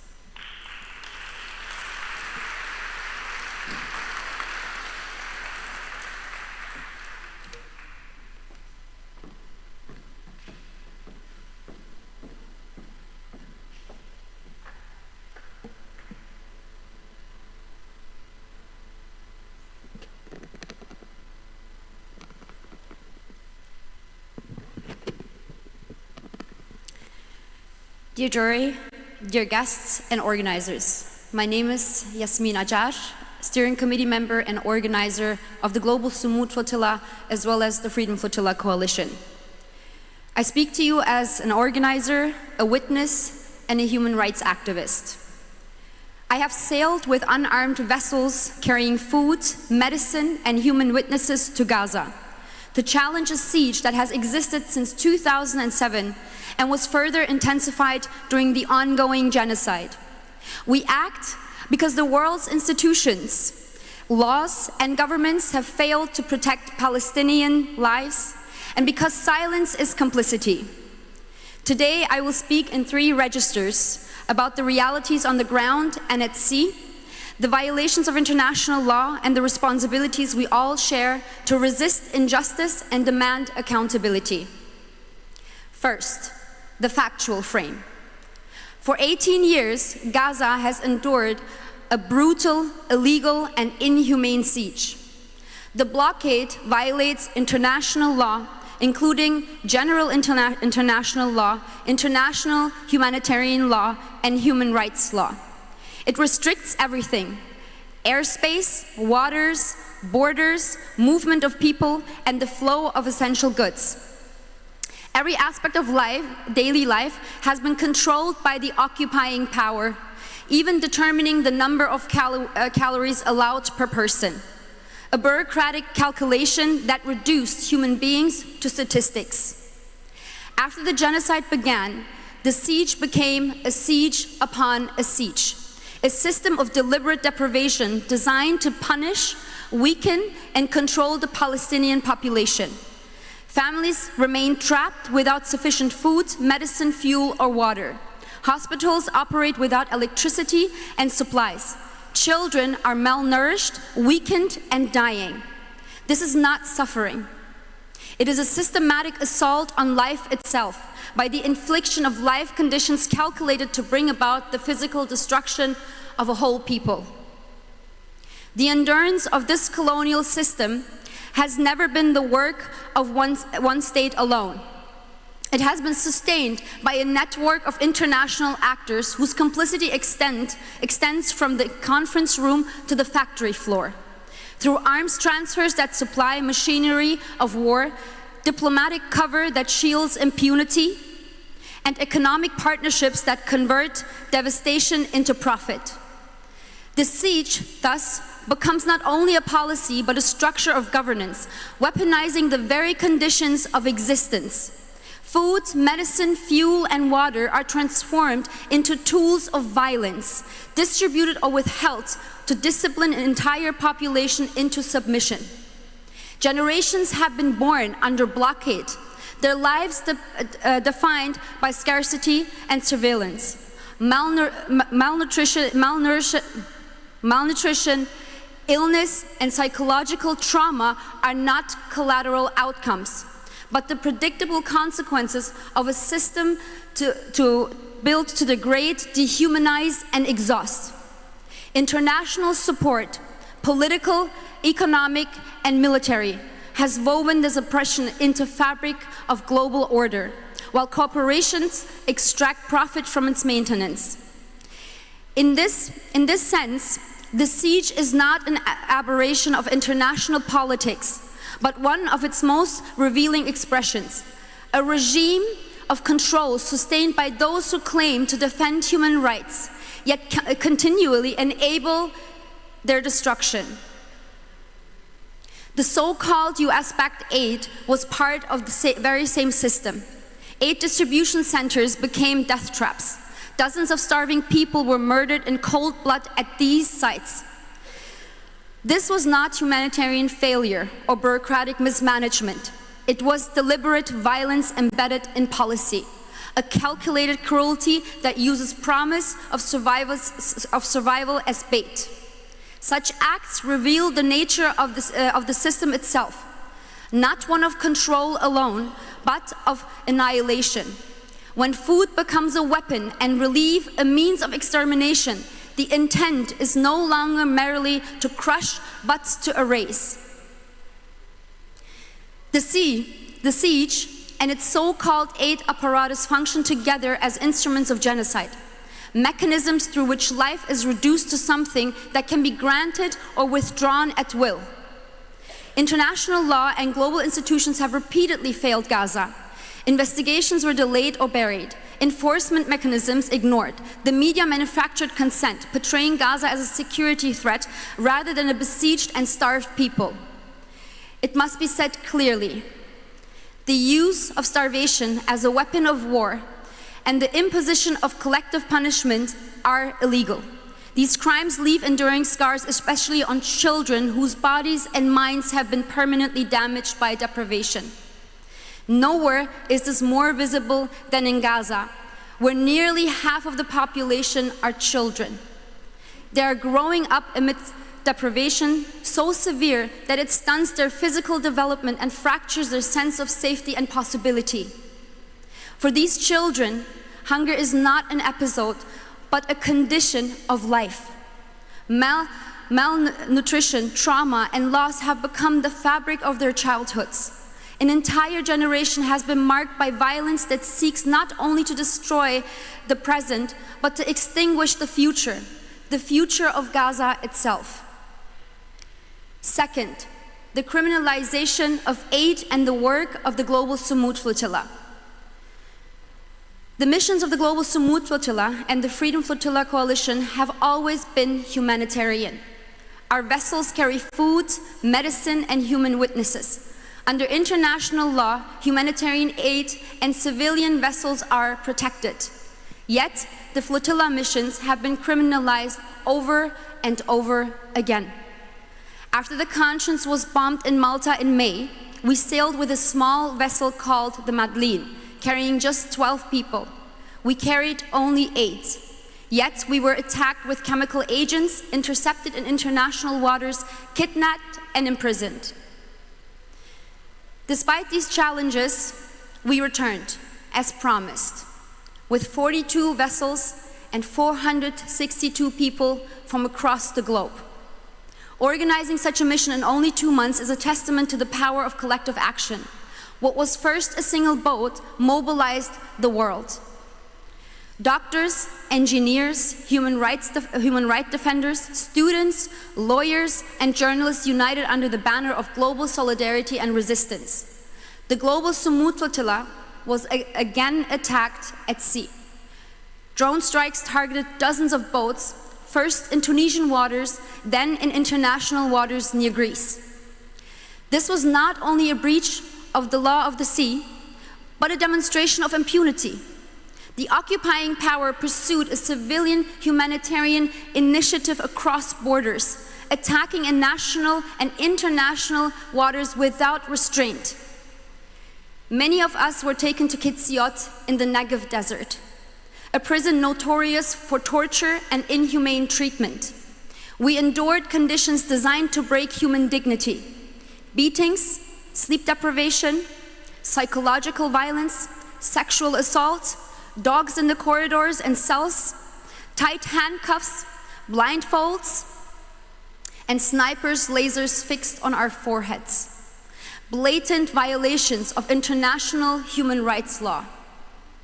The walls bore blood, bullet holes, and the names of Palestinian hostages, especially from Gaza, who had possibly endured months, years, decades of imprisonment and torture.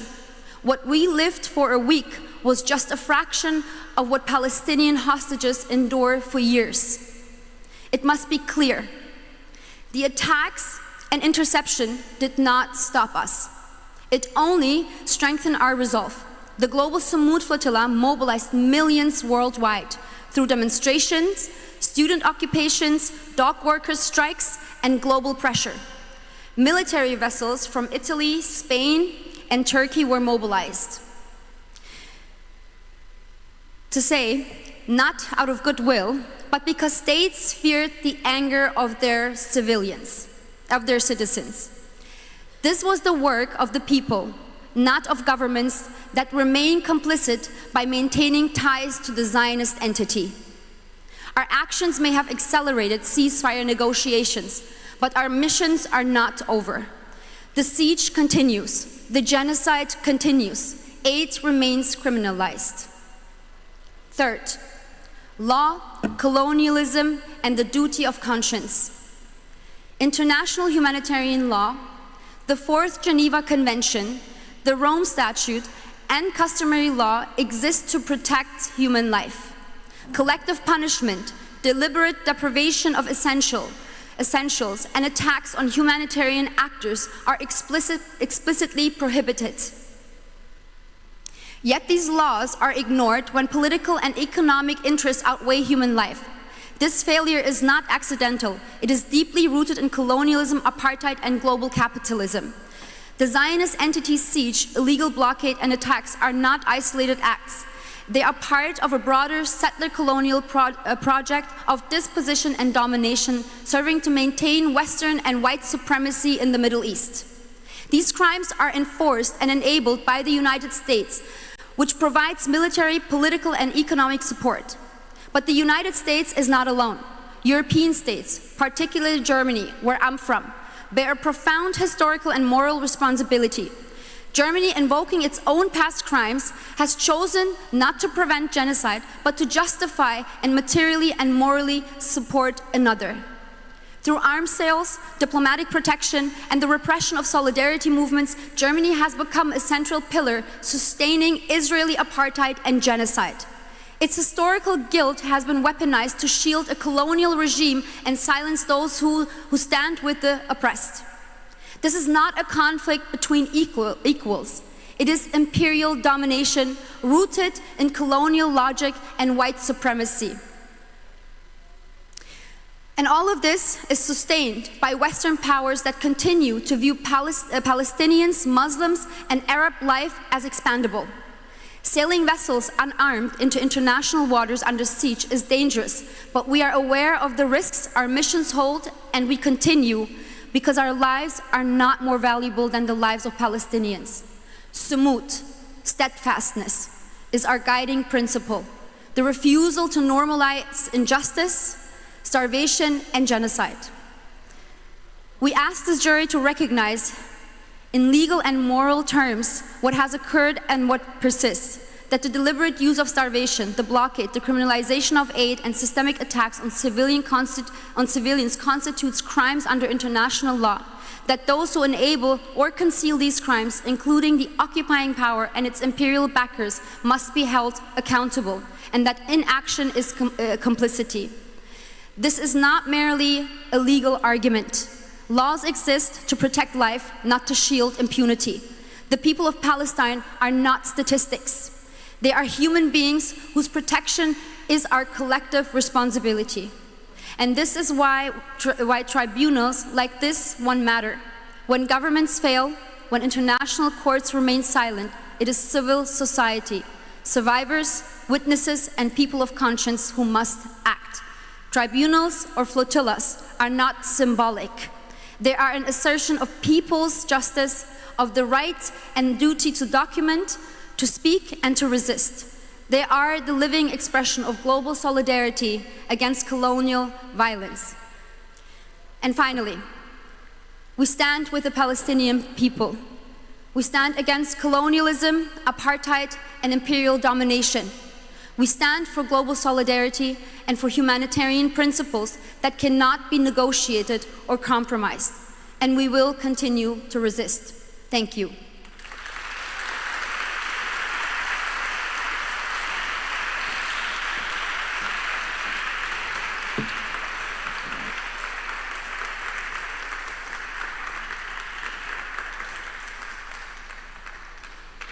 Thank you, Yasmin.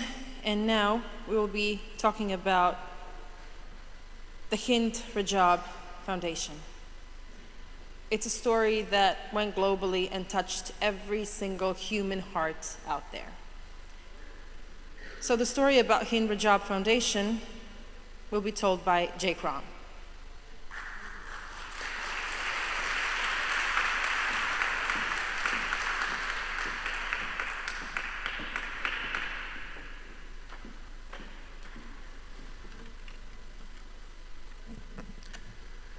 To conveners and to the jury, thank you for inviting me to speak today.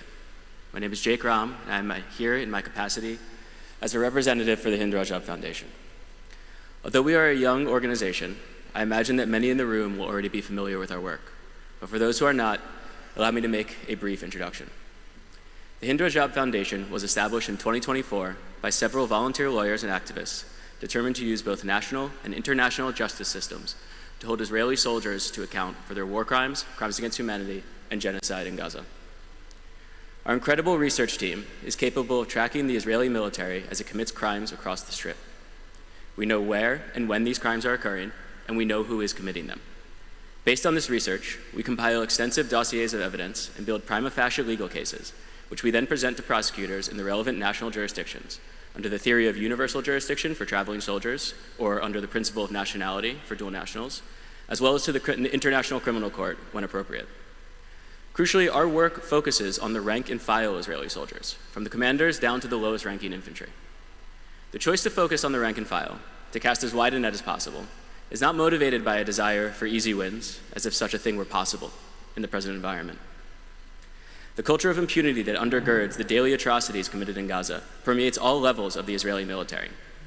Even if high-ranking officials face scrutiny or arrest warrants, and even this has been woefully lacking, individual soldiers feel themselves beyond the reach of the law. This is readily apparent from the brazenness and glee with which Israeli soldiers document and publish their crimes on social media. In order to begin breaking this culture, states must impose consequences, not in a piecemeal fashion, not on a few of the worst individuals, but on all of them, everywhere. Only a concerted global effort will puncture this wall of impunity. This is why international mechanisms, though welcome and though an important aspect of our work, are not and ought not be the primary actors in bringing Israeli genocidaires to justice. International mechanisms, as we have seen, move slowly and suffer from a lack of resources and from a vulnerability to political meddling. They are therefore ill-equipped to handle the vast number of perpetrators who must be brought to trial. Instead, action must be territorialized. States must make themselves into sites of accountability. Our work therefore focuses primarily on national courts, where we have already enjoyed some success. Investigations into individual soldiers have been launched in Peru, Romania, and elsewhere. In July, for example, Belgian authorities arrested and interrogated 2 visiting IDF soldiers in response to one of our filings.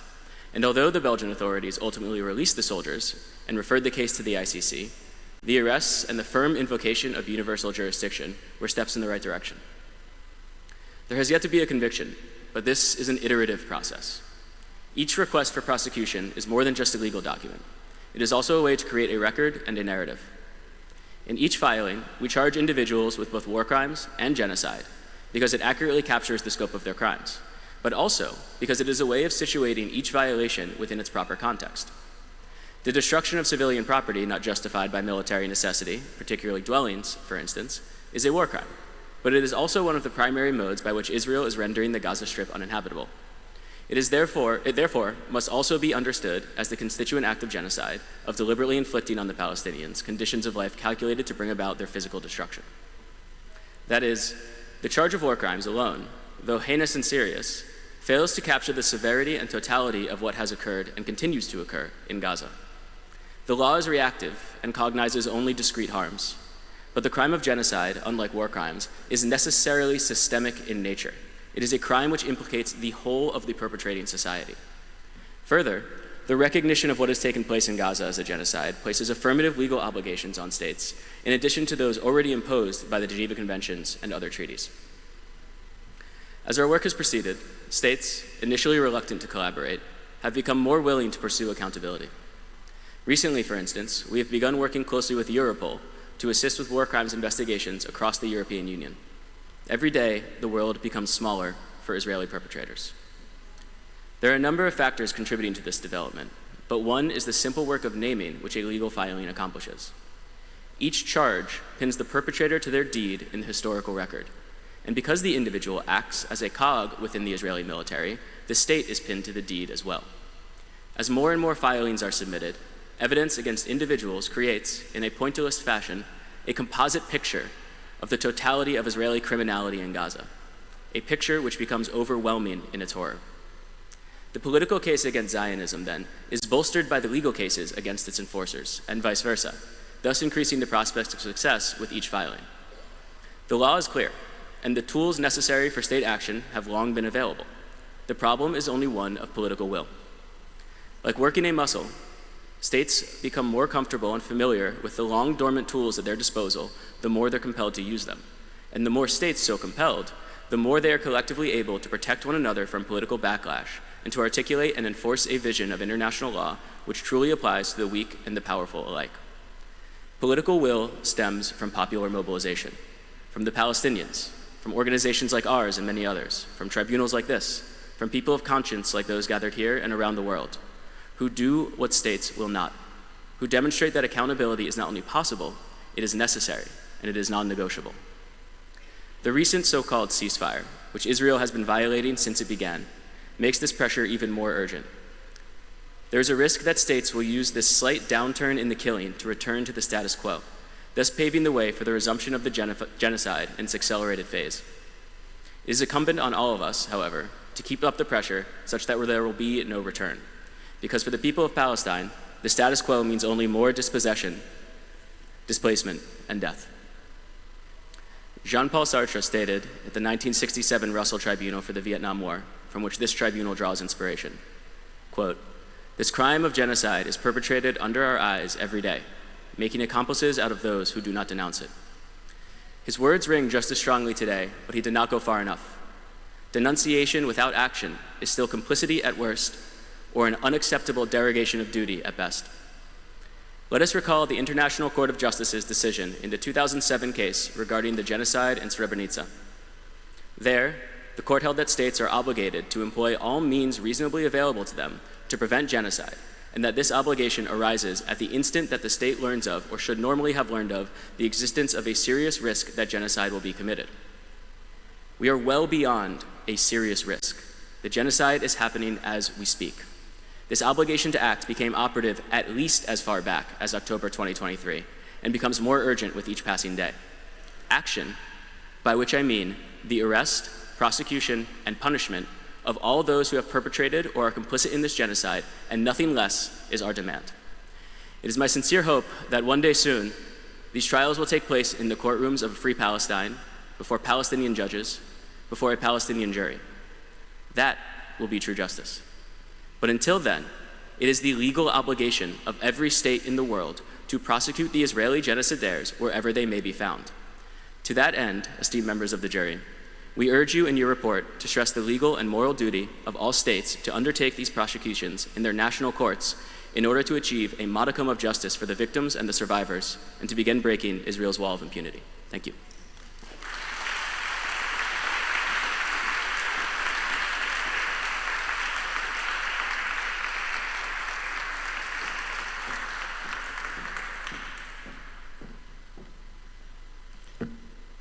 And the next speaker is joining us online. The subject he will be speaking about is the boycott, divestment, and sanctions, and also movement. So please welcome Mr. Jamal Juma. Are you with us, Mr. Jamal? Yes, I'm with you. Good. The time is yours. Hello. Thank you very much.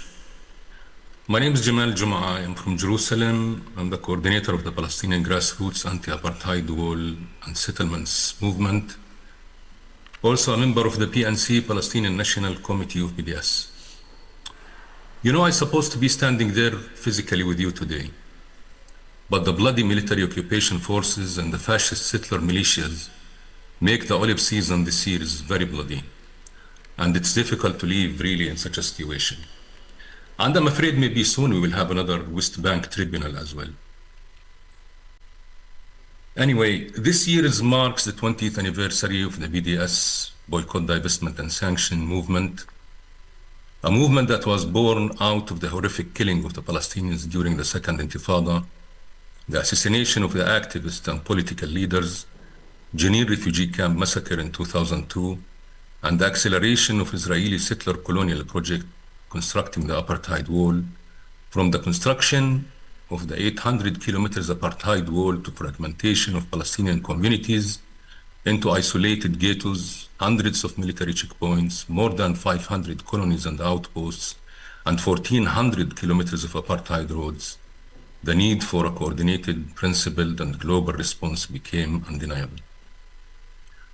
Over 2 decades, BDS has grown into a vibrant global Palestinian-led anti-apartheid movement, uniting activists, academics, trade unions, churches, legal organizations, and grassroots groups across more than 120 countries around the world. It stands today as one of the broadest social justice coalition of the 21st century, rooted in the principles of equality, freedom, and justice. With the moral authority of the popular Palestinian consensus, BDS has influenced state decisions to impose targeted sanctions on Israel. It has played an indispensable role in pressuring some of the world's largest investment funds to divest from companies and banks that enable Israeli atrocity crimes. It has galvanized the collective power of unions, associations, and other grassroots formations, representing tens of millions of workers, farmers, students, artists, academics, and justice organizers, to make local governments, as well as colonial Western academic and cultural institutions, divest or break ties with apartheid and its complicit institutions. Even Israeli economic experts now acknowledge this shift, affirming the role of BDS movement has played in the Israeli economy's spiral collapse, as 130 leading Israeli economists describe it in September. Also, the chairman of the Israeli Export Institute recently stated that BDS and boycotts have changed Israel's global trade landscape. He added, economical boycott and BDS organizations presents major challenges, and in some countries we are forced to operate under a radar.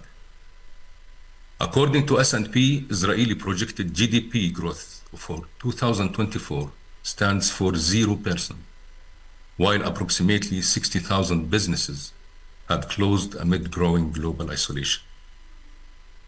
Amid the intensified genocidal assault on Gaza and global attention on Gaza, the BDS movement has succeeded in shifting the discourse around Israel from traditional diplomacy and complicity to one of accountability, divestment and sanctions, reframing Israeli regime as one of the settler colonialism, apartheid, and military occupation.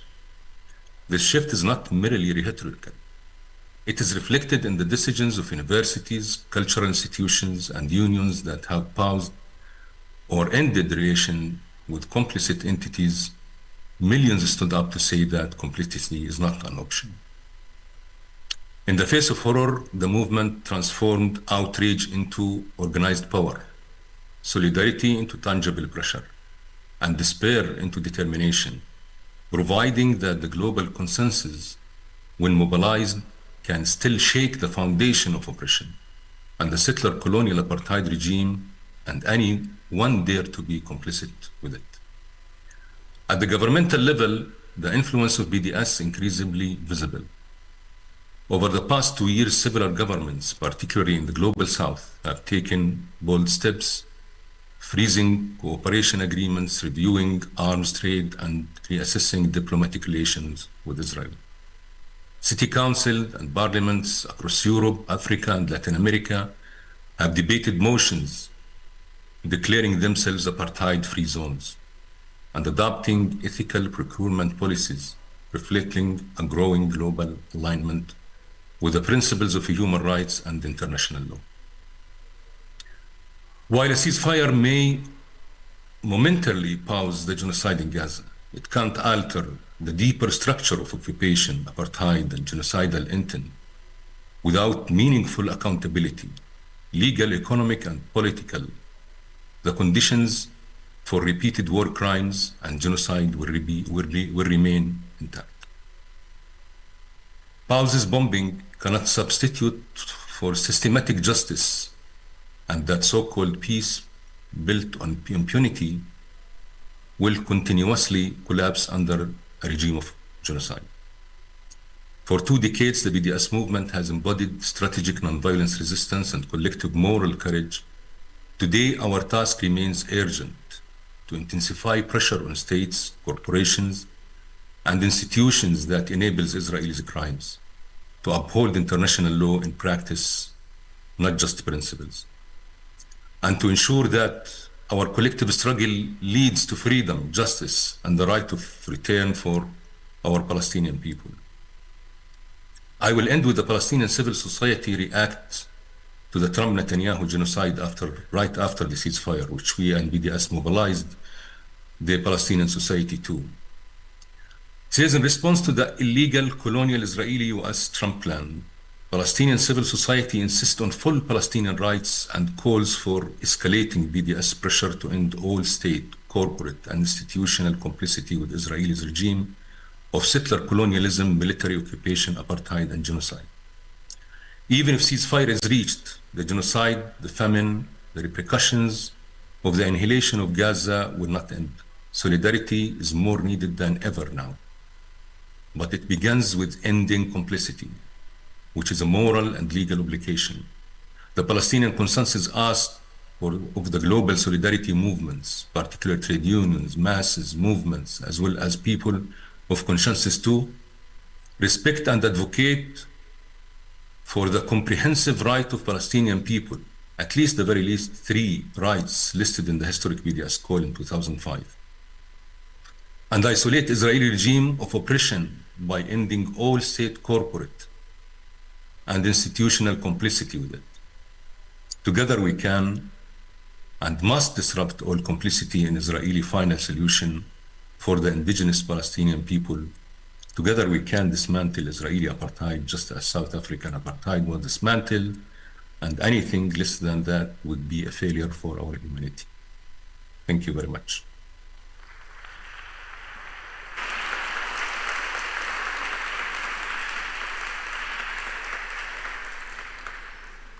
Mr. Juma, I would like to ask you just to stay with us because we are now starting a part of the session with the questions and answers. So if someone from the jury has a question for you, we would be happy to hear the answer. So, sure. Thank you very much. Dear members of the jury, if you have any questions, we are open to that at the moment.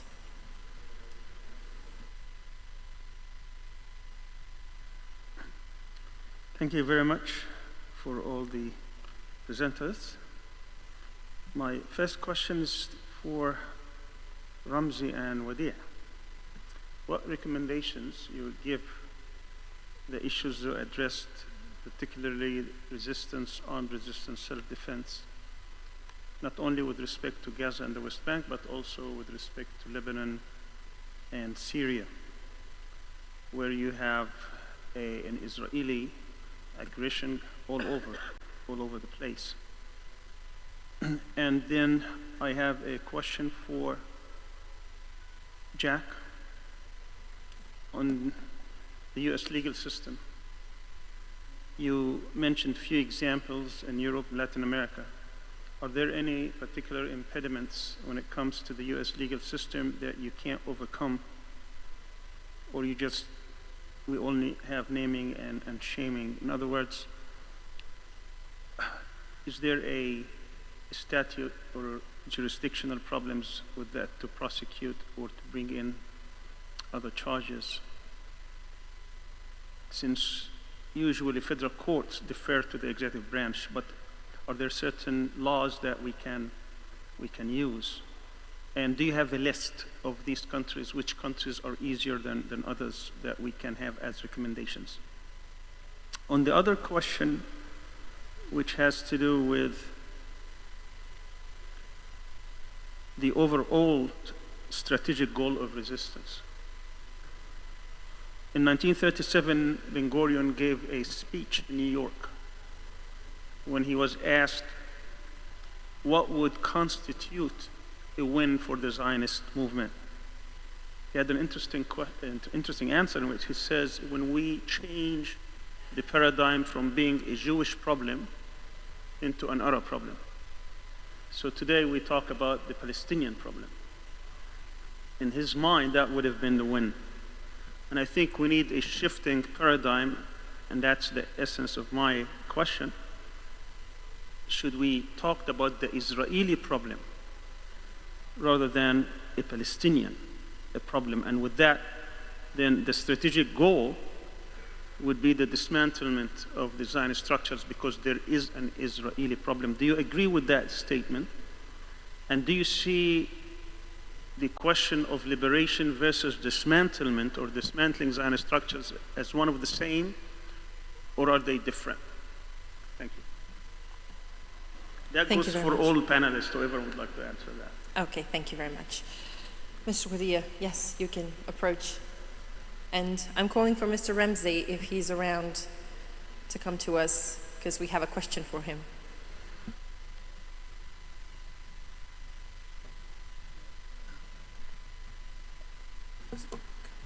Thank you for the question. I think to the extent that your question calls for,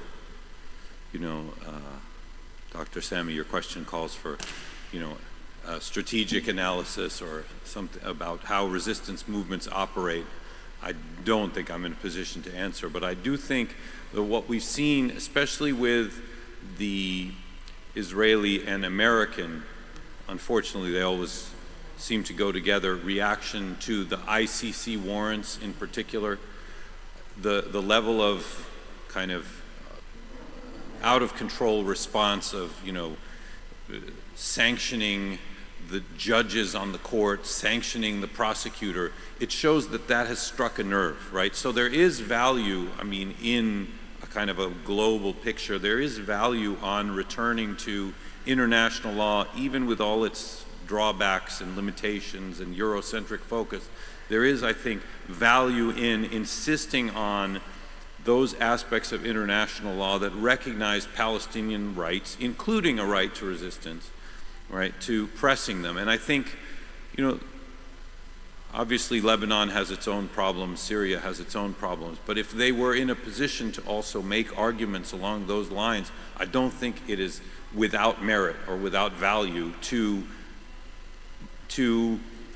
basically structuring, I hate to use the word marketing, but to basically using it as a way to resist what you call the Israeli problem, right? I think it's important that even though we recognize all the drawbacks of international law, we still take what it can give us as a way to showing that the Israelis are the ones who are engaged in illegitimate action. So that's what I would say to that. Thank you.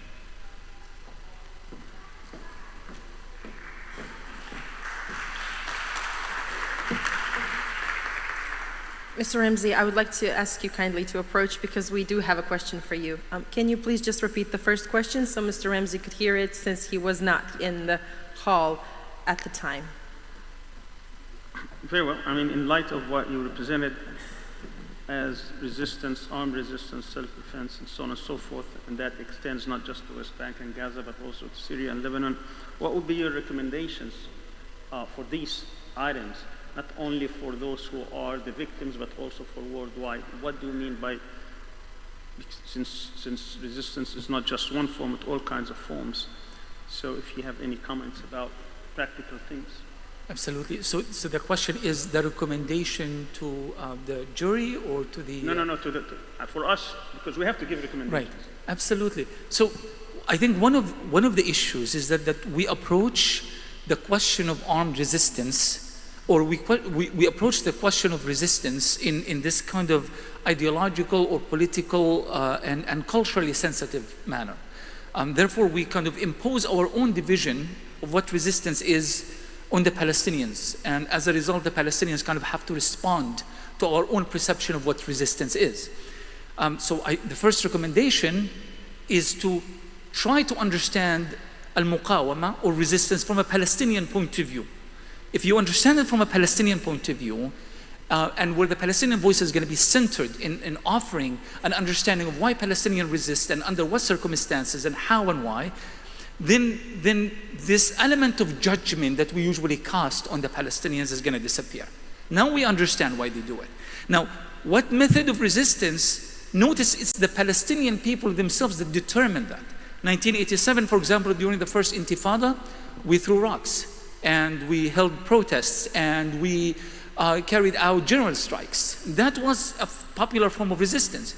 But then by the end of the Intifada, when the Palestinian voice was not enough to make the desired change internationally, you began seeing kind of the formation of various small cells of young people in Gaza in the West Bank, and that was kind of the beginning of the return to armed resistance. So this is why this understanding is particularly important. The final thing is that the judgment on the Palestinians regarding the issue of resistance kind of changes the power dynamics. When you tell Palestinians, resist this way, fight this way, I can only legitimize you, accept you, embrace you even, or platform you, if you adhere to these sets of ideas and positions, then in doing so, you place yourself, not yourself, Dr. Sami, but that person himself, places himself in a power position that he is in a higher moral standards. And we have to be in a position of defending and explaining. I honestly think, and maybe this is going to get me in some kind of trouble, let's imagine a scenario in which the Palestinians did not resist. And I'm talking about all forms of resistance in Gaza. Those 2,000 Merkava and other military vehicles were not destroyed. Nobody talks about that, by the way, for some reason. That's more than any other Arab army since the beginning of this so-called conflict. That was done by the young people of Gaza. And these young people are part of the larger mass that is Gaza. They're not aliens, they are not foreigners, they are not invaders, they are not militants coming across borders, they are Gazans. Imagine if they did not resist. And if they did not send a message to Israel that no longer will firepower determine political outcomes. Imagine what would be in Gaza right now. Settlements will be everywhere. The beaches of Gaza will be now casinos, and Israeli soldiers will be wining and dining on the beaches of my refugee camp in Gaza. This happened, yes, because of the steadfastness of the people, yes, because of the sumud of the people, but also because of the resistance of the people and all of its manifestations, including armed resistance. So my recommendation is step back, try to understand resistance from a Palestinian point of view. Do not cast a judgment. Try to understand so that you develop a deeper and better relationship with how Palestinians choose to resist and why. Thank you.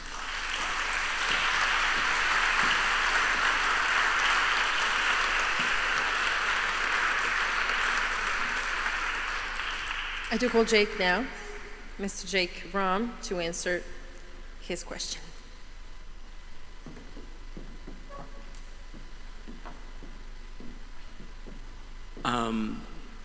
You're right to notice that the United States is a unique and difficult jurisdiction for our work, but it's not for lack of the legal tools. The United States does have universal jurisdiction codified into its laws. It has codified the Genocide Convention. There's a Clinton-era law passed in 1996 called the War Crimes Act.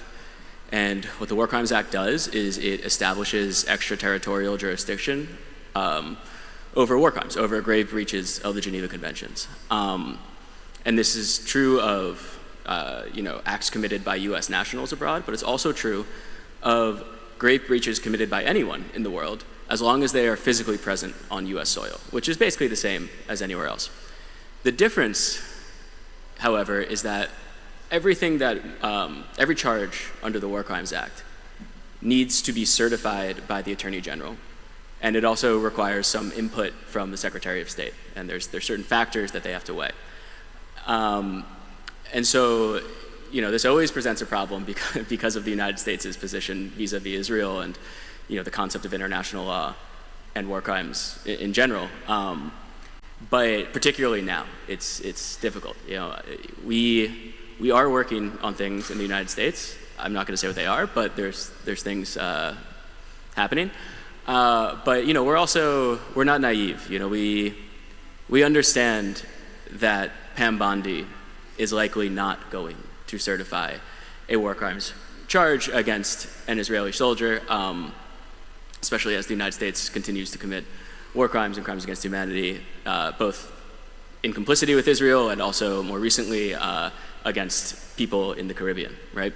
But so there are still things that can be done that are different than name and shame in like a traditional human rights sense, which is to say we don't just publish the names of every soldier we have, right? We have a long list of people that we've been tracking, of people who have committed crimes, people who we're building files on, but we're not interested in doxing people. We're not interested in publishing names so that people can just know the names of the perpetrator. We're interested in doing legal filings.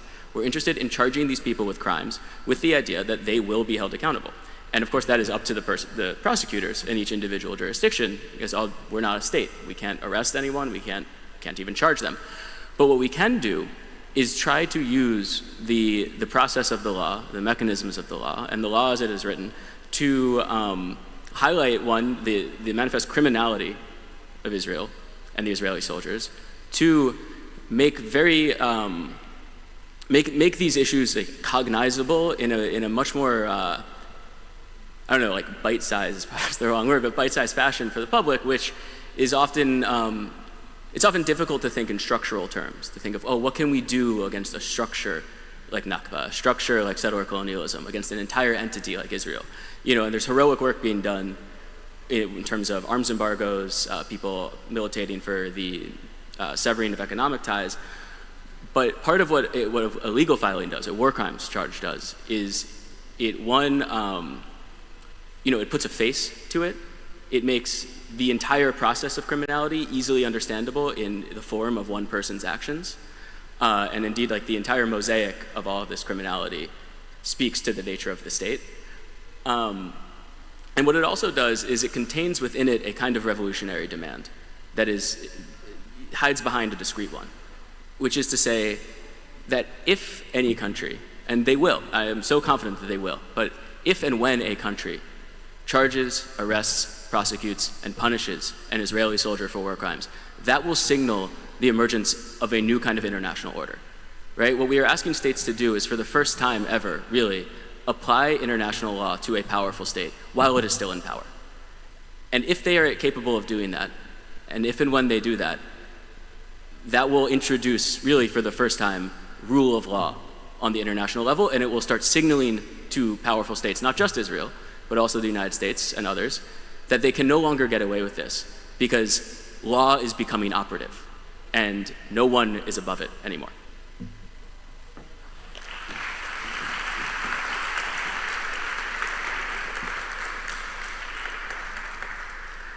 And for Mr. Juma, if you have heard clearly questions, I believe that your question was, should we discuss the Israeli question or the Israeli problem?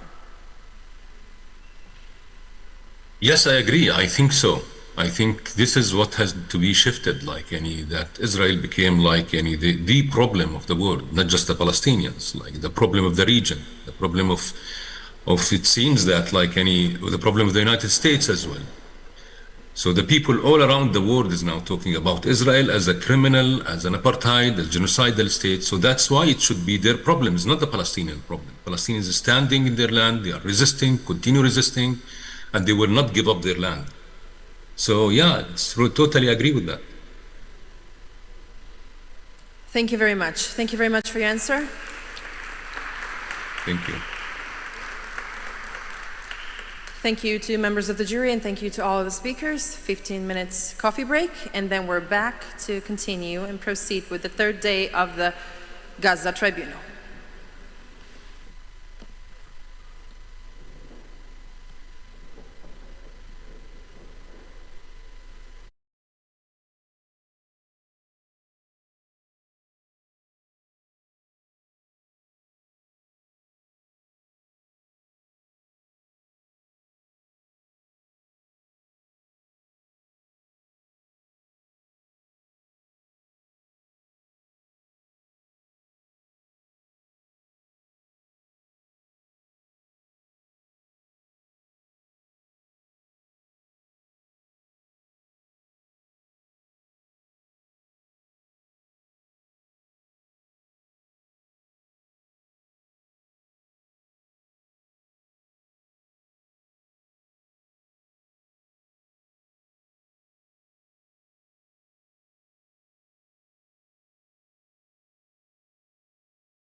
with our planned session. We will be talking about solidarity in the next minutes. Sorry. So again, I'm kindly inviting you to take your seats so we could proceed. The first session and the topic we will be talking about is the Oslo Solidarity by Charlotte Quayle and Dr. Mads Gilbert. They will be speaking, elaborating, and analyzing together.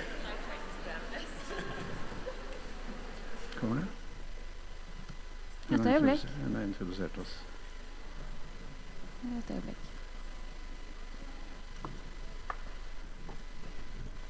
Thank you. Jeg føler vi skal vente litt. Nei? Bare føler vi skal vente litt, for folk holder på å komme inn. Should we start or should we wait for people to... Okay.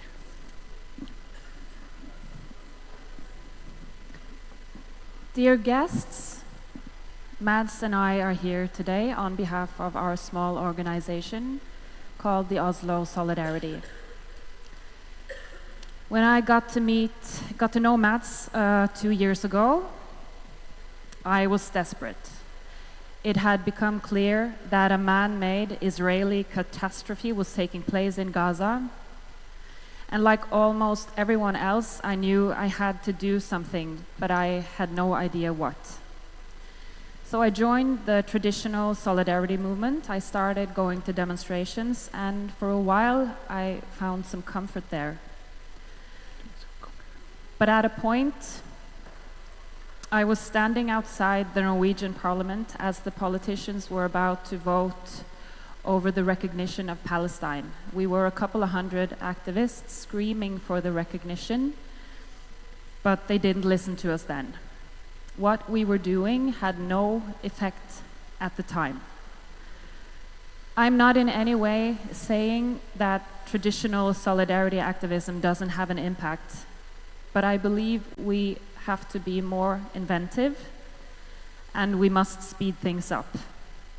And I'm an artist. I make music. A big part of my job is to give messages wings, to make them fly.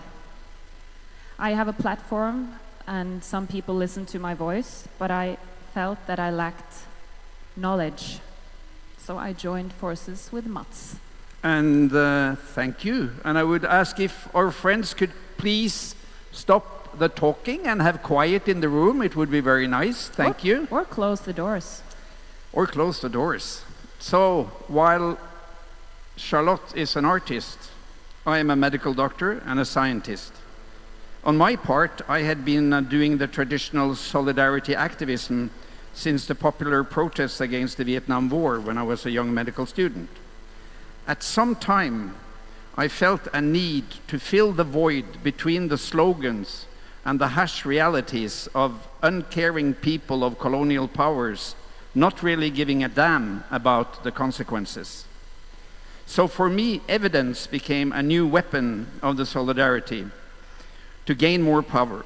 From my first war surgery solidarity mission to Beirut in 1981 and 82, which was a horrible eye-opener, and until now, I have been obsessed with gathering as much evidence as possible and to produce scientific studies on the effects of armed colonialism in general and the Israeli settler colonial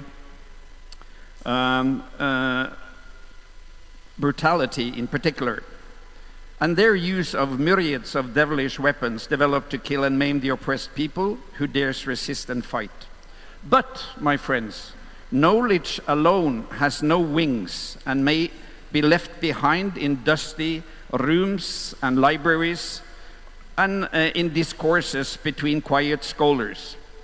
I felt, as the famous Australian journalist John Pilger once said, I am not a voice for the voiceless. I'm just amplifying those who the powers with intention are making voiceless.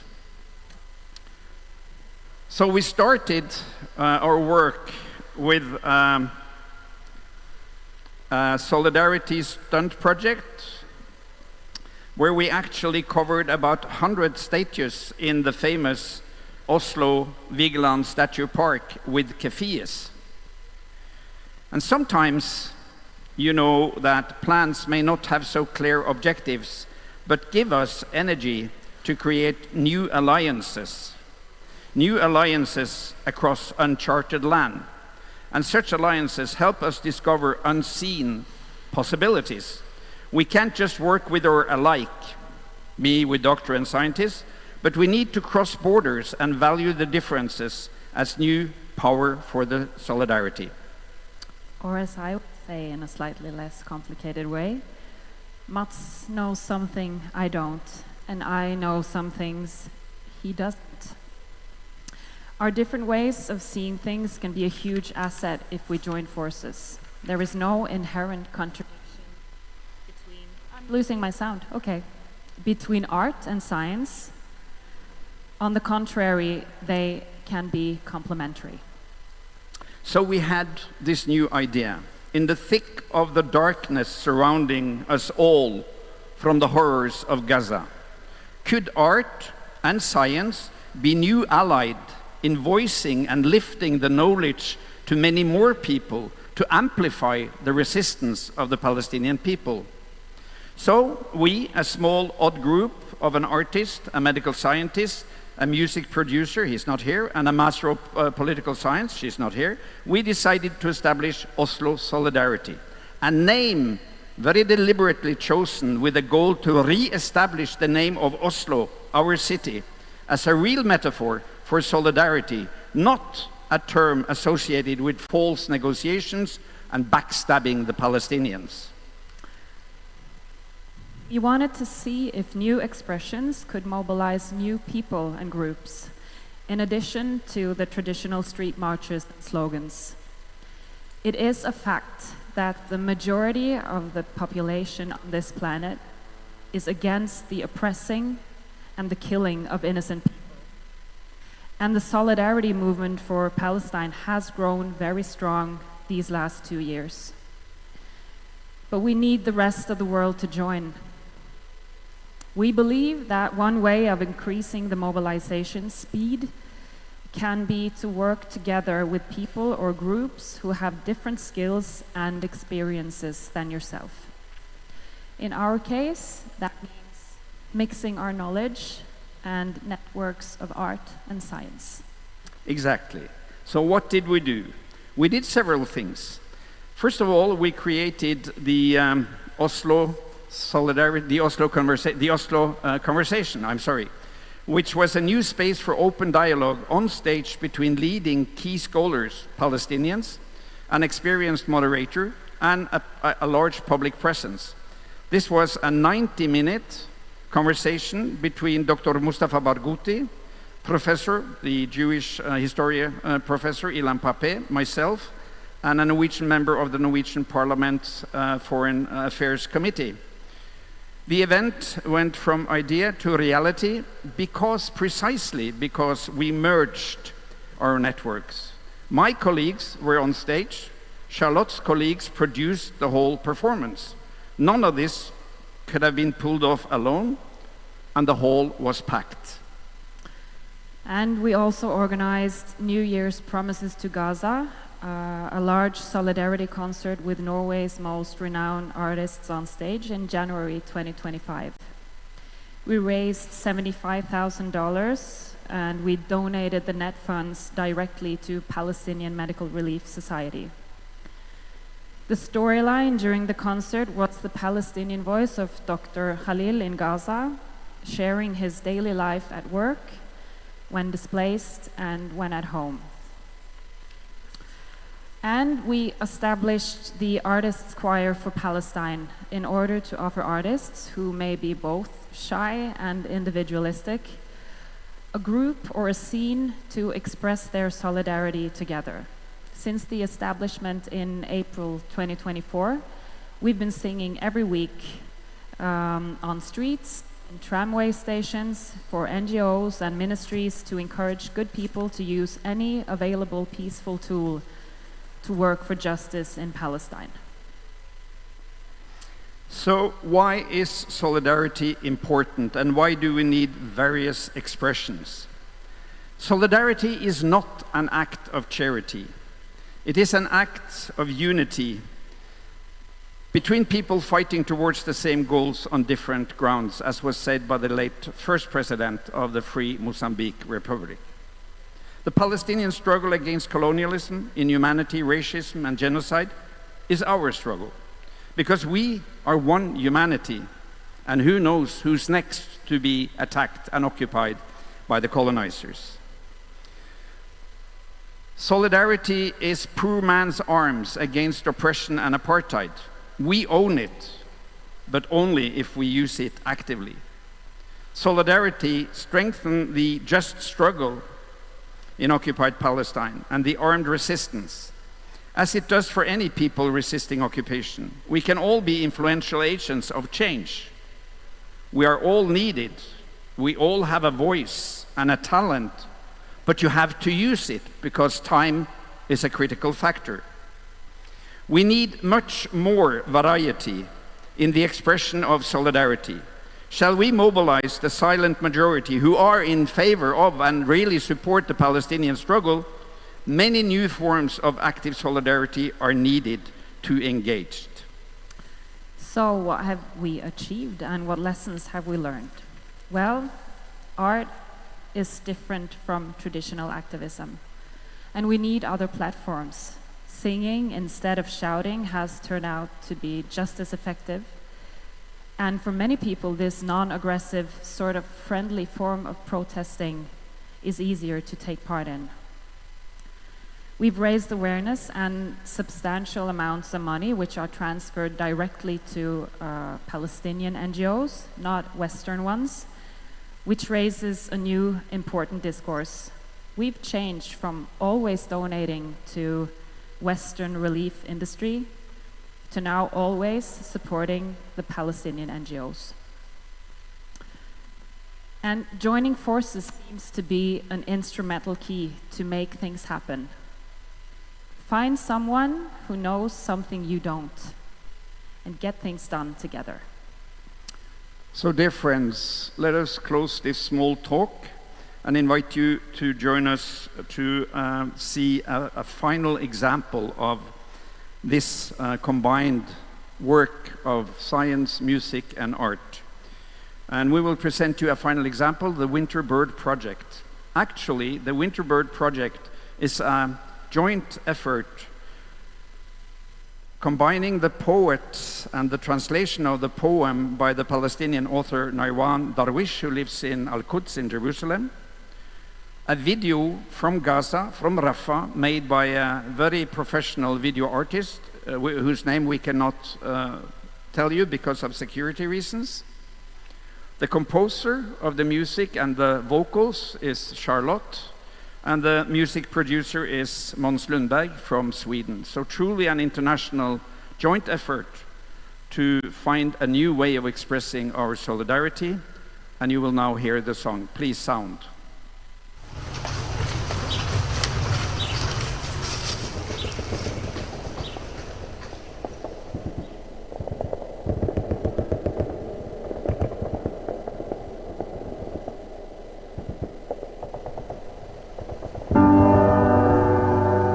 How many bedrooms do I need to get a bit of sleep? To get a bit of sleep.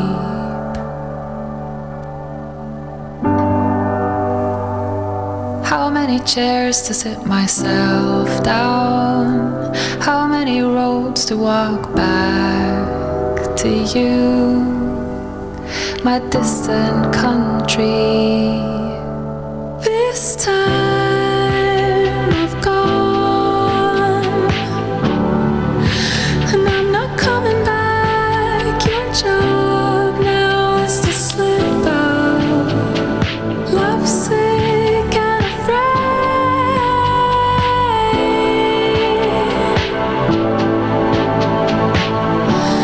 and come and search of me.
Thank you.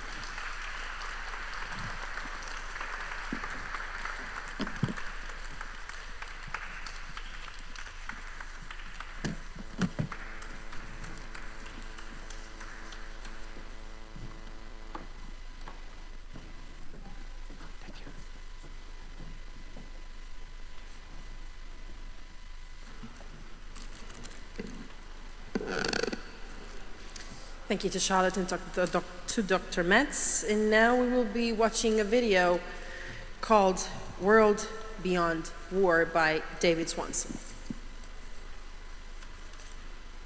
The governments could do even more. Here are 14 things they could do. Things that many of us have been demanding they do, individually and collectively, through Uniting for Peace in the General Assembly for many months now. Since we shifted our focus in this particular part of our anti-genocide efforts from demanding a genocide case in the International Court of Justice, achieved through the governments could do even more. Here are 14 things they could do. Things that many of us have been demanding they do, individually and collectively, through Uniting for Peace in the General Assembly for many months now. Since we shifted our focus in this particular part of our anti-genocide efforts from demanding a genocide case in the International Court of Justice, achieved through the decency of the government of South Africa. Imagine a large block of governments, or all but Israel and its most fervent accomplices, being compelled to do these things. 1. Arrest Israeli or any other officials facing arrest warrants from the International Criminal Court. Prosecute Israeli criminals under universal jurisdiction. Establish a complete embargo on weapons or weapons parts to or from Israel and to or from any nation not upholding such an arms embargo on Israel. 4. End diplomatic relations with Israel. 5. End financial transactions, trade, and travel to and from Israel. 6. Train and send unarmed civilian defense teams, food, medicine, doctors, and aid workers to Palestine. 7. Develop a major public educational campaign about the genocide in Gaza and the propaganda that has facilitated it. 8. Support a Uniting for Peace action through the UN General Assembly to implement worldwide numbers 3 through 7 above, and to do steps 9 through 12 as follows. 9. Economically sanction Israeli war criminals. 10. Expel Israel from the United Nations. 11. Recognize the nation of Palestine. 12. Move UN meetings and headquarters out of the United States. 13. Break off military relations with and expel from your nation troops belonging to any government that is not upholding an arms embargo on Israel. And 14. Halt membership or support for weapons-dealing institutions that do not uphold an arms embargo on Israel. The Abraham Accords, the North Atlantic Treaty Organization, etc. Uniting for Peace is a means for the General Assembly to circumvent the veto-crippled Security Council if 2/3 of nations choose to do so. Were they to do so and pass a significant share of the 14 measures I've just listed, the genocide would end and the world would be remade in various ways. The collapse of NATO would be more than a side note. Were the world to pass all 14 measures and act on them, vastly more people would need to gain a deeper understanding of what some of them mean. In particular, the one mentioning unarmed civilian defense teams. No amount of seminars, websites, online courses, and articles, short of buying a corporate media outlet, seems capable of changing the fact that almost no one will ever know what that means. There is an introduction to the concept with an interesting list of successes that you can find at worldbeyondwar.org/list. And of course, we have spent years failing to get a Uniting for Peace action off the ground, but that project has now been made vastly more difficult by various individuals and organizations with the absolute best intentions, proposing that such a step include the use of an armed military force. Many have a bit carelessly thrown their support behind such an idea for some very weak reasons, including, 1, the proposal is sometimes worded so vaguely that one can tell oneself that it's a proposal for an unarmed protection team, as long as one doesn't read too closely or click too many links. 2, numerous ideas more likely to succeed, more likely to be approved by governments, and more likely to have desirable results when acted on, have thus far failed, and therefore it's time to try something else even if it's a bad idea. Yeah, not a good argument. 3, there's a false idea newly minted that one cannot do uniting for peace at all without doing a military intervention. Nonsense. And 4, lots of other good people are supporting this, so even if it seems a bit crazy, one must support them regardless, especially if they are Palestinians. As if we are not grown adults, capable of amicable disagreement, with a moral responsibility to point out when a train is running off a track.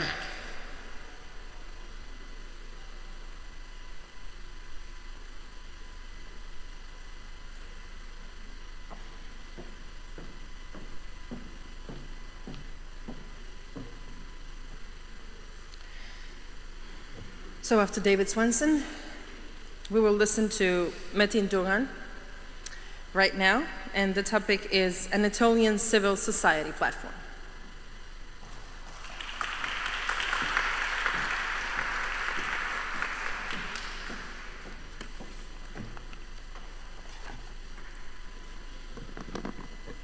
Esteemed members of the jury, I think it's too late for them, and conscientious people from all corners of the world who follow us.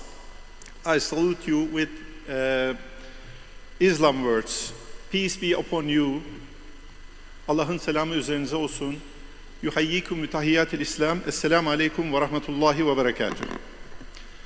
I came here to speak about the terrorist state and its members who commit genocide and massacres, acts that make us ashamed of our humanity even as we speak. We have platforms supporting the Palestinian resistance consisting of organized civil society organizations in all cities of Anatolia, and there is an Anatolian civil society platform as a superstructure that unites this platform, the Anatolian Civil Society Platform, Anadolu Sivil Toplum Kuruluşları Platformu. Throughout my speech, I will refer this platform as ASTP. In fact, civil society organizations present in every city were active before the October 7 attacks. They rarely came together and were able to communicate. However, after October 7, civil society organizations across cities have united around the common issue of Gaza. These platforms that formed in the cities later created ASTP. In other words, this is so important, in other words, Gaza became the unifier of the Ummah, and Gaza became the unifier of humanity. At times, various events were organized, sometimes with everyone in the city joined these organizations. Sometimes only children took a part, and at the other times, joiners were only healthcare workers. In fact, we must thank to Gaza. We realize that we are much more than we thought. Gaza taught this to us. As Zionist Israel continued to kill civilians, the crowd standing against it grew larger. People with different worldviews, religions, and ethnicities united in the face of the genocide. From the Far East to America, people all around the world revolted. They resisted the genocide despite Israel's shameful stance the rest of the world has made Gaza the center of its life. But first of all, before talking about the children, women, and civilians innocently killed by Zionists, we need to talk about their reasons for killing them.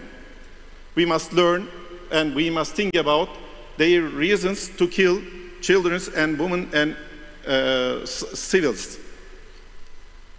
They claim that the land of Palestine belonged to their ancestors 3,000 years ago. They are asserting a right to these lands. I want to empathize. If we accept this claim, if we say that they are telling true, then 5 million United States citizens would have to leave the entire continent to the Native Americans and return to Europe. If we accept this claim as true, then we, the Turks, have to leave Anatolian lands and return to steppe of Asia. There is no chance we can accept this offer as a correct. The lands they claim belong to them are the lands they were expelled from 3,000 years ago. And these lands belong to Palestinians and Gazans. 100 years ago, Theodore Herzl and his associates devised a plan and began systemic genocide.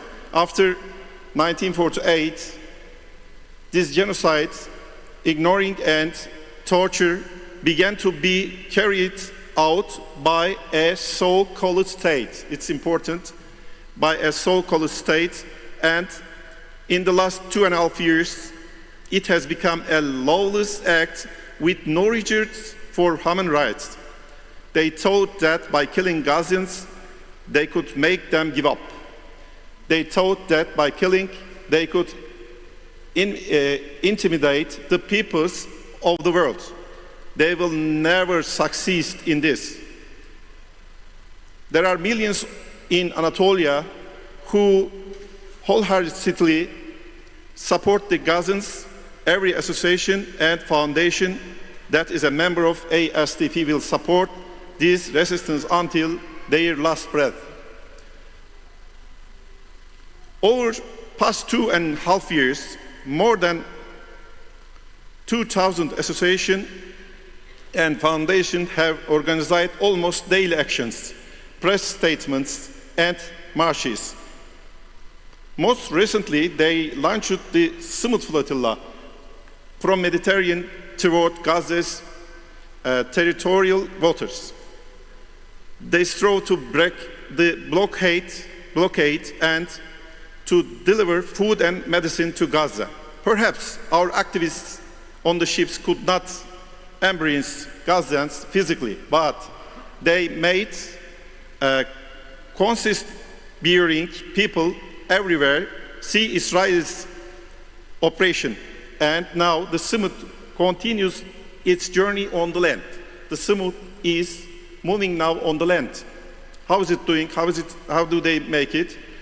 Every activist, young or old, children or adults, women or men, are holding panels and conferences around the world to expose Israelis' activities. And their slogan is the same. We will organize new flotillas and new land convoys. We will continue the resistance until Gaza and Palestine are free. ASTP will continue to uphold its claim to end operation, which is the common denominator of all humanity.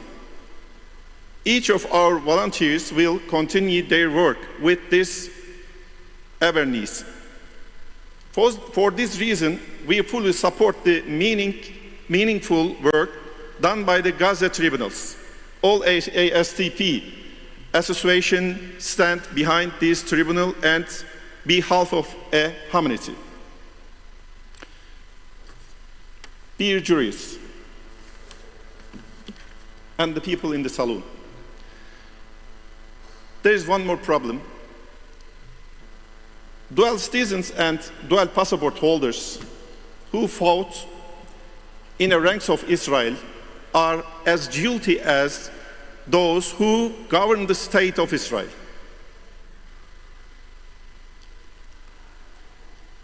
They violated international law, killed Gazan women, children, and civilization. They must be prosecuted. Two, I ask that you place this issue on your agenda. There are lots of people, they are living with us in our countries, for example in Turkey, Istanbul, and they are also going to Israel and fighting, and they will come back after the war. They are thinking that, and our people, the Turkish people, doesn't like it. They must also, it's the subject of this tribunal. We are not tired. Yes, we want to war to stop, not because we are excited or we'll give up, but because we want hope for all humanity. We know that the Zionist ideology, whose history is full of such massacres and which killed even its own prophets without mercy, will not be reformed. But at least we can make sure the guilty are punished. Free Palestine and free world is possible. Gaza Tribunal will show United Nations and European courts of human rights the way to penalize war guilty. For this reason, I thank all members of the Gaza Tribunals. I hope, as the last sentence, I hope to read the final declaration of this court together on the free shores of Gaza. I extend my respect to all of you. Thanks a lot.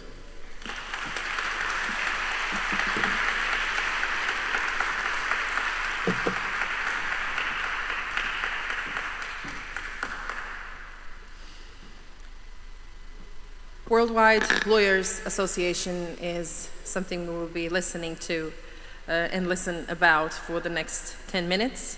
Hussein Dishli and Hassan Basri Bulbul will be speaking about this.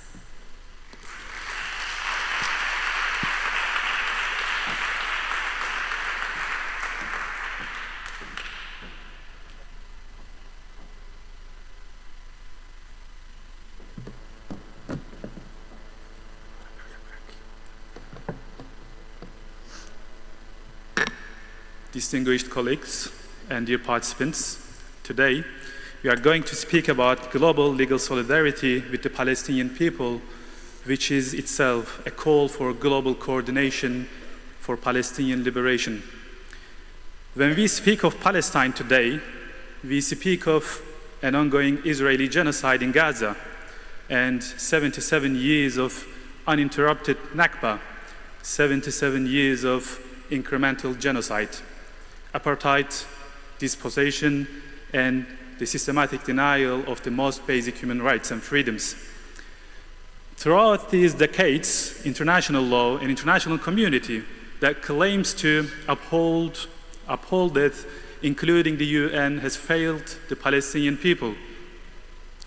Thus, our concern is not merely what the law is, but what law ought to become in a world that cannot and must not forgive, forget, or unsee the atrocities inflicted upon Palestinian people.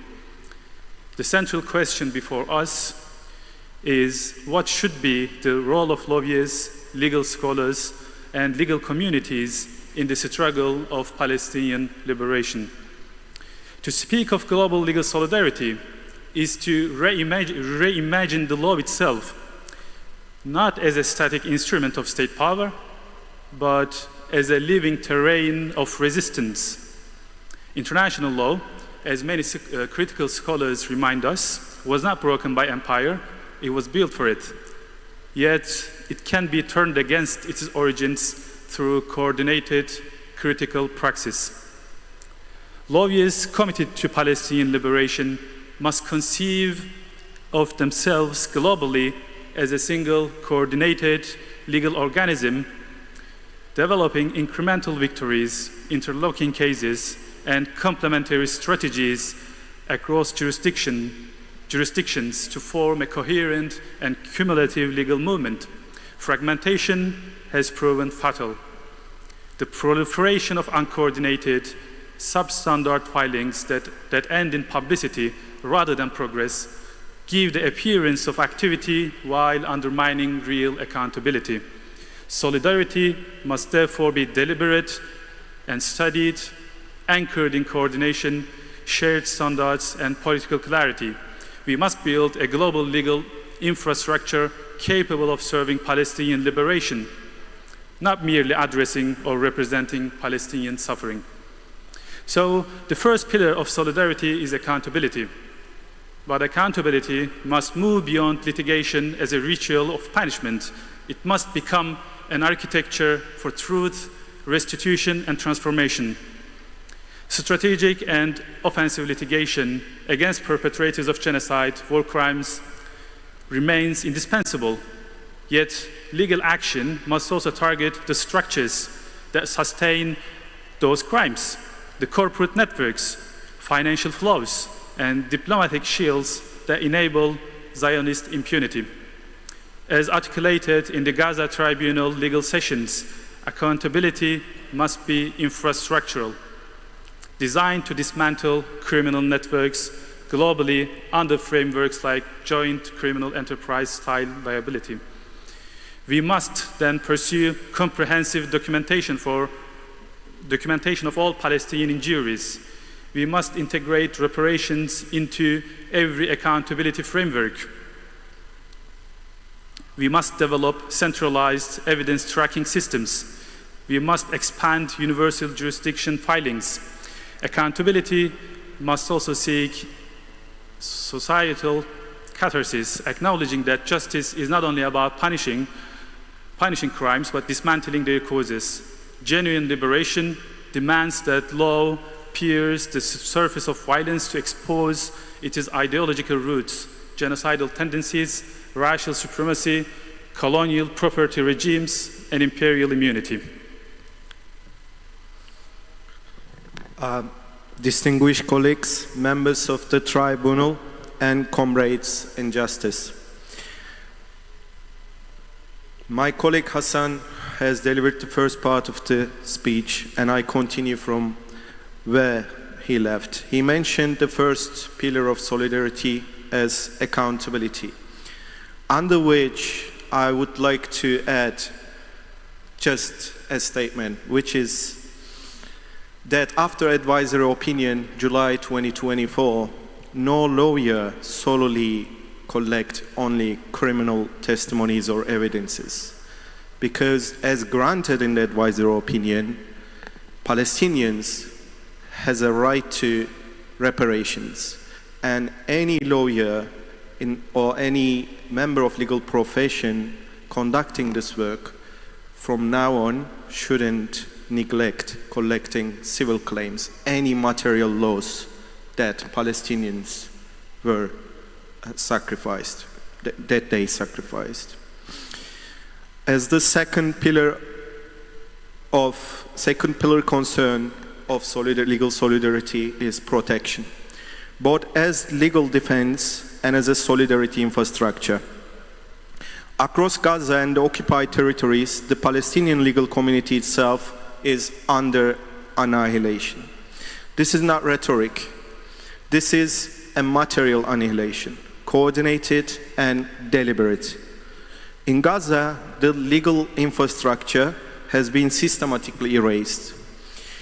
According to the report of the Palestinian Bar Association a few months ago, their headquarters in Gaza flattened.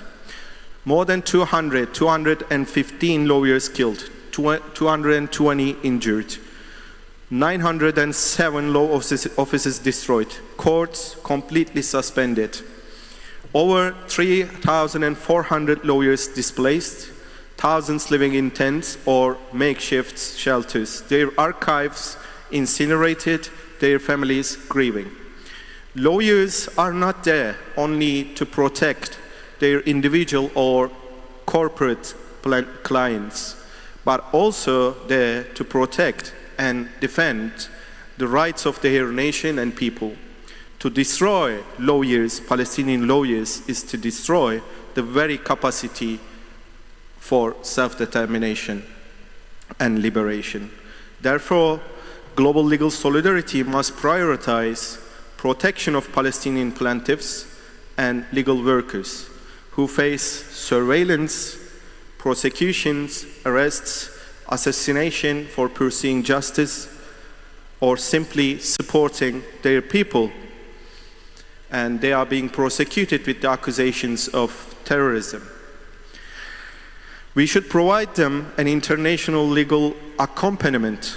Foreign lawyers appearing beside Palestinian claimants will create a literal shield, reducing risks through visibility. Another angle under this is capacity building. Capacity building of Palestinian legal community. We must channel resources, funding, and international partnerships to rebuild law faculties, courts, and legal archives in Gaza and across occupied Palestine. Support employment, training, and protection of Palestinian lawyers, judges, law students, and scholars, many of whom are unemployed, displaced, or endangered with magnificent skills. Defending the defenders globally is a must. Opposing the US sanctions that criminalize Palestinian human rights organizations and ICC officials. These sanctions constitute a legal counterinsurgency, which is an assault on the very idea of accountability. Protection, however, is not charity. It's a co-struggle. As Noura Erakat has argued yesterday, the Genocide Convention omits the cultural and political distraction and legal distraction, yet these are integral to genocide's totalizing aim. Protecting Palestinian legal institutions and community is therefore an act of anti-genocidal resistance for self-determination. The third pillar is legal diplomacy. The use of law as a diplomatic weapon and diplomacy as a vehicle for law. Our collective efforts must merge legal expertise with political coordination. This includes diplomatic briefings and informal bloc coordinations, tailoring legal memorandums to friendly states to Palestine, advising them on litigation, sanctions, and multilateral defense strategies. Mobilizing diplomatic blocs to enforce arms and trade embargoes against Israel, invoking obligations under ICJ rulings. Dignifies self-reliance and mass organizing is a must. Therefore, it's essential that interstate initiatives such as Hague Group and international civil initiatives should be supported by legal profession. By providing legal frameworks and models to turn these alliances into an economic alliance which is autonomous and self-reliant and immune from colonial sanctions. Without building these economic protection mechanisms, states and civil societies' capacity to take concrete actions will deem to be limited. Advocating for the reinstatement of Resolution 3379. Equating Zionism with racism, as you know, which was revoked later on. This is a cornerstone for redefining global anti-racism norms, working towards legislations across multiple jurisdictions based on this definition and identifying support for Zionism as a hate crime. Legal diplomacy is not symbolic lobbying. It's a counter-hegemonic coordination, transforming international law from a theater of impunity into a field of resistance. To conclude, friends, the task before us is immense and clarity is power. The destruction of Gaza's legal community, criminalization of international advocacy, and the global campaign to erase Palestinian agency all testify one truth. Justice itself is under siege. When lawyers are killed for defending victims, when judges are sanctioned for issuing warrants, when law is punished for seeking justice, then the very promise of law stands in ruins. But ruins are also foundations. From them, we can build a legal order grounded in solidarity, in decolonial politics and ethics, and in the inviolable dignity of every people living within. Global legal solidarity with Palestine is not an act of charity, it's a defense of law and justice itself, of its possibility, its purpose, and its future. Our duty is clear: to hold the criminals to account, to protect the defenders, to coordinate across borders, to train, mobilize, and unite. And to do all this not as fragments, but as a coordinated movement, as if a global legal organism acting for liberation of Palestine and Global South. From when Palestine, for when Palestine is liberated, law, especially international law, will finally begin to mean justice. Thank you.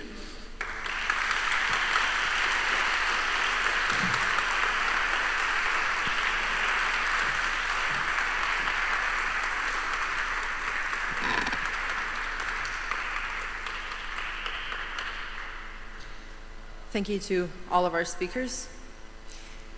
Ladies and gentlemen, Gaza Tribunal had a really hard job in the past 365 days, documenting, searching, reading, tracking everything that has been going on in Gaza since October 2023.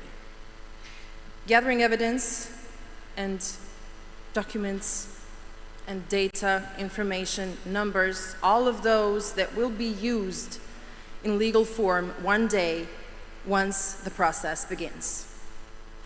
It was a hard task for them, and it was a hard task for those who were working on a project, Witness I, that is part of the Gaza Tribunal. These people really had a hard homework to do. And we have been listening some of those reports in the past 3 days. Tomorrow we will be having a final conclusion. But 3 days are not enough to us to tell what everything we have found out so far, everything we have seen, and every document, evidence, and proof that we have gathered. But it's enough to be loud enough to know that this is our obligation. And now it is time for all of those experts, professors, scholars, to bring you the final reports. So when they do, one by one, those reports will be given to the members of the Gaza Tribunal sitting in the front row. So for now, as of the first one of them, is Mr. Selman Aksunger on the behalf of Witness I. He will bring the first report.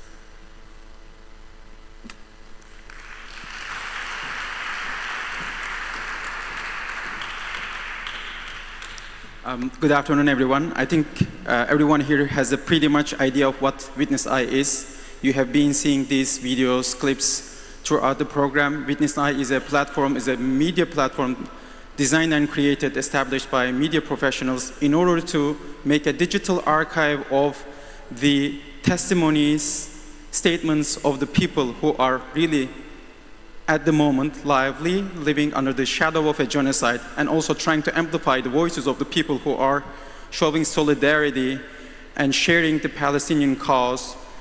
Over the past 2 years, Witness I has collected testimonies and evidences, digital video evidences from over 100 people.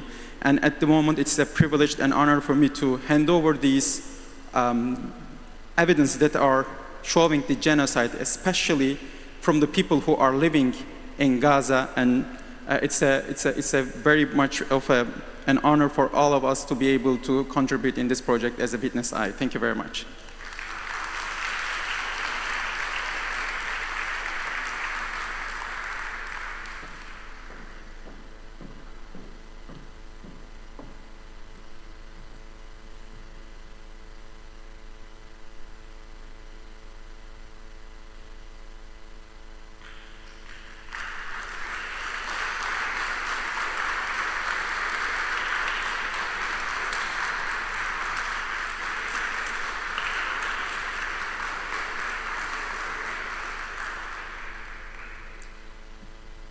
Thank you, Mr. Aksunger. And now it's time for Mr. Resul Uzar, on behalf of Human Rights Association, to approach and to give us his report.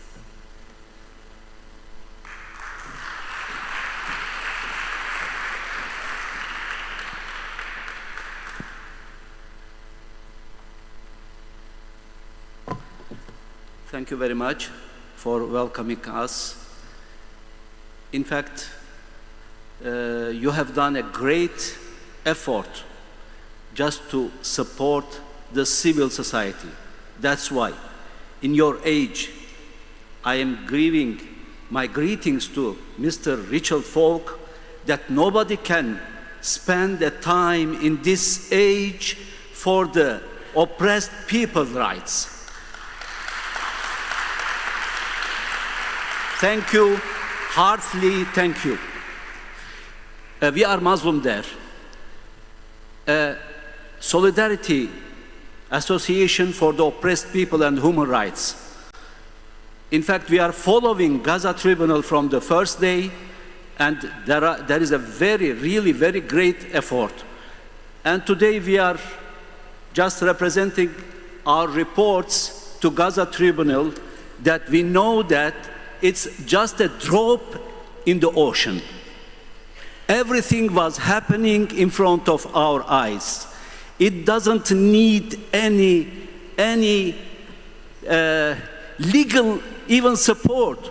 We have watched everything in the televisions, but you are just registering for the history. So we are the eyewitnesses. That's why I am representing my reports to Mr. Richard and the esteemed jury. Thank you very much.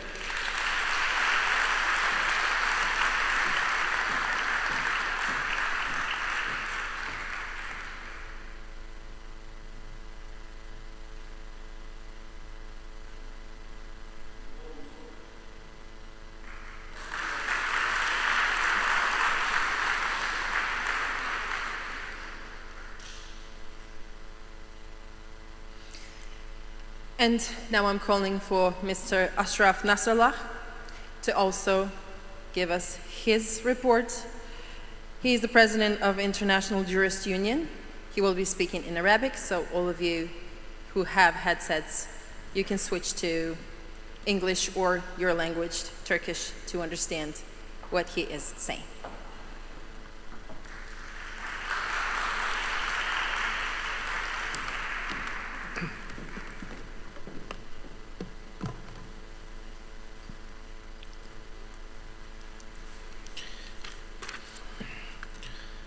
السيد الرئيس السادة أعضاء Esteemed President, esteemed members of the jury, here I'm honored to be standing here.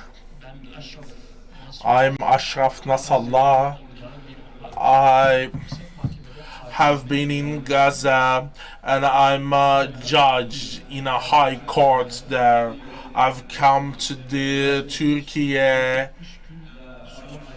after the genocide in the Gaza, 60 days after it.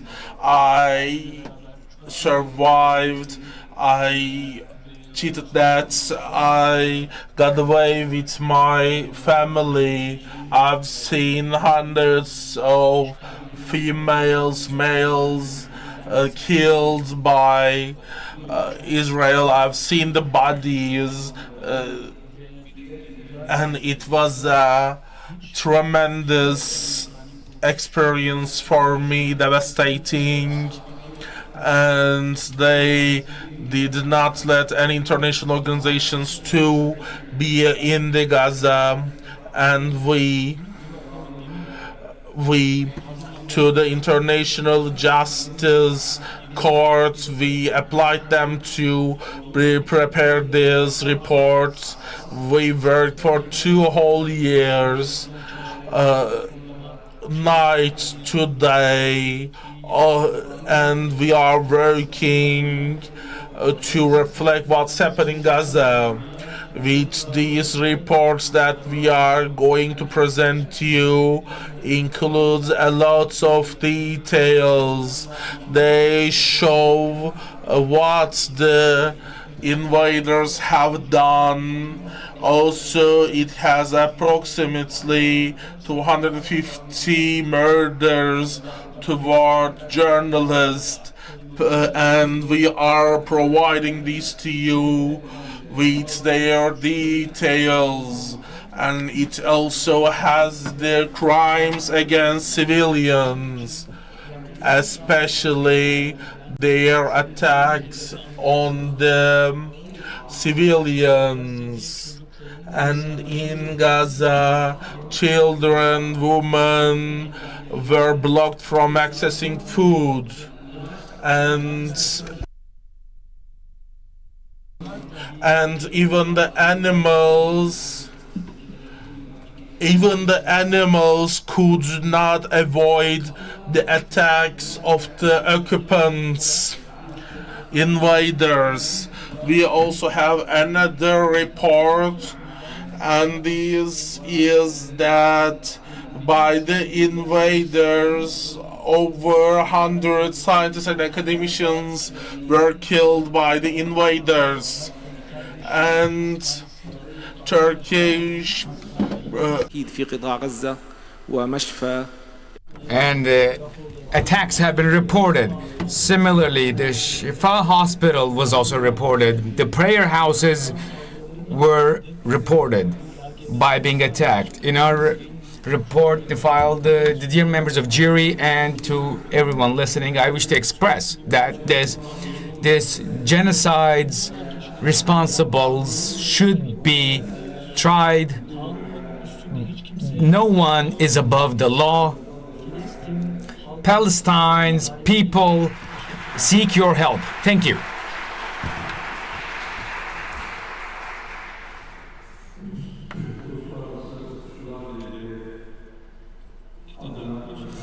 In name of him and to all, but to members of jury and to everyone, I wish to say welcome to our country. International Union of Worldwide Lawyers Association, in terms of justice and fairness, we are founded by 42 countries members, and at this stage the tribunal session will be the lead, because for Arabs, for Palestinians, it's not about just Palestinians or Arabs or Turks, it's for humanity. Those that speak law or justice commit genocide, war crimes, invade. And to all that are in law illegal, they do this against the humanity's responsibilities, and I wish the best to all of us.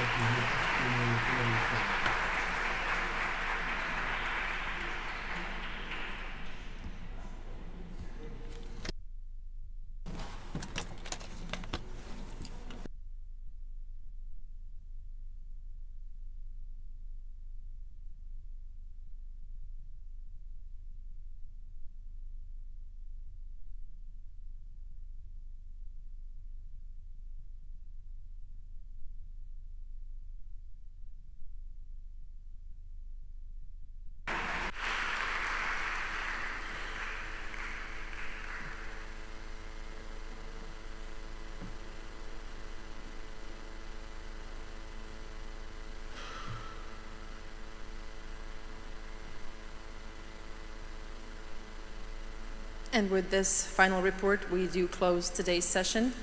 And we kindly invite you to join us in the morning at 10 o'clock, where we start the final day of the final session of the Gaza Tribunal. Thank you very much for your attention, and thank you very much for your time.